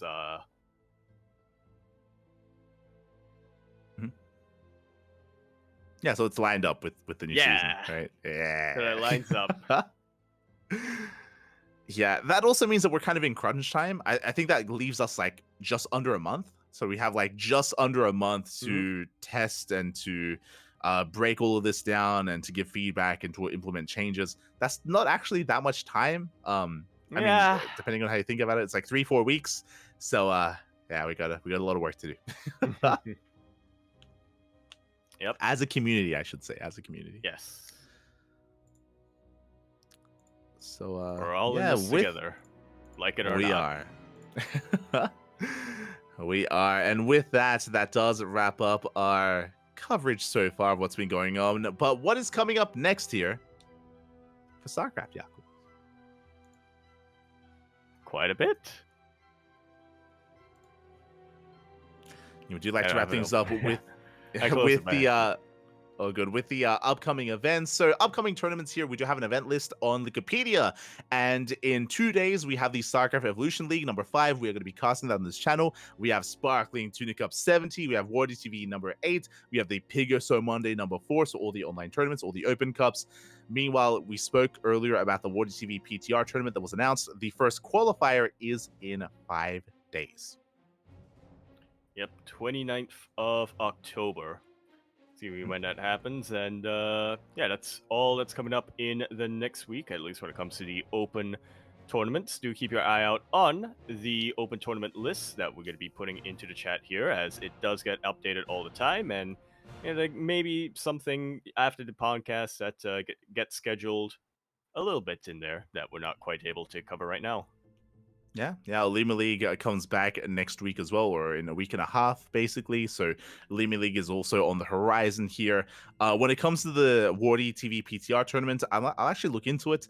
Sometimes Wardy does allow us to also cast his events as well, so we might also get involved in the PTR event if it's open to people. Otherwise, just check it over, watch it over on Wardy's channel. When it comes to the other open cups, I do know there are currently discussions going on for events like the Pig or So Monday and all these other open cups as well, if they want to host them on the PTR.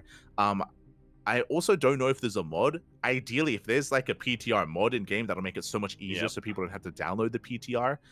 If that's the case, then that'll make it easier to help to hold these events with the new patch, which would be quite beneficial just to get like as much practice or as much eyes on it as possible. Mm-hmm. We'll see. We will see. Otherwise, Yaku, thank you so much for joining me here tonight for a bit of a longer podcast. Thank you so much, Kuro, as well, for joining us as well. Yaku, where can people find you? Stream soon? Crab Champions? What's going on? What's going on, Yaku? Oh, it's way too loud. It's way too loud where I'm at right now. But you can find me here again next week for the PondCast, as